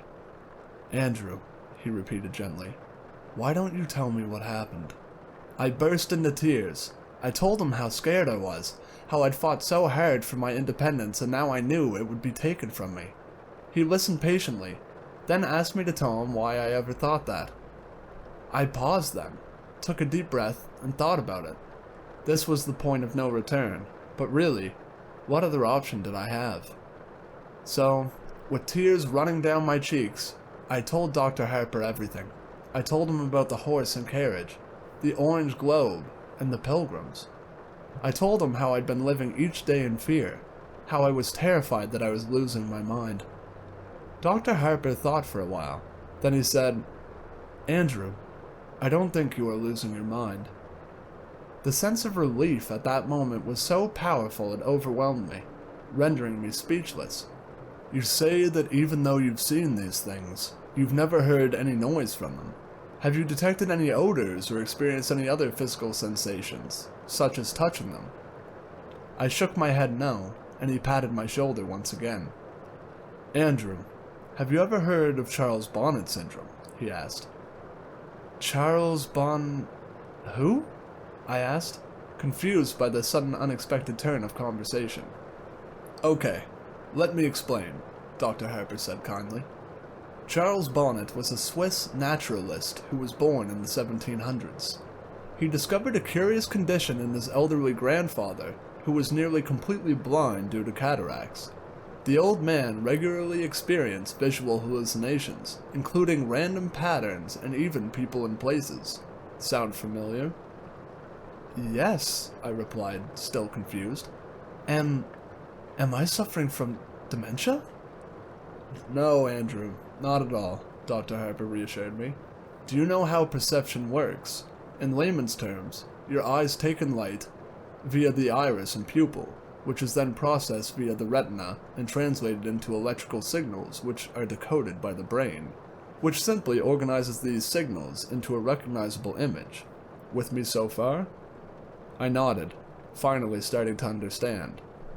When the retina becomes damaged, such as those that have undergone macular degeneration, those signals become warped and jumbled, Dr. Harper went on.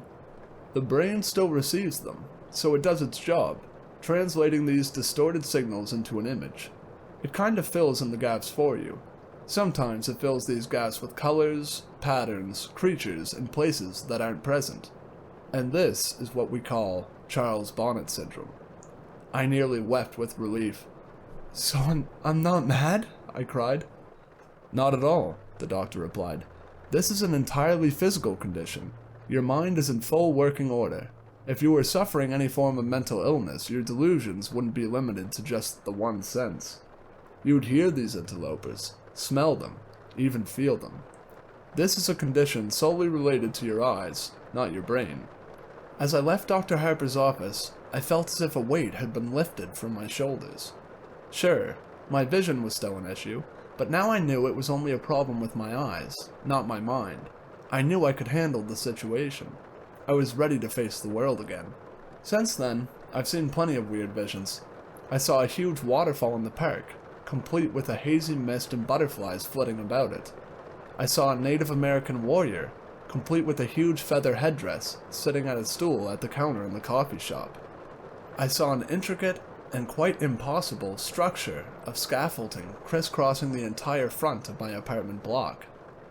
Hell, on the 4th of July last year I even saw a great swooping green dragon in the sky, twisting and cavorting through the air overhead. All looked utterly and completely real, yet now I knew they were simply tricks of the eye. They were no longer disturbing. In fact, I actually came to quite enjoy them, even looking at them as unique and entertaining little shows of works of art that existed purely for my pleasure and nobody else's. I came to welcome them. Then, a month ago, I saw her. It was nighttime. It's always nighttime when I see her, and I was just getting ready for bed. I walked into the kitchen to get myself a glass of water, and actually cried out in alarm when I spotted the figure in the corner. She was tall, by far the tallest woman I'd ever seen, and even though she stood hunched, she still had at least 6 inches on me. I was used to seeing characters in dated and bizarre dress, but this was different somehow. It didn't seem like an outfit from any one time. Instead, a bizarre mishmash of items. She wore a tuxedo jacket, figure-hugging in black, tailored to the female body shape, over a dirty old ruffled dress shirt. To complete the ensemble, she wore a bright red bow tie.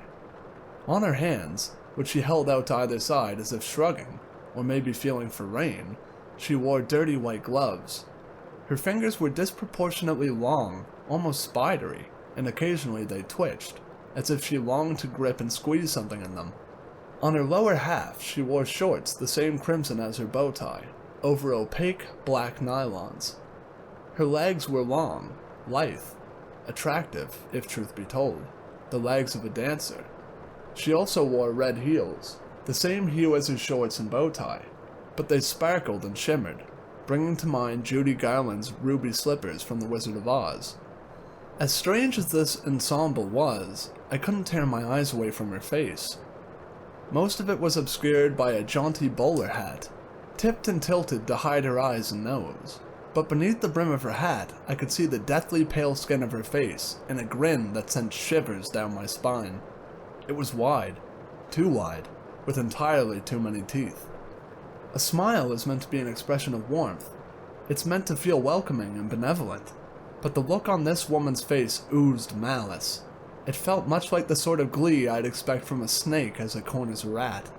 However, the thing that startled me most was that she had a third arm sprouting from her back, curled up and over her head like a scorpion's tail. It was longer than any arm should be, and the hand only had 3 fingers, like a claw. It was pointed straight at me, and as I swore in dismay and stumbled sideways, it seemed to track my movement. I stood staring at the creepy figure for a few seconds, trying to get my head around the situation. She just stood there in the corner, grinning. Finally, I realized that this was just another of my hallucinations and breathed an audible sigh of relief. One of the tricks I picked up over the months of suffering with Charles Bonnet syndrome is to break the line of vision toward whichever stimulus is causing my brain to interpret the images into the hallucination. Think of it like restarting a faulty computer, how refreshing the system debugs it. To this end, I close my eyes and count to 5, then, when I reopen them, the hallucination is gone. So, as I stared at the horrifying, malformed figure in my kitchen, I knew that to make the image go away, I simply had to close my eyes. I'll be honest here, when I counted to 5, I hesitated a little before opening my eyes. If I'd opened my eyes and she'd still been stood there, smiling that wicked smile at me, I think I might have had a heart attack. She wasn't, and I breathed another long sigh of relief, fetched my glass of water, and went back to bed. The tall woman haunted my thoughts in the days after I saw her. She was different to the other visions I'd had. Somehow she felt more real. It was this agitation that my buddy Jason picked up on when we met for lunch the following Friday. Jason was one of those same friends I tried to drive away shortly after I lost my vision, yet he'd refused to give up on me, continuing to get in touch week after week. Good friends are hard to come by, but great friends, the ones who will be by your side for life, are even rarer. Jason, God bless his kind heart, is one of the latter. "You gotta tell me what's going on, dude," he said, as we sat down over pizza. "What do you mean?" I asked, trying to brush it off. "You're so distracted. It's like you're looking for something in here all the time. You've eaten like 1 slice of pizza and the time it's taken me to eat 4. So, I repeat, you've gotta tell me what's going on," Jason said, waving a slice of pizza around for emphasis. "It's nothing," I replied, feeling a little stupid. "I just had a hallucination a couple of nights ago that really got to me." "I thought you were cool with those now," he asked, putting the slice down. "Yeah, I am. I was. But this was different," I replied, resigned to talking about it. "She scared me." "She?" Jason asked, his interest clearly piqued. "Tell me about it." So I did. I described the tall woman and how she'd appeared to me. I explained that unlike any of my other hallucinations, she felt more real, and that she was the first to feature such a weird and unsettling mutation. Sure, I'd seen smaller versions of people in the past, a phenomenon referred to as Lilliputian by medical professionals, but the extra appendage and impossibly distorted face were something I had yet to encounter thus far. I think it was that, combined with the unnerving expectant stance, that had disturbed me the most. "So," Jason said after I'd finished, "you say she had great legs?" "Shut up, you jerk," I laughed, throwing my napkin at him. "No, seriously, I get it, man," Jason replied, passing the napkin back to me. "If I walked into a room and a giant mutant was waiting for me, it'd scare the crap out of me too. But you know what caused you to see this? It's like the coachman in that waterfall you saw. It's a condition that you know you have, and it's one that you know how to deal with, okay?" I know, I replied. "Thanks, man. You're right." I did feel better, too, so I smiled at him, took a big bite of my pizza and changed the subject, asking him about his Psycho X, a conversation he was all too happy to dive into. The next time I saw the tall woman, just under a week later, I was brushing my teeth. I was stood at the wash basin, brushing away, when I spotted a figure in the mirror. She was out in the dark hallway, peeking around the door behind me. That same sinister grin I'd seen before stretched her narrow face into a distorted grimace. The dirty bowler hat pushed down over her eyes once again. Each of those 3 long, spidery hands gripped the doorframe. As crazy as this sounds, it felt like she was trying to avoid being spotted.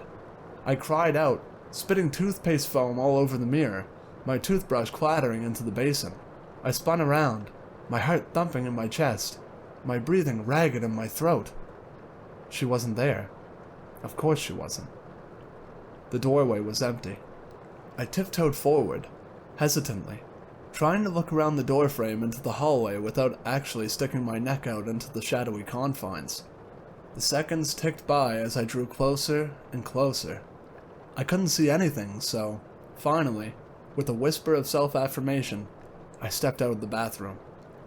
The hallway was empty, as was the rest of my apartment. I was shaken again. This was the first time I'd seen a hallucination in a reflection, and I wasn't even sure that I'd actually seen it. Now, as I sit here writing this, knowing what would follow, I think I thought like that to try to protect myself, to shield myself from the truth. I was an idiot. A full fortnight passed without incident. Sure, I saw a flash of color one day, a dancing yellow lightning bolt that zigzagged back and forth on the street outside my apartment. But that was exactly the sort of thing I've come to expect from my condition. It was exciting, otherworldly, but it wasn't scary, not like she was. In retrospect, that fortnight was blissful. It was a reminder of what life could be like, the existence that I'd carved out for myself since my diagnosis. Life was good. The night that changed the way I viewed the tall woman, last night, I'd been out and had a couple of drinks. I'd met the other guys with visual impairment for dinner, and we'd ended up at a bar afterwards. I wasn't hammered, but we got through plenty of beer between us, and by the time I stepped out into the cool night air, I felt decidedly lightheaded.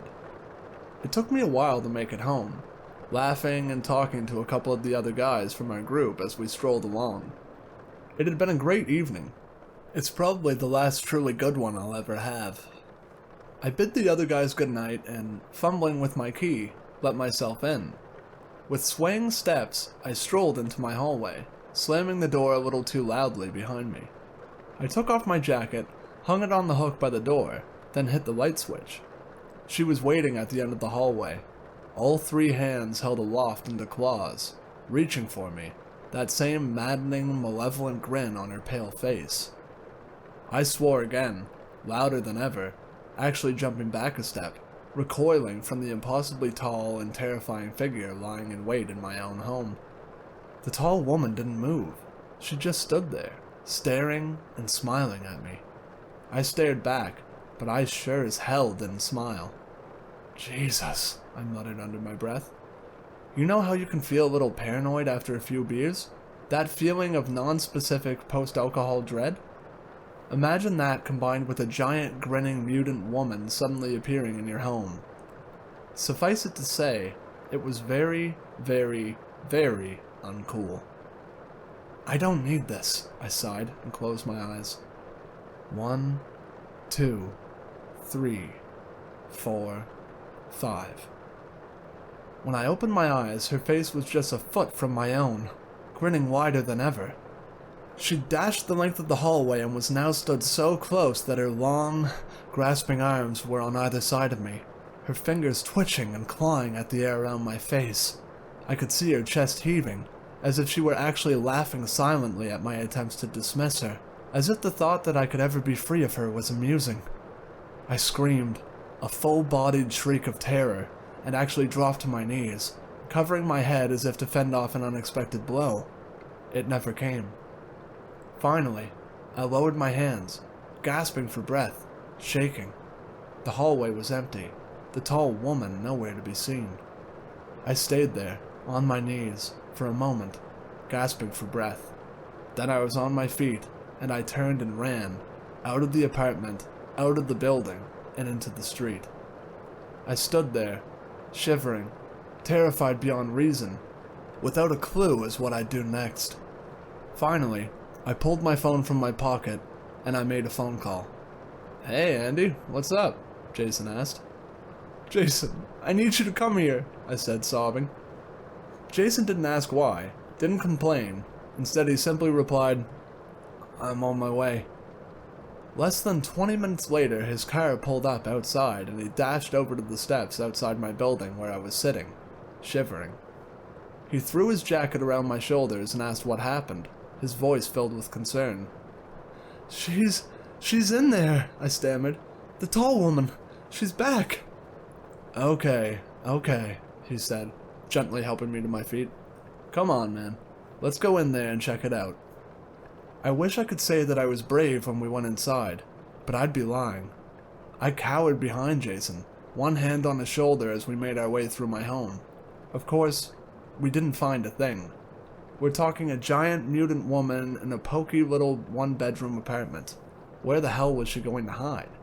Finally, After we'd checked every single room twice, I had to admit that she was gone. "I'm so sorry, man," I apologized, feeling genuinely stupid. "I got scared and... I'm sorry, man." "Hey, forget about it, buddy," Jason said. "So, I'm here now. Where do you keep your booze?" Half a bottle of bourbon later, we were both feeling pretty talkative.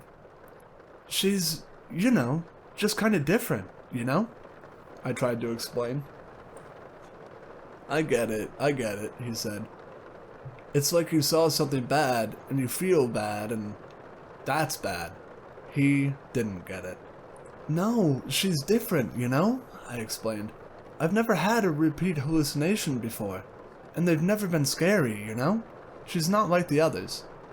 "Dude," Jason said, taking another sip of bourbon, "you've got, Charlie Bonnie syndrome, and that makes you see stuff. So..." He waved his hands in the air like a magician who just performed a trick. I know, I replied. "No, listen, Andy," he said. "You know it makes you see stuff. It's just your eyes, yeah? You didn't hear anything. You didn't feel anything. This is how that stuff goes. It's your eyes. And I know it's scary, man, but you've been through, hell and high water in your life so far. You're tough. One of the toughest, bravest guys I know. And you can handle some creepy hallucination chick." I laughed. I couldn't help it. "She is a very creepy hallucination chick, though." He laughed, and we both took a drink. "That could help," he said, his voice thoughtful. "What? Drinking?" I asked. "No. Well, yes, it does," he giggled. "I mean, demystifying her. You should give her a name, something stupid, so she's not scary." "I've got to say that as much as I like creepy hallucination chick, that's a bit of a mouthful," I laughed. "Yeah, I get that," he replied. Suddenly, something he'd said came back to me. "How about Helen?" I suggested. "Helen Highwater." "Awesome," he said, then raised his glass. "Here's to Helen, buddy." "To Helen." I smiled and drained my glass. Jason spent the night on my sofa, mainly because he'd had too much to drink to even think about getting behind the wheel of a vehicle, but honestly, I think the reason he drank so much was so he'd have an excuse to stay and keep an eye on me. I'm glad he did. Knowing that he was there made me feel safer, and I was able to get some sleep. It gave me a sense of security to know that if the strange vision I'd just christened Helen was to appear again, I'd be able to call on him for support. This morning, we both needed support. "It feels like a mule kicked me in the head," he groaned when I made my way into the living room. "Yep," I replied, my own head thumping. "Joe's?" "Joe's," he replied firmly, and staggered to his feet. As we drank strong black coffee and ate muffins, we didn't talk much. Finally, Jason broke the silence. "So, you feel cool now?" he asked, his mouth still full of blueberry muffin. I nodded. "Yeah, I think so." "Not still freaked out about you-know-who?" he asked. "Helen?" I replied with a smile. "No, I really don't think I am. I reckon I can handle some creepy hallucination chick." "Good," he laughed, giving me a hearty pat on the back. "That's cool, man. I bet you can." Now, after a night spent cowering in my bathroom, too scared to go out into the rest of my apartment, I know we were both wrong. About everything. Remember how earlier I told you that the thought of being institutionalized, that the very idea of losing my grasp on reality was the most terrifying thing I could imagine? Now, I'd welcome that, because the alternative is far, far worse. After breakfast, I said goodbye to Jason, and he climbed into his car and drove away. The day passed without incident, and when Lois stopped by this afternoon, she even commented on how upbeat I seemed. "You got a lady in your life?" she asked casually. I laughed at that, wondered what she'd think if she knew the truth. "Yeah," I chuckled, "something like that." "Good for you," she sniffed. "You make sure you treat her right." That tickled me even more, and I had to bite my lip. "Sure," I replied. "I'll do my best." Tonight, Still a little wiped from the exertions of the previous evening, I decided to turn in early. I brushed my teeth, washed my hands and face, and got changed. Finally, I fetched a glass of water and walked into my bedroom. I climbed into bed and instantly felt so relaxed. Within mere seconds, I was ready for sleep. That sudden, overwhelming drowsiness that comes when you spent a whole day keeping sleep at bay. I decided that resistance was futile and sat up to switch off the light. I nearly didn't see her, but as I reached for the switch, I caught a glimpse of something out of the corner of my eye. My heart leapt into my throat as I turned to the foot of my bed. The tall woman was crouching there, her grinning face staring at me from just beyond my feet. So many teeth. Her long, slender fingers spread out over my blankets, twitching slightly as she gripped the end of the bed. Slowly, excruciatingly so. Her third, misshapen arm came into view over her shoulder, joining her other hands on my bedding. I froze, utterly petrified. I was at a crossroads here, arriving at a pivotal moment that had been coming for some time. She watched me, grinning, as if she was waiting to see what I'd do, cruel amusement flickering across her pale face. But this time, I'd had enough. "You don't scare me anymore," I said, my voice filled with defiance and anger. "I'm not letting you do this to me." I reached across to the light switch. "Good night, Helen," I said triumphantly, then flicked it, plunging the room into darkness. I laid there, a sense of tremendous pride surging through me, and I grinned to myself in my warm, comfortable bed, overjoyed at the emotional victory of overcoming my own fear. And then it happened. The thing that led me here, something that turned my blood to ice water, my bowels to jelly. "Good night, Andrew," her rasping voice hissed from the darkness.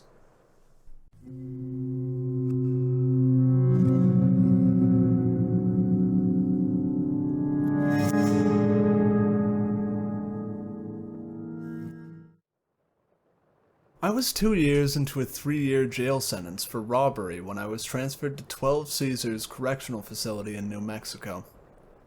I remember the cellmate I wound up with, this guy named Hector Ochoa. He was an average-looking Joe, part Mexican, part I don't know what. Very low-key. Used to spend most of his time reading his Bible, or writing in this alligator-hide notebook he kept tucked into his waistband. I've had a fair few cellmates in my time, but this Hector guy was seriously offbeat. He wasn't violent or anything. He wasn't dangerous in the conventional sense of the word, but he gave off this really creepy vibe. The other inmates steered well clear of him. Not even the gangbangers messed with this hombre. The first few days sharing a cell with him, I was tearing my hair out. I kept thinking there were huge bugs crawling all over my flesh. I couldn't stop scratching. Turns out the bugs were all in my head. Hector slept on the bottom bunk. Every night after lights out, he'd lie there praying in Spanish. He'd pray in this never-ending drone. It drove me crazy. Made it next to impossible to sleep. A couple of nights in, I wake up suddenly. It's maybe 2 or 3 in the morning, and for a moment, I'm disorientated. I don't have a clue where I am. I hear this woman whispering in the bunk below me. I can't hear what she's saying, but I know it's a woman. It sounds like Hector and this woman are whispering to each other. That's when I sit bolt upright.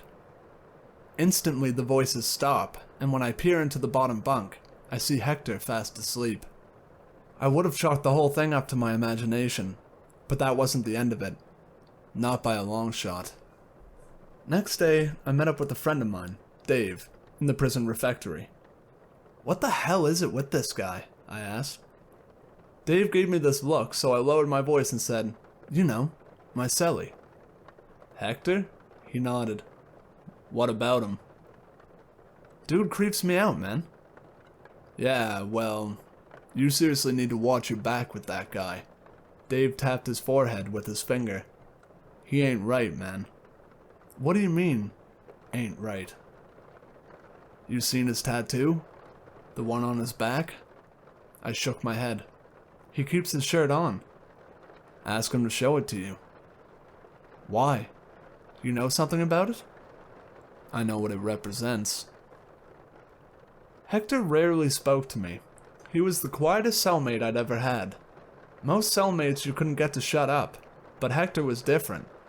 He sat there on his bed, and he might as well have been in solitary for all the cares he gave. I figured I couldn't just come out and ask to see his tattoo, so I broke the ice by showing him a few of mine.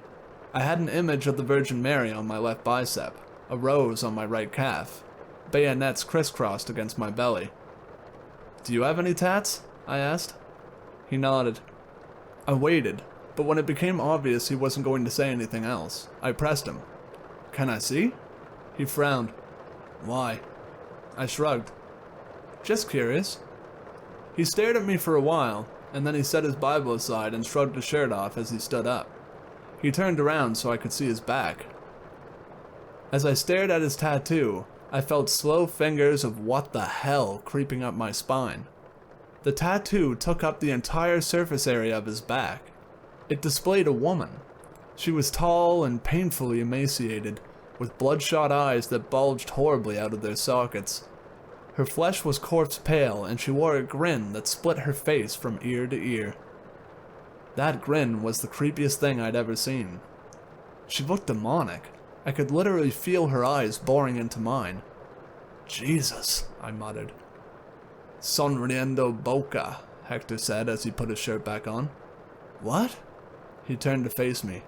"Lady Grinning Mouth," he said. "You heard of her?" I shook my head. "You wear her image," he said, "and no one's going to mess with you, S.A."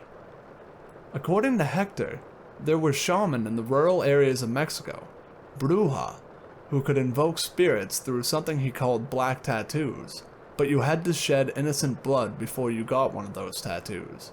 You had to cut the throat of a virgin, drain her blood into a copper vessel. The blood would be mixed with ink. The ink would be mixed with the semen of a black goat. Only then could the tattoo be drawn. If you survived the ensuing infection, you became a doorway. Your guardian angel lived on the other side of that door. Lady Grinning Mouth was Hector's guardian angel. Now, there were a lot of dangerous men in our jail, but one of them in particular, Diego Gomez, aka the Machine.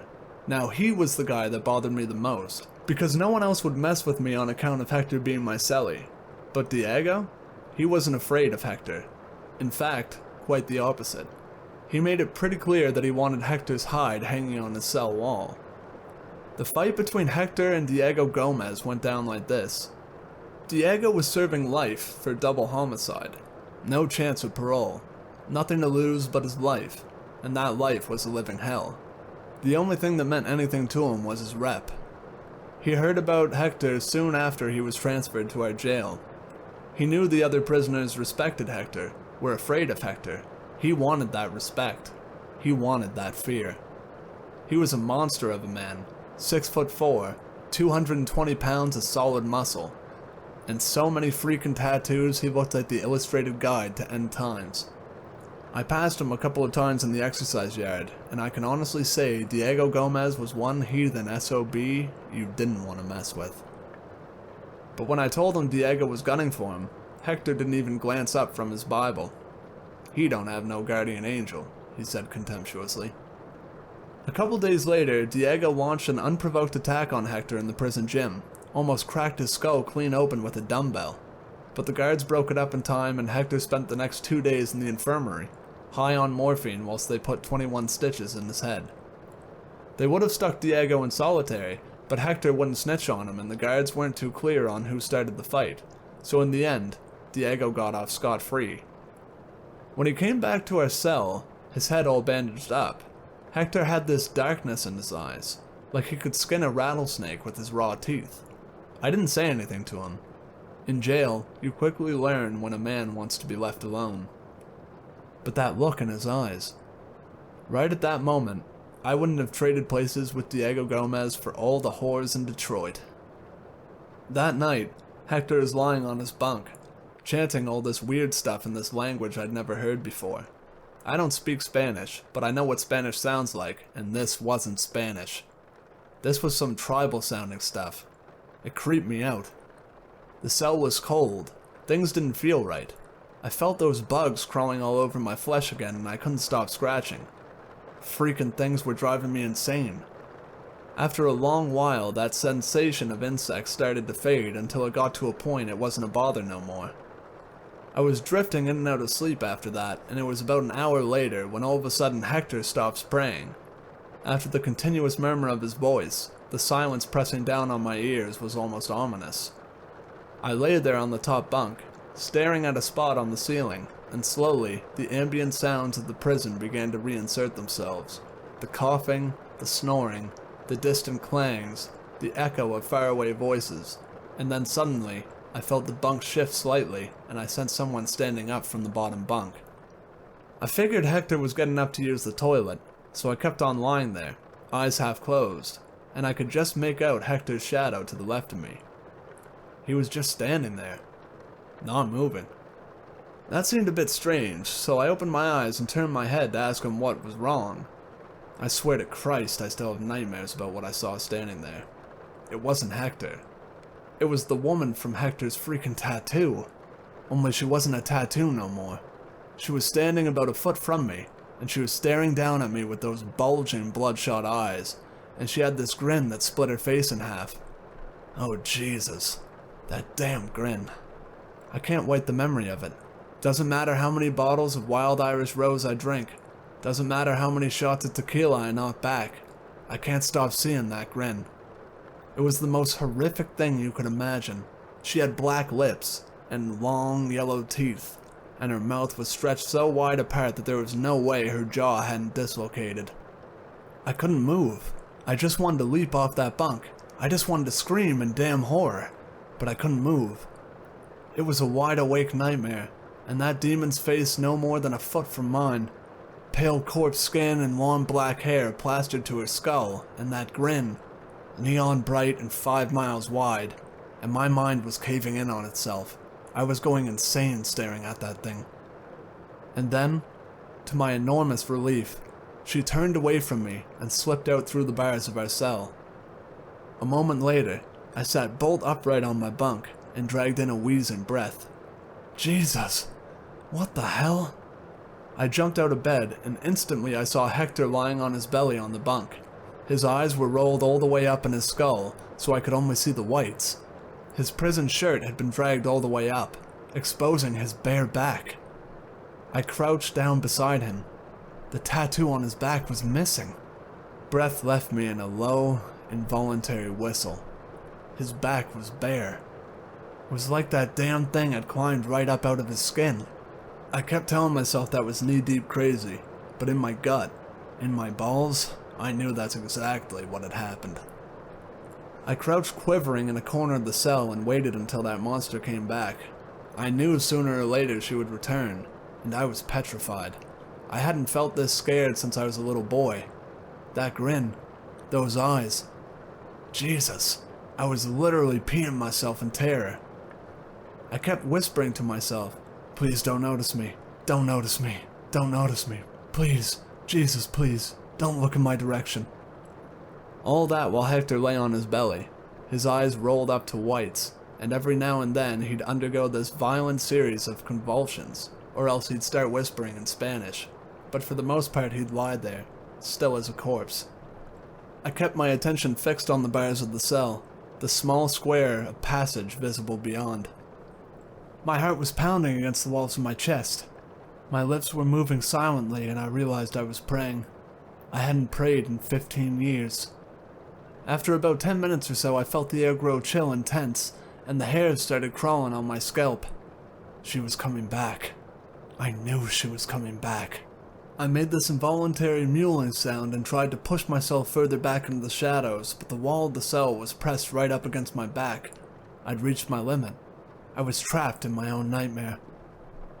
The lights in the passage started flickering violently, like Morse code, and then suddenly, without warning, she was there, peering at me through the bars of the cell.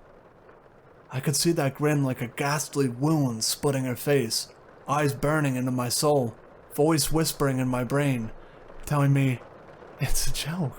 It's all a joke. Everything's a freaking joke." Over and over, and after a while, I realize I'm grinning, wide as a lunatic, and weeping blood. I can't stop the tears from flowing, because everything's a joke. God help me. My whole life has been a freaking joke. The monster slips back through the bars of the cell and glides across to the bunk. She pauses for a second, staring down at Hector. I'm slamming the heel of my hands against my head, trying to get rid of the voices. I'm hooking my fingers into my mouth, digging into my jawbones, trying to erase that grin. Can't stop freaking grinning. Can't stop weeping. Blood. Blood. Jesus, I'm bleeding from the eyes, hemorrhaging regrets. Dear God, I'm sorry. Sorry. Hello? Anyone out there? Anyone reading? Everything is real. Nothing is... Nothing. Nothing. Don't you see? The joke? I'm dreaming me, dreaming you, dreaming me. Damn, damn, damned. And then the monster lays down on top of Hector, and there's a moment of intense visual distortion, like a movie with several frames missing. And then she's gone. I continue to sit there, staring at Hector, and slowly but surely, I feel the pressure easing in my jaws, the grin slowly relaxing, fading, and then I'm dragging in huge gulps of air as I scramble to my feet. I peer down at Hector. The tattoo has appeared on his back again. The demon glares up at me from his flesh, grinning wide as the moon, and quickly I reach out and drag Hector's shirt down across it, covering it, erasing it. It's all a joke. Everything. Rumors are like contagion in a prison. Neither walls nor bars can stop them. I can't sleep the rest of that night. No one can. 5 minutes after the demon returned, Diego Gomez started laughing.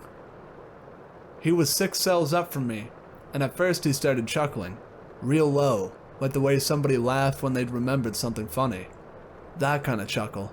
And then, after a while, he was laughing out loud, and convicts were calling out and advising him he better shut the hell up. And other convicts laughing as well, like they kinda got the joke. But no one got the joke like Diego got the joke. By this time he was literally shrieking with laughter. I've never heard anything so unnerving. He wasn't laughing the way a sane person laughs. You could actually hear the desperation in his voice, like laughing was the only way he could scream. I don't know if that makes sense. I don't know what the hell makes sense anymore. Everyone was awake. You could see them standing in their cells, peering silently out through the bars, but no one was yelling out for Diego to quit laughing anymore. You only had to hear Diego's laugh to know something wasn't right. After a while the lights went on, and the guards came to see what was wrong. They passed my cell on the way to Diego's. I was standing close to the bars. Hector was standing with me by this time. We watched the guards rush past, yelling and cursing, and then, when they got to Diego's cell, they stopped yelling and they stopped cursing, and I heard one of them say, "Holy!" And that's when everything went nuts. The guards rushing about like lunatics, calling for paramedics, calling for restraints, everyone screaming at once. And through it all, Diego never once stopped laughing. I turned to Hector. Hector was nodding as he listened to Diego laugh. He was nodding like he got the joke. "He don't have no guardian angel," he said softly. Diego Gomez, aka The Machine, strangled his cellmate, a guy called Chad Beacon, to death with his bare hands. Rumor had it Diego Gomez exerted so much pressure that Chad's eyes hemorrhaged and his skin literally turned black. He was laughing whilst he strangled Chad. After killing his cellmate, Diego reached up and tore his own eyes out of his skull. He kept on laughing the whole time. No one knows why he did it, but some inmates in close-by cells swear to God they saw a woman in Diego's cell shortly before things went crazy. She was whispering to him. She must have been telling him something pretty funny, because Diego was grinning from ear to ear.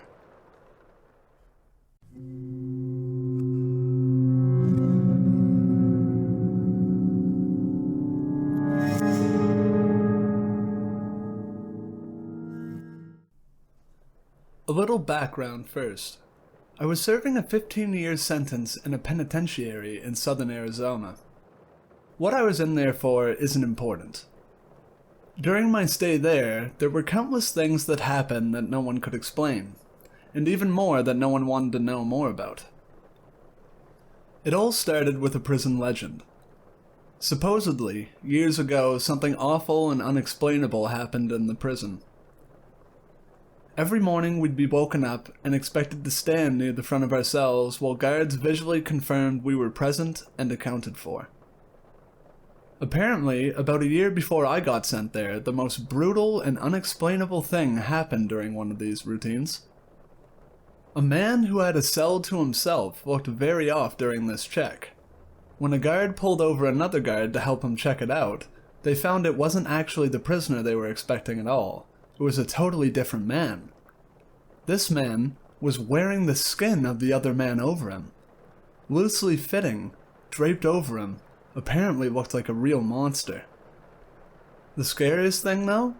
The guy wearing the skin was not an inmate. They had no idea how he even got into the prison, let alone the cell. What's worse is that they couldn't even figure out who the hell he was. He wasn't documented anywhere. And what's worse than that? They never even found the body of the man whose skin he was wearing. Pretty grisly stuff, I know. And I realize that's not the go-to definition of a skinwalker. But that's what the prison called him. The skinwalker. Didn't help that the guy never talked, apparently. Anyway, that's what started the whole skinwalker superstition around the yard. Apparently the guy got shipped to a different spot about a month after it happened. And just about everyone in Gen Pop felt all the better for it. I heard about the story on the second day of my stay. Hell of a story to hear in the place that's going to be your home for the foreseeable future. Now, on to the real stuff though. Sure, that guy was the skinwalker, but all he did in the long run was get an old lifer Navajo inmate to tell everyone about actual skinwalkers. It seemed like a lot of the prison culture actually revolved around them. Now, apparently, skinwalkers are tricky to point out on the spot, but if you manage to survive around one for more than a minute or two, almost everyone can tell the mannerisms are all off. They can mimic human speech, but not replicate it. They twitch manically. They have an unnatural gait while walking. But apparently, they got better with experience. The old Navajo guy, his name was Carl, said that he was sure there was an actual one among the prisoners. Slowly picking us off over the years, he called it the Grand Master Skinwalker at one point. Apparently, he thought it had human mannerisms down so well that you might not even be able to tell if it was your cellmate for a day or two. It had to be good, he posited one night. He would expect a skinwalker to jump at any opportunity for a kill. But this one realized it had a revolving door of people to kill coming to it, and masterfully bided its time, as Carl thought, for years. A lot of guys found humor in it. A lot more were really on edge about it. Every once in a while, in prison, people snap. Sometimes you'll find your cellmate swinging in front of your bunk, strung up around the neck by his pant leg. Sometimes, you just can't take it anymore. But in our yard, people tended to snap in a very special way. It wouldn't be an outburst at dinner, or a silent suicide in the night. Guys would just stop talking, hunch over, and shuffle around. Any friendships they had would be mostly out the window. They would turn into a loner during rec time. They would let their hair hang in front of their face. No one liked to talk about it. Like if they did, it would happen to them next. I felt the same way. I didn't know if it was a skinwalker or just people going crazy, but I didn't want to find out. It wasn't clockwork or anything, but every time someone snapped in this way, it wasn't more than a couple weeks before they were shipped off, or transferred, to God knows where without anyone else knowing beforehand. Then there was the nighttime occurrences. Short, loud bursts of sound echoed through my cell block during all hours of the night on a regular basis. It sounded like a mix between a pig's dying squeals and nails on a chalkboard. Just another thing no one liked to talk about. Even scarier were the shadows and footsteps. The block was dimly illuminated in the night by a few lights hanging from the ceiling outside the cells. I myself saw shadows flit across the walls on a regular occasion, when there were definitely no guards near my cell. One time, near the end of my sentence, I woke up, looked at my back wall, and found a perfect silhouette of a person standing there. But when I looked, my bunkmate was asleep, and no one was outside my cell. And then there were the footsteps. Everyone hated the effing footsteps. They were the scariest part. In the night, sometimes, more rarely than the shadows, you would hear ungodly fast footsteps. They sounded like wet feet slapping on tile floor. Whatever caused them would fly from one end of the block to the other in a dead sprint.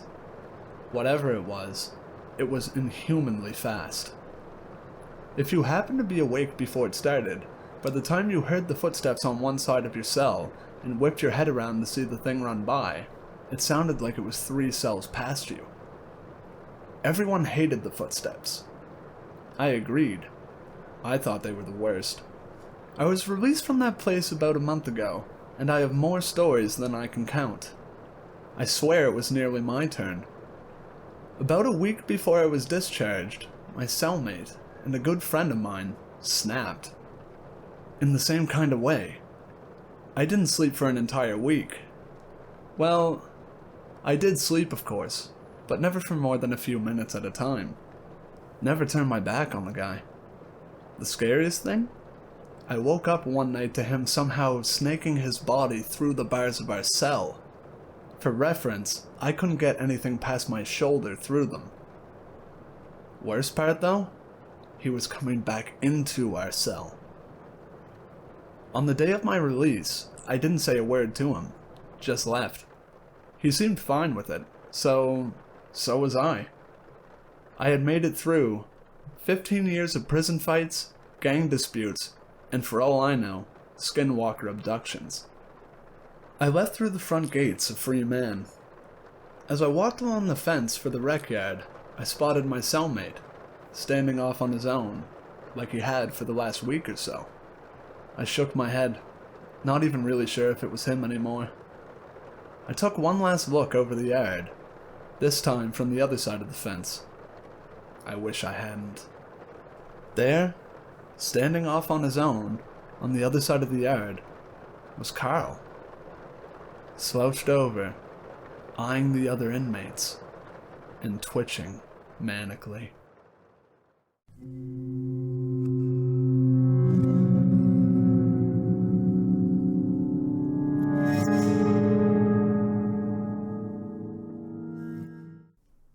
My therapist thinks that it would help me to write this all down. She thinks that fully coming to terms with what happened to me, and potentially meeting others with similar experiences, might help me to compartmentalize and finally cope with my childhood. Okay, so it's not an actual therapist. It's a friend who majored in psychology, but now works in sales. I could never afford a therapist.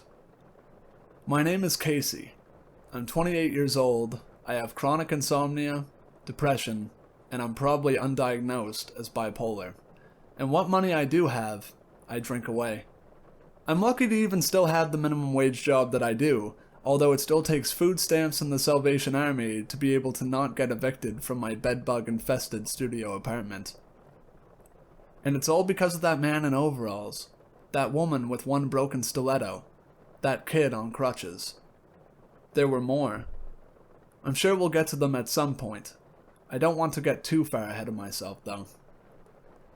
So, here's what happened. From ages 8 to 15, I lived in a haunted house. I know, it's the oldest story in the book. You probably think you've heard plenty like it, so if mine sounds like nothing special to you, I'll understand. But, at least in my opinion, you'd be wrong. My mom, my sister, and I first moved into the cookie-cutter colonial when she got engaged to Paul. I was supposed to call him Dad, but I rarely did. pretty much only when I thought I might get punished for not doing so. It wasn't even that I was trying to be rebellious, he just wasn't Dad. Overall, Paul was a mostly decent man, but he wasn't Dad. Dad was dead. That's how my mother, in a state probably mixing between disbelief and heartbreak, said it. There had been an accident at one of his factories. I didn't understand it as a kid, and I got yelled at the funeral for asking why we didn't get to see Dad in the casket like we had my grandma. As I eventually came to understand it, apparently his jacket had gotten caught in a grinder. A coworker tried so hard to hold on to him that she swears she felt his shoulder pop right out of its socket. Of course, there was no way for the coroner to verify that. By the time they shut the machine down, he was hamburger. My mom got a huge settlement from the ensuing lawsuit, and then Paul showed up. All of a sudden, he and my mom were going on all kinds of trips. And while they were on a cruise in the Caribbean, walking on the Great Wall, and skiing somewhere in the Canadian Rockies, my sister and I were tormented.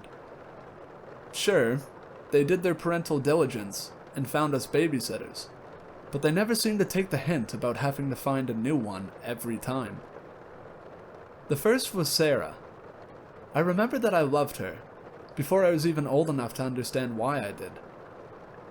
I was an 8-year-old already developing severe mental issues, whose primary interaction with women was my distant mother, my jerk of a sister, and the classmates who would tease me constantly. I mean, yeah, I picked my nose.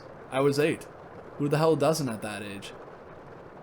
When Sarah got there, she was everything that a babysitter should be. At the time, I thought she was in high school, but given that she was free and trusted to live with us for 2 weeks, it was probably college. She immediately put on an over-bubbly personality for me, but tried to talk to Kelsey, my sister, like she was an adult. She won us both over pretty easily. By the time pizza arrived on the first night, I was happy to do any activity that she suggested, and Kelsey even stayed downstairs with us for a while after dinner before she went up to her room to check her MySpace, or whatever teenage girls did back then.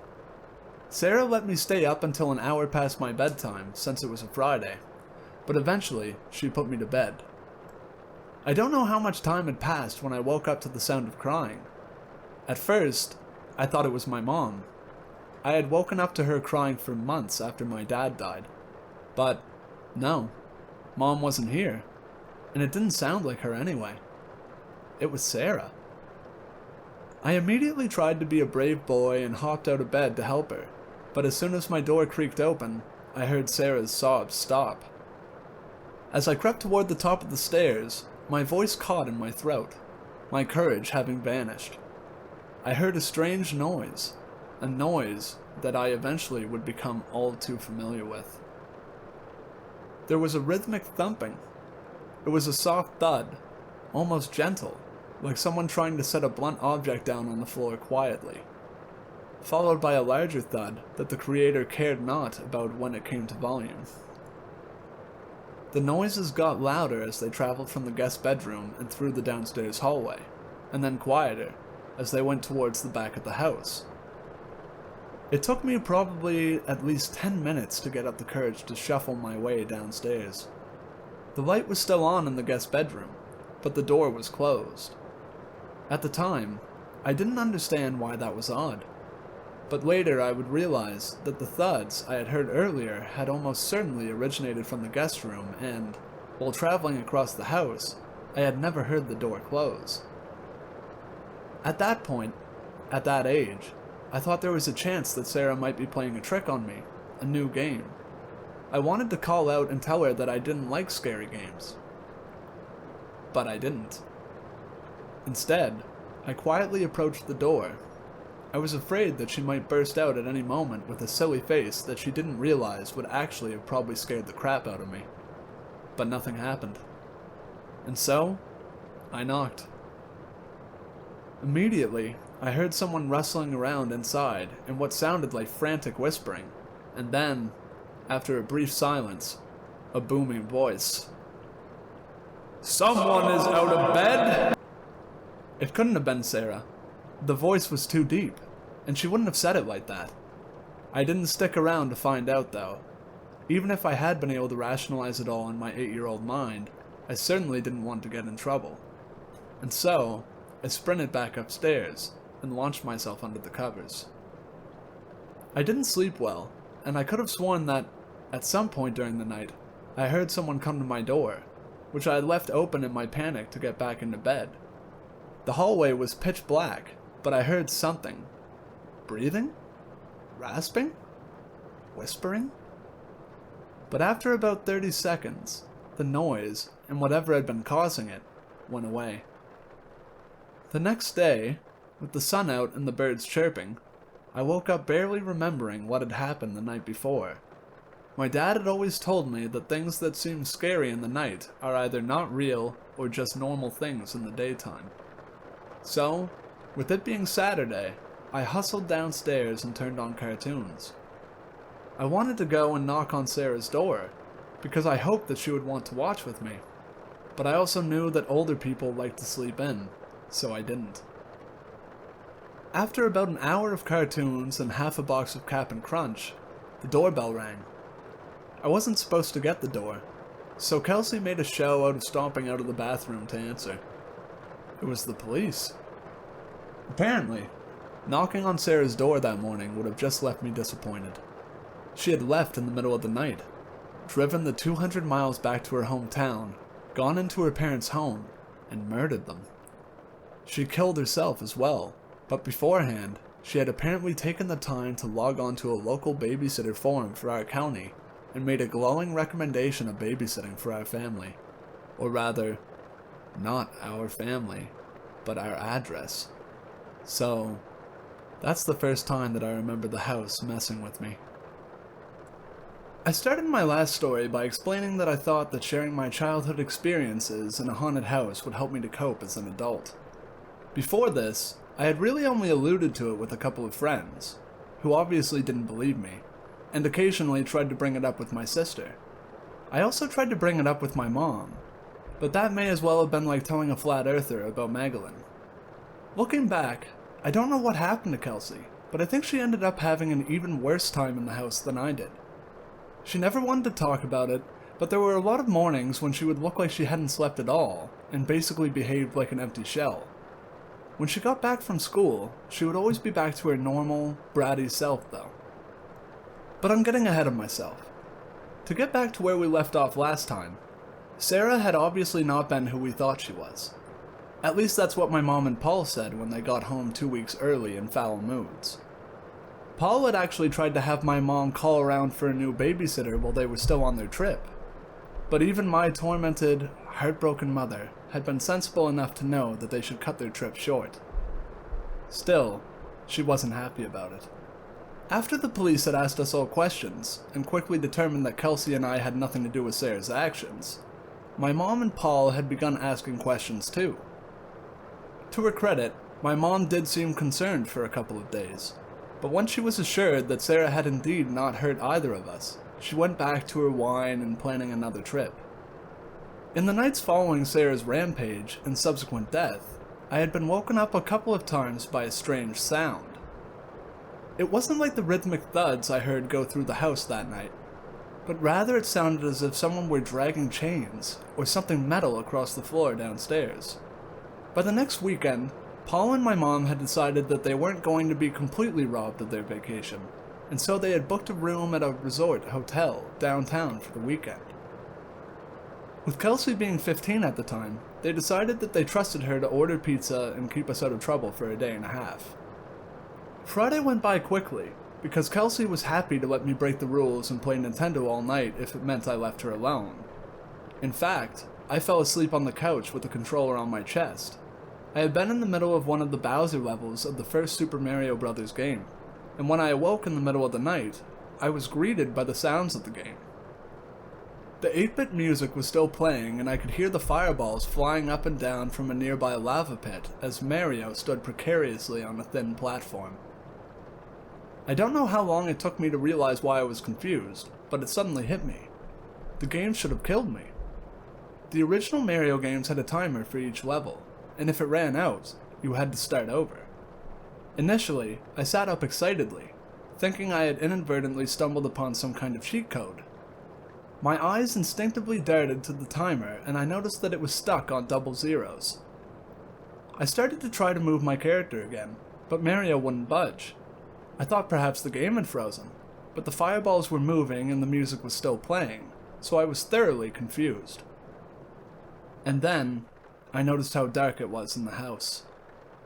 Since I was going to be downstairs alone for the night, I had made sure to turn on basically every light.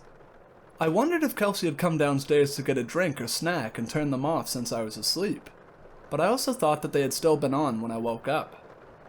I had been so focused on the screen that I hadn't really paid attention to my surroundings, but I could have sworn the TV wasn't the only light in the house at that point. And then, all of a sudden, Mario started to move on his own. Without me doing anything, he deftly hopped through all the remaining obstacles to the end of the level. He easily avoided Bowser and got to the axe at the end of the bridge in order to send King Koopa down into the lava. But instead of chopping down the bridge, the game simply froze. After a few unhealthy sounding beeps, the TV turned off, plunging me into utter darkness. I wanted to scream, but I didn't. Instead, I just sat where I was and whimpered. As my eyes finally adjusted to the darkness, I reached to the side of the couch, fumbling for the switch on an end table lamp. When I clicked the lamp on, the bulb blew out almost immediately. But in the brief moment that the flash illuminated the room, I finally found my voice. I screamed. I screamed like I had never screamed before. Standing in the archway between the hallway and the living room had been a large, chubby man in overalls. He had a double-bladed axe in his hands and was staring right at me. As the room was plunged into darkness again, I screamed and cried and wailed for my sister, for my mom, and for my dad. I heard footsteps from above and the hallway light was turned on from upstairs.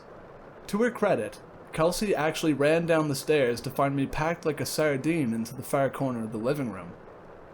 She was sympathetic at first, but quickly lost her patience with me as I described the man in overalls and the Nintendo being haunted. She practically dragged me upstairs to my bedroom. She did at least check my closet for me, but then she turned to go without a word. I knew she was mad, but before she left, I had to stop and at least ask that if I ever fell asleep on the couch again, that she leave the lights on. She laughed and called me a wimp. Besides, I didn't do it. I haven't even been downstairs since dinner. As she slammed my door behind her, I laid wide awake and eventually yanked the covers over my head. As I huddled underneath, clinging to my stuffed kangaroo, I again heard, from the basement this time, the sound of what I now knew was an axe blade scraping against the concrete floor. And so, I had had my first meeting with the man in overalls. You know, when I first started writing this stuff down, it felt kind of nice, but now it feels like it might actually be causing trouble. The only sleep I've gotten in the last week or so has been from passing out drunk, and even then, I have some messed up dreams. Usually when I'm blacked out, I don't remember my dreams, but lately, I have been, and they've been so lucid. I wake up feeling like I didn't even get any rest. So, I don't know. Writing these things is probably good for me at some psychological level for coping or whatever, but it hasn't felt like it lately.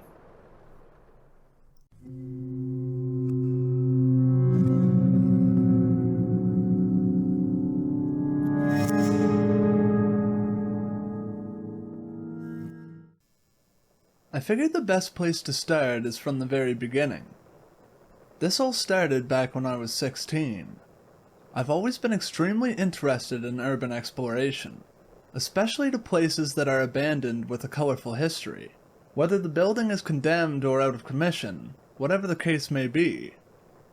Being from Texas, there's plenty of opportunities to find places like this. This story, however, is about an orphanage called Woodman's Circle.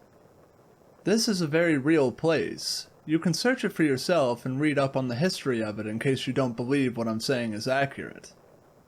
The orphanage is located in Sherman, Texas. Sherman is a very small town, probably less than 50,000 people. With not much else to look at, the orphanage piqued my interest. If you don't know it's there at night, it's easy to miss. Behind a long line of trees just east of the freeway, across a long courtyard, it stretches up into the darkness right before your eyes. From what I understand, it was intended for widows and orphan children, making it a seemingly ideal place to explore if you're looking to scare yourself a little bit. The building itself was abandoned sometime during the 1970s, and has had a couple fires since then. The property has been passed around to various owners over the years, certain private owners and a number of attorney groups. At the time of this story, the owners were a couple with some sort of trust corporation. There was no effort of maintenance or renovation, so basically, the building has sat rotting for close to 50 years now. Aside from a few no trespassing signs, nothing else had been added. Well, being 16, I looked at the warnings against entry as an invitation. I parked my car in a neighborhood about a mile down the road as to not raise the suspicion of any Johnny Q laws. During the walk to the orphanage, I was smoking cigarettes, listening to some Pink Floyd, simply trying to get myself into an already on-edge mindset.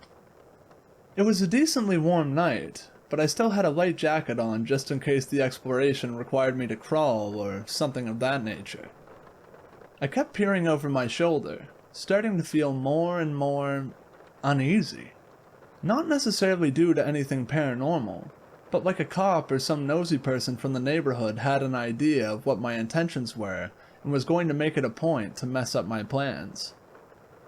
I decided to turn my music off so I could hear if someone or something was coming up behind me, also ensuring that if I heard a car coming I could duck just behind the tree line and hide for the possibility of it being a police car. It took about 15 minutes to make the mile-long walk before I could just make out the silhouette of the orphanage. I ventured into the tree line and came to a 3-strand barbed wire fence. I put my hands on the second line of barbed wire and pushed it down wide enough for me to slip through. As soon as I was through the barbed wire fence, I pulled my pack of Marlboros out of my jacket pocket, set a cigarette on my lips, pulled out my Zippo and lit it, and there before me laid Woodman's Circle. Now I want to make it clear that I don't believe in ghosts, or spirits, or anything of that nature. Not to say I couldn't ever believe in them, I've just never had any kind of experience that left me with no other explanation. When I first approached the main building, there's a staircase with maybe 10 to 15 steps leading up to the front door. At this point, I hadn't heard a car, or even the wind for that matter, for a couple of minutes now. The sheer silence was so acute that I could hear the tobacco popping in my cigarette. I'm not sure if anyone who reads this is a smoker, but to be able to hear your cigarette crackling, it has to be pretty damn quiet. I was also quite aware of my own breathing at this point. I could feel myself making a conscious effort to breathe as slowly and as smoothly as possible. I did my best to listen for anything, any sounds at all. Still, nothing. I started to step toward the front door, and realized at that moment exactly how loud my Converse were on the pavement. I tilted my feet to attempt to walk on the sides of my shoes the best I could. I tried to push the door open, but it wouldn't budge. From what I could see, it wasn't nailed or boarded shut, so I kept trying. After a couple of attempts, I figured I wasn't going to be going in that way. Over to the left of the main building is another building. I could see that the door was wide open, so I decided to give that way a shot. As I walked to the other door, I gazed out over the courtyard, expecting to see a police officer walking across the grass ready to fine me for trespassing.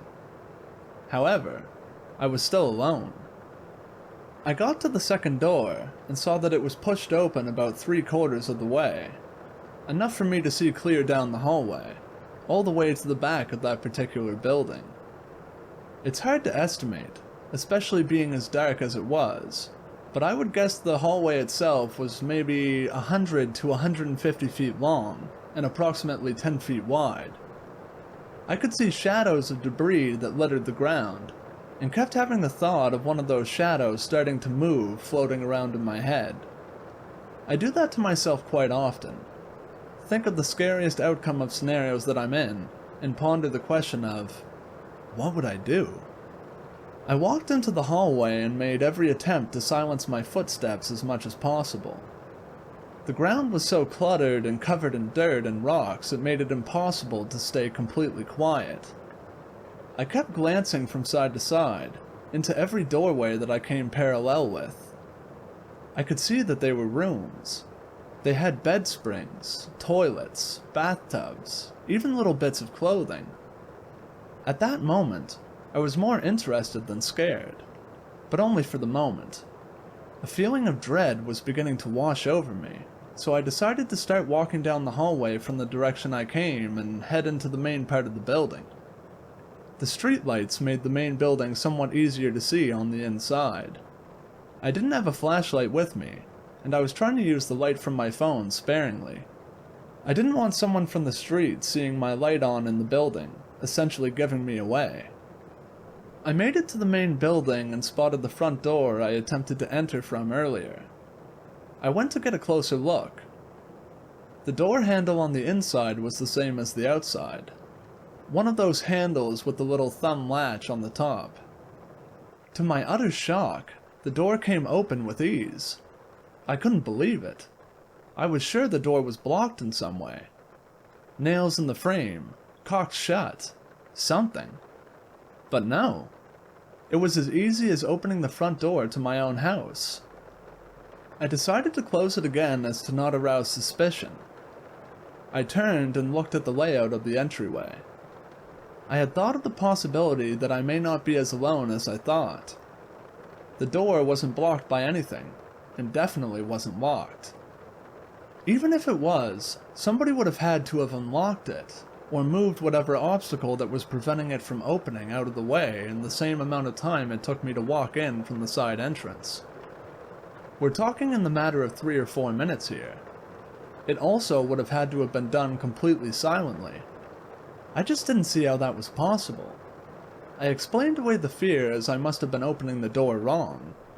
Maybe it was one of those doors that when locked, can only be opened from the inside, like a public bathroom lock or something. Still, I found it at the very least eerie. There were a few doors visible, only one of which with enough light for me to navigate. I chose that one. I went to the door on my right and it led me to a small corridor. The corridor was Z-shaped, and it opened up into what appeared to be some sort of common room. There were plenty of windows to let light from the street seep in, so I glanced around to see if I could spot anything of interest. There was a dumbwaiter over to my left, so I went to check that out. The cart wasn't in the shaft, or at least not on this level, so I grabbed my phone for a little bit of light. I used my finger to cover the light so it wouldn't be visible from outside. I pointed my light up the shaft of the dumbwaiter and looked up. I could see what looked like the car, possibly stuck, at least 4 or 5 feet above my head. I looked down and sitting on the bottom of the shaft was what I think were children's clothes. They were probably 3 or 4 feet below me, so I definitely couldn't reach them from where I was, so I honestly couldn't tell you if the clothes were modern or not. As far as I knew, they could have belonged to a kid that lived there during the time of the orphanage's operation. I left them be. I stood back up and looked around the common room again, still entertaining the idea of possibly having company lurking elsewhere in the building. I began to focus on the massive amounts of graffiti splattered all over the walls. Some of the ones I took note of were dated as far back as 1985. There could have been older examples, but none with dates on them. It blew my mind to think of people walking around this building, exploring through the rubble, and leaving behind graffiti 10 years before I was even born. While I was reflecting on the amount of time the building had just been sitting there, I heard something. It sounded like talking, but extremely muffled. I could tell there was more than one person, but I wasn't confident enough to guess if it was more than 2. I quickly turned my phone light off and tried to be as quiet as I could. From the sound of it, I thought it might be coming from somewhere behind the building. I started to make my way toward the back, which I could see some of due to the windows facing the rear of the building. As I got closer, I realized that the talking seemed to be coming from an actual room in the orphanage. I was in no way going to introduce myself, based on the fact that I don't know whoever it is. I can't tell if they're a threat, or if they're even aware of my presence at this point. I went through another door toward the back corner of the common room. It led me to another small hallway with a few doors on either side. There were 3 doors on the left and 2 on the right.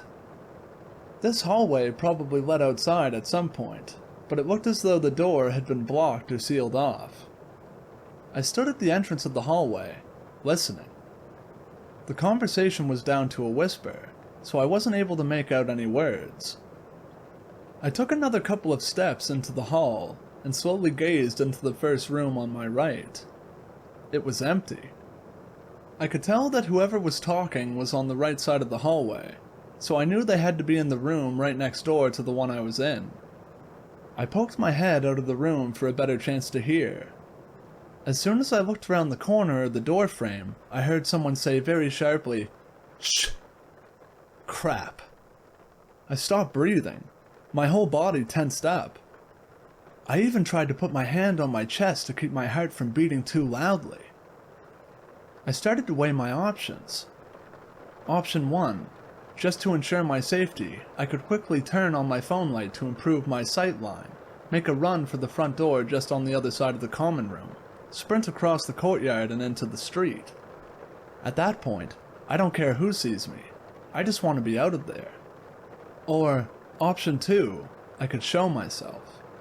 I know, it sounds freaking insane, but maybe if I show myself to whoever else is here, we can just have a big laugh about how scared we all were, and we can all leave comfortably. Who knows? Maybe they're as scared as I am. However, there were more of them than there were of me, at least by 1. I couldn't imagine them being as scared as me.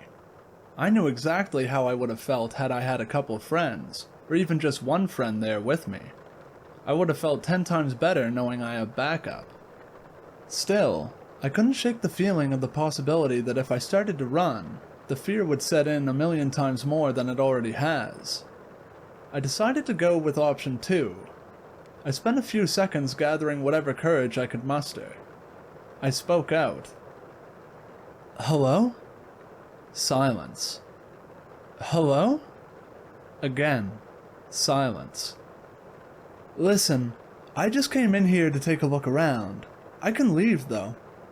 Several seconds of silence. "Hello?" By now, it had been about 15 seconds with no response. I stepped out of the room I was in and looked around the corner of the doorframe to their room.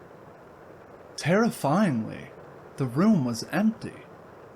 Nothing to suggest there were people in there. I was in deafening silence again. Alone. I began to panic, so I grabbed my phone and turned my light on. I spun around to make a run for the front door, and right as I turned, I spotted someone sticking their head down out of a hole in the ceiling, smiling at me. I couldn't move. I felt like I was experiencing something akin to sleep paralysis. It didn't even feel like I was standing anymore, but more like there was some kind of feeling of horror that filled me up, and that's what was keeping me upright. It was definitely a person, not a ghost or apparition, but it seemed just a tad off. I don't know, like their smile was uncomfortably wide, and their eyes were unusually small and spaced apart. Before I could even conjure up another thought or emotion, I screamed. I rarely scream out of fear. Not saying I don't get scared. If someone jumped out at me, I would do the same thing most people do and take a really sharp breath in, but it's seldom that something scares me so much that I actually scream. I started to sprint to the door, not even using my phone light, with no regard to anything except escaping. I just ran. I made it to the front door and flung it open. Barely breaking stride, I scampered down the stairs, taking them 4 or 5 at a time. I ran across the courtyard and made it to the tree line. I grabbed hold of the barbed wire fence and turned my head to look over my shoulder. On the porch of Woodman's Circle stood 3 people, I guess. They weren't doing anything, just standing there, staring at me. I couldn't make out their facial expressions, or even their facial features. All of a sudden, one of them began to scream. The scream sounded exactly like my scream, or at least the memory of the sound of my own scream still resonating in my head. I couldn't tell you if it was meant to be a mock, or a taunt, or if it was something else entirely. I just don't know. But I was still scared out of my mind, so I slipped through the barbed wire fence and ran straight to where I parked my car. Being a smoker, running wasn't my strong suit, but since I was only 16 and I hadn't been smoking for very long, I made the mile-long run to my car in probably less than 7 minutes. I hit the unlock button on my key fob, flung my door open, and jumped into my car. I locked my doors and started the engine and just sat there for a second. After about a minute, I put my car in drive and started the drive home. That is where my adventure that night ended. I have no idea what the hell happened, or who the hell those people were. I truthfully couldn't even say if they were people. I suppose it could have been something else, but I just can't bring myself to definitively say that that was the case.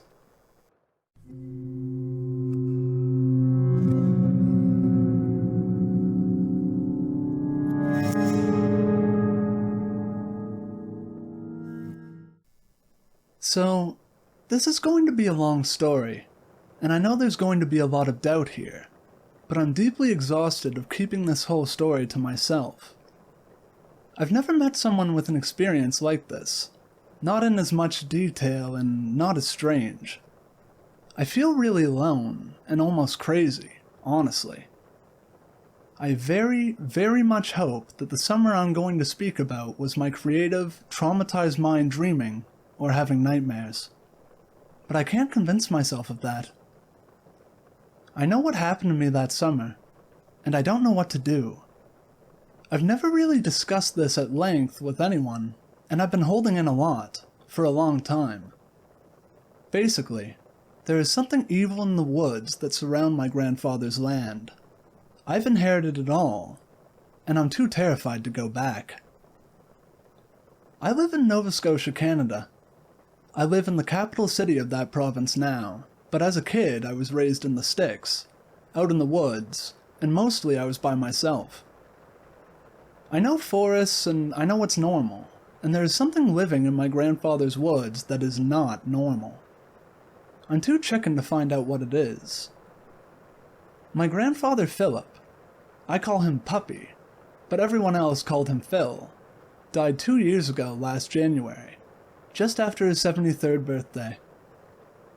He had been in a care home for the last 3 years, but the last few months were the hardest. My grandfather was my best friend when I was a little boy. He was a huge man, with a big red nose, no hair, and brilliant sapphire blue eyes. He dressed well, and loved the color pink. He constantly wore pink and even painted the inside of his house, which he built himself, pink. Really, he wasn't my blood grandfather. That was Duncan, who took his own life in '74. I never met Duncan, but he's not really a part of that story. My grandmother Emma met Philip as a young widow. She didn't know anything about him. She soon learned that he was intelligent, a brother to 4 younger siblings, and owned a lot of property outside of a small village in a different part of Nova Scotia. He made money by working for the town, digging and paving roads and the like. He and my Nan, a fiery chick with no time for anything she didn't want, hit it off. She had 3 kids with her dead husband, my mother and my 2 uncles. Philip was good with the kids, but never, ever let them come around his place. Only Nan was allowed, until I was born. I was born in '92, and I was had out of spite, but my grandfather loved me for some reason and treated me like I was his own kid. He constantly paid attention to me. He was really one of only 2 people that actually cared for me as a kid. My mother was negligent and self-involved, constantly passing me off to other people, other family members. I barely remember a good exchange with my mother as a child. I really only remember playing in the woods. My grandfather and my grandmother never married, and my grandfather never had any marriages before that, nor any children. Once in a while, myself and my grandmother would make the hour or so long drive to go spend the day at my grandfather's place. He owned a huge chunk of family land, not unlike my family's own, just not on the coast. It was off of a winding river that the nearest village was named after. It was family land, however the original family home had been swallowed up by a massive flood after my grandfather inherited it as a young man. The family home is still presently underwater, having collapsed long before I ever had a chance to see it. Instead, my granddad built a new home and a few maintenance properties around it. He left the new lake where it stood, let the old homestead fall into the water, and never spoke about it.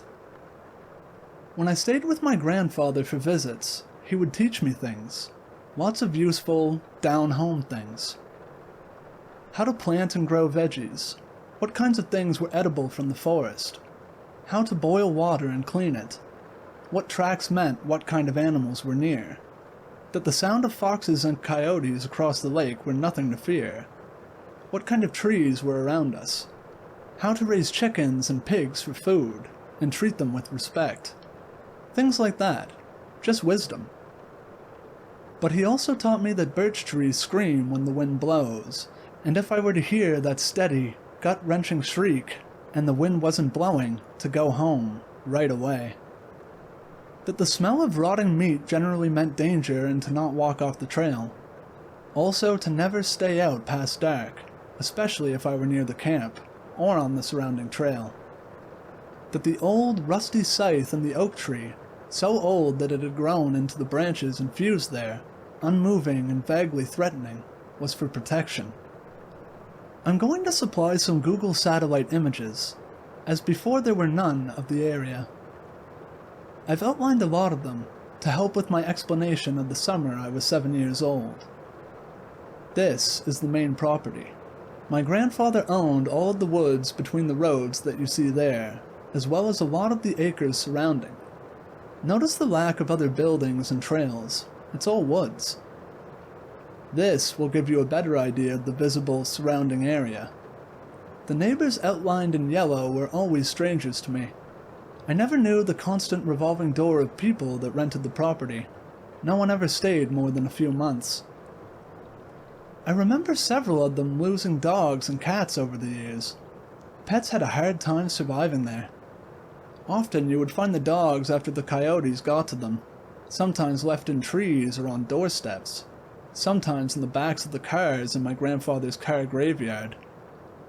The blue property was that of my grandfather's only nephew, Kenneth, spelled wrongly and a charming example of country illiteracy.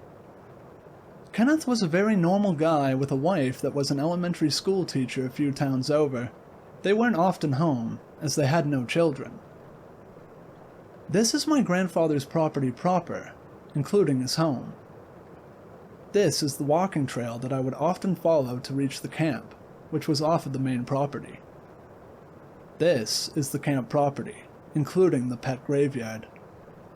The summer I turned 7 years old, '98, my mother decided to drive out to my grandfather's without asking if he was there. She'd never been to the property and didn't know the way. I remember her getting lost several times trying to find the McKay Road.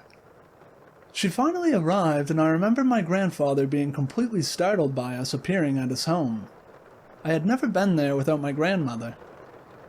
And, as it turned out, she was out of town and unable to come down to look after me, but, once again, my mother wouldn't take no for an answer, and left me with my granddad without much of a second thought.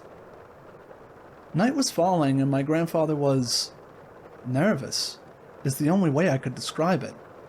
It was a remarkably still summer night, but he was agitated, chasing the chickens into the barn they stayed in, making sure the cats were locked in the shop with the yearling pig we'd been raising. I watched him through the mudroom window, standing on tiptoes to watch him stop to occasionally draw a kerchief against his forehead, sweating in the dull, thick summer heat. I remember the rising cries of the peeper and bullfrogs from the lake. We were so close that often they became cacophonous and really the only thing you could hear. That summer, with the clean air, they were particularly loud. I loved that sound more than I can ever admit. It still brings back good memories. Finally, a little before full dark, he came in and made us a small dinner of venison and potatoes. We went to bed shortly after that. I thought it was strange because usually he and I would stay up to watch old westerns or something on the television, but he explained that he was tired and early nights are good for people, so I went to the spare room. The house he built had been simple, one floor with a crawl space and no attic. There were really only 5 rooms in total. A mud room with a large washing tub and the icebox. It held the only door to the outside. It opened into the kitchen and that led into an open concept living room. Just up from the kitchen and attached was his bedroom, then a small bathroom and the spare room, almost in a T shape with the bathroom at the axis of the T and the bedrooms on either end of the top stroke. There were a few windows, one of which was in his room, facing the front porch, and another that was just above the head of the bed in the spare room, with another along the bed's left flank. I laid in that familiar bed in the loud silence of the croaking and twiping frogs, roaring through the open, screened windows, and finally fell asleep. It was in the early morning, 2:48 exactly, because from my soon vantage point I would see the clock blaring down on us. I don't know what happened first. I think I was still waking up, so I became aware of 2 things at once. One, that my grandfather was yanking me off the bed and onto the wood floor alongside the left side of the bed, or 2, that someone was knocking incessantly on the door. My grandfather was huge compared to me, and he laid down basically on top of me and put his huge, calloused hand over my mouth and hushed me with the other. I remember how pale he looked in the moonlight. His eyes were dinner plates, and he looked very much like a frightened child. It was then that I realized the frogs had gone silent. The knocking continued, loud, very incessant, done in a pattern of 3s with short, impatient pauses in between. Then I heard a voice, very hauntingly calm and distant, coming from the front of the tiny house. "Philip." I looked at my grandfather. Utterly no one called him Philip. Everyone called him Phil. He hated being called Philip, right up until he passed. "Philip, it's me, your nephew, Kenneth." That's when I started to get very frightened. I never really knew fear like that, but hearing that voice, that weirdly clear, emotionless voice call my grandfather by that wrong name and then tell us that it was his nephew Kenneth? Kenneth, with the jolly face and the booming country voice and the charmingly misspelled name. Whatever it was then knocked on the house itself. I could hear it tap the glass of my grandfather's bedroom window, once again calling for him in that clean, crystal voice. "Philip, it's me, Kenneth, your nephew. Let me in." I heard the whatever it was step down off of the porch after a moment or two and start walking, following the side of the house. My grandfather held his breath, pressing down harder over top of me and covering most of my eyes with his palm, hushing me again. I could barely see the blue of the screen above me, but I could hear perfectly well. It walked, a slow, even pace, unhurried completely. However, it did stop, once, at the bathroom window, knocking again. "Philip," it called, then Well, it stopped right against the screen above us. I couldn't see it, but I could see something blocking out the bluish light. I could hear something taking slow, even breaths. Then, something dark pressed against the screen, and I remember being so terrified that I couldn't take a breath. "Philip, I know you're in there. It's me, your nephew. Let me in." We stayed there, in a standoff. For so long my body had bruises from the floor. Us, trapped on the ground, and it, standing against the screen. Finally, after so long I got dizzy from holding my breath.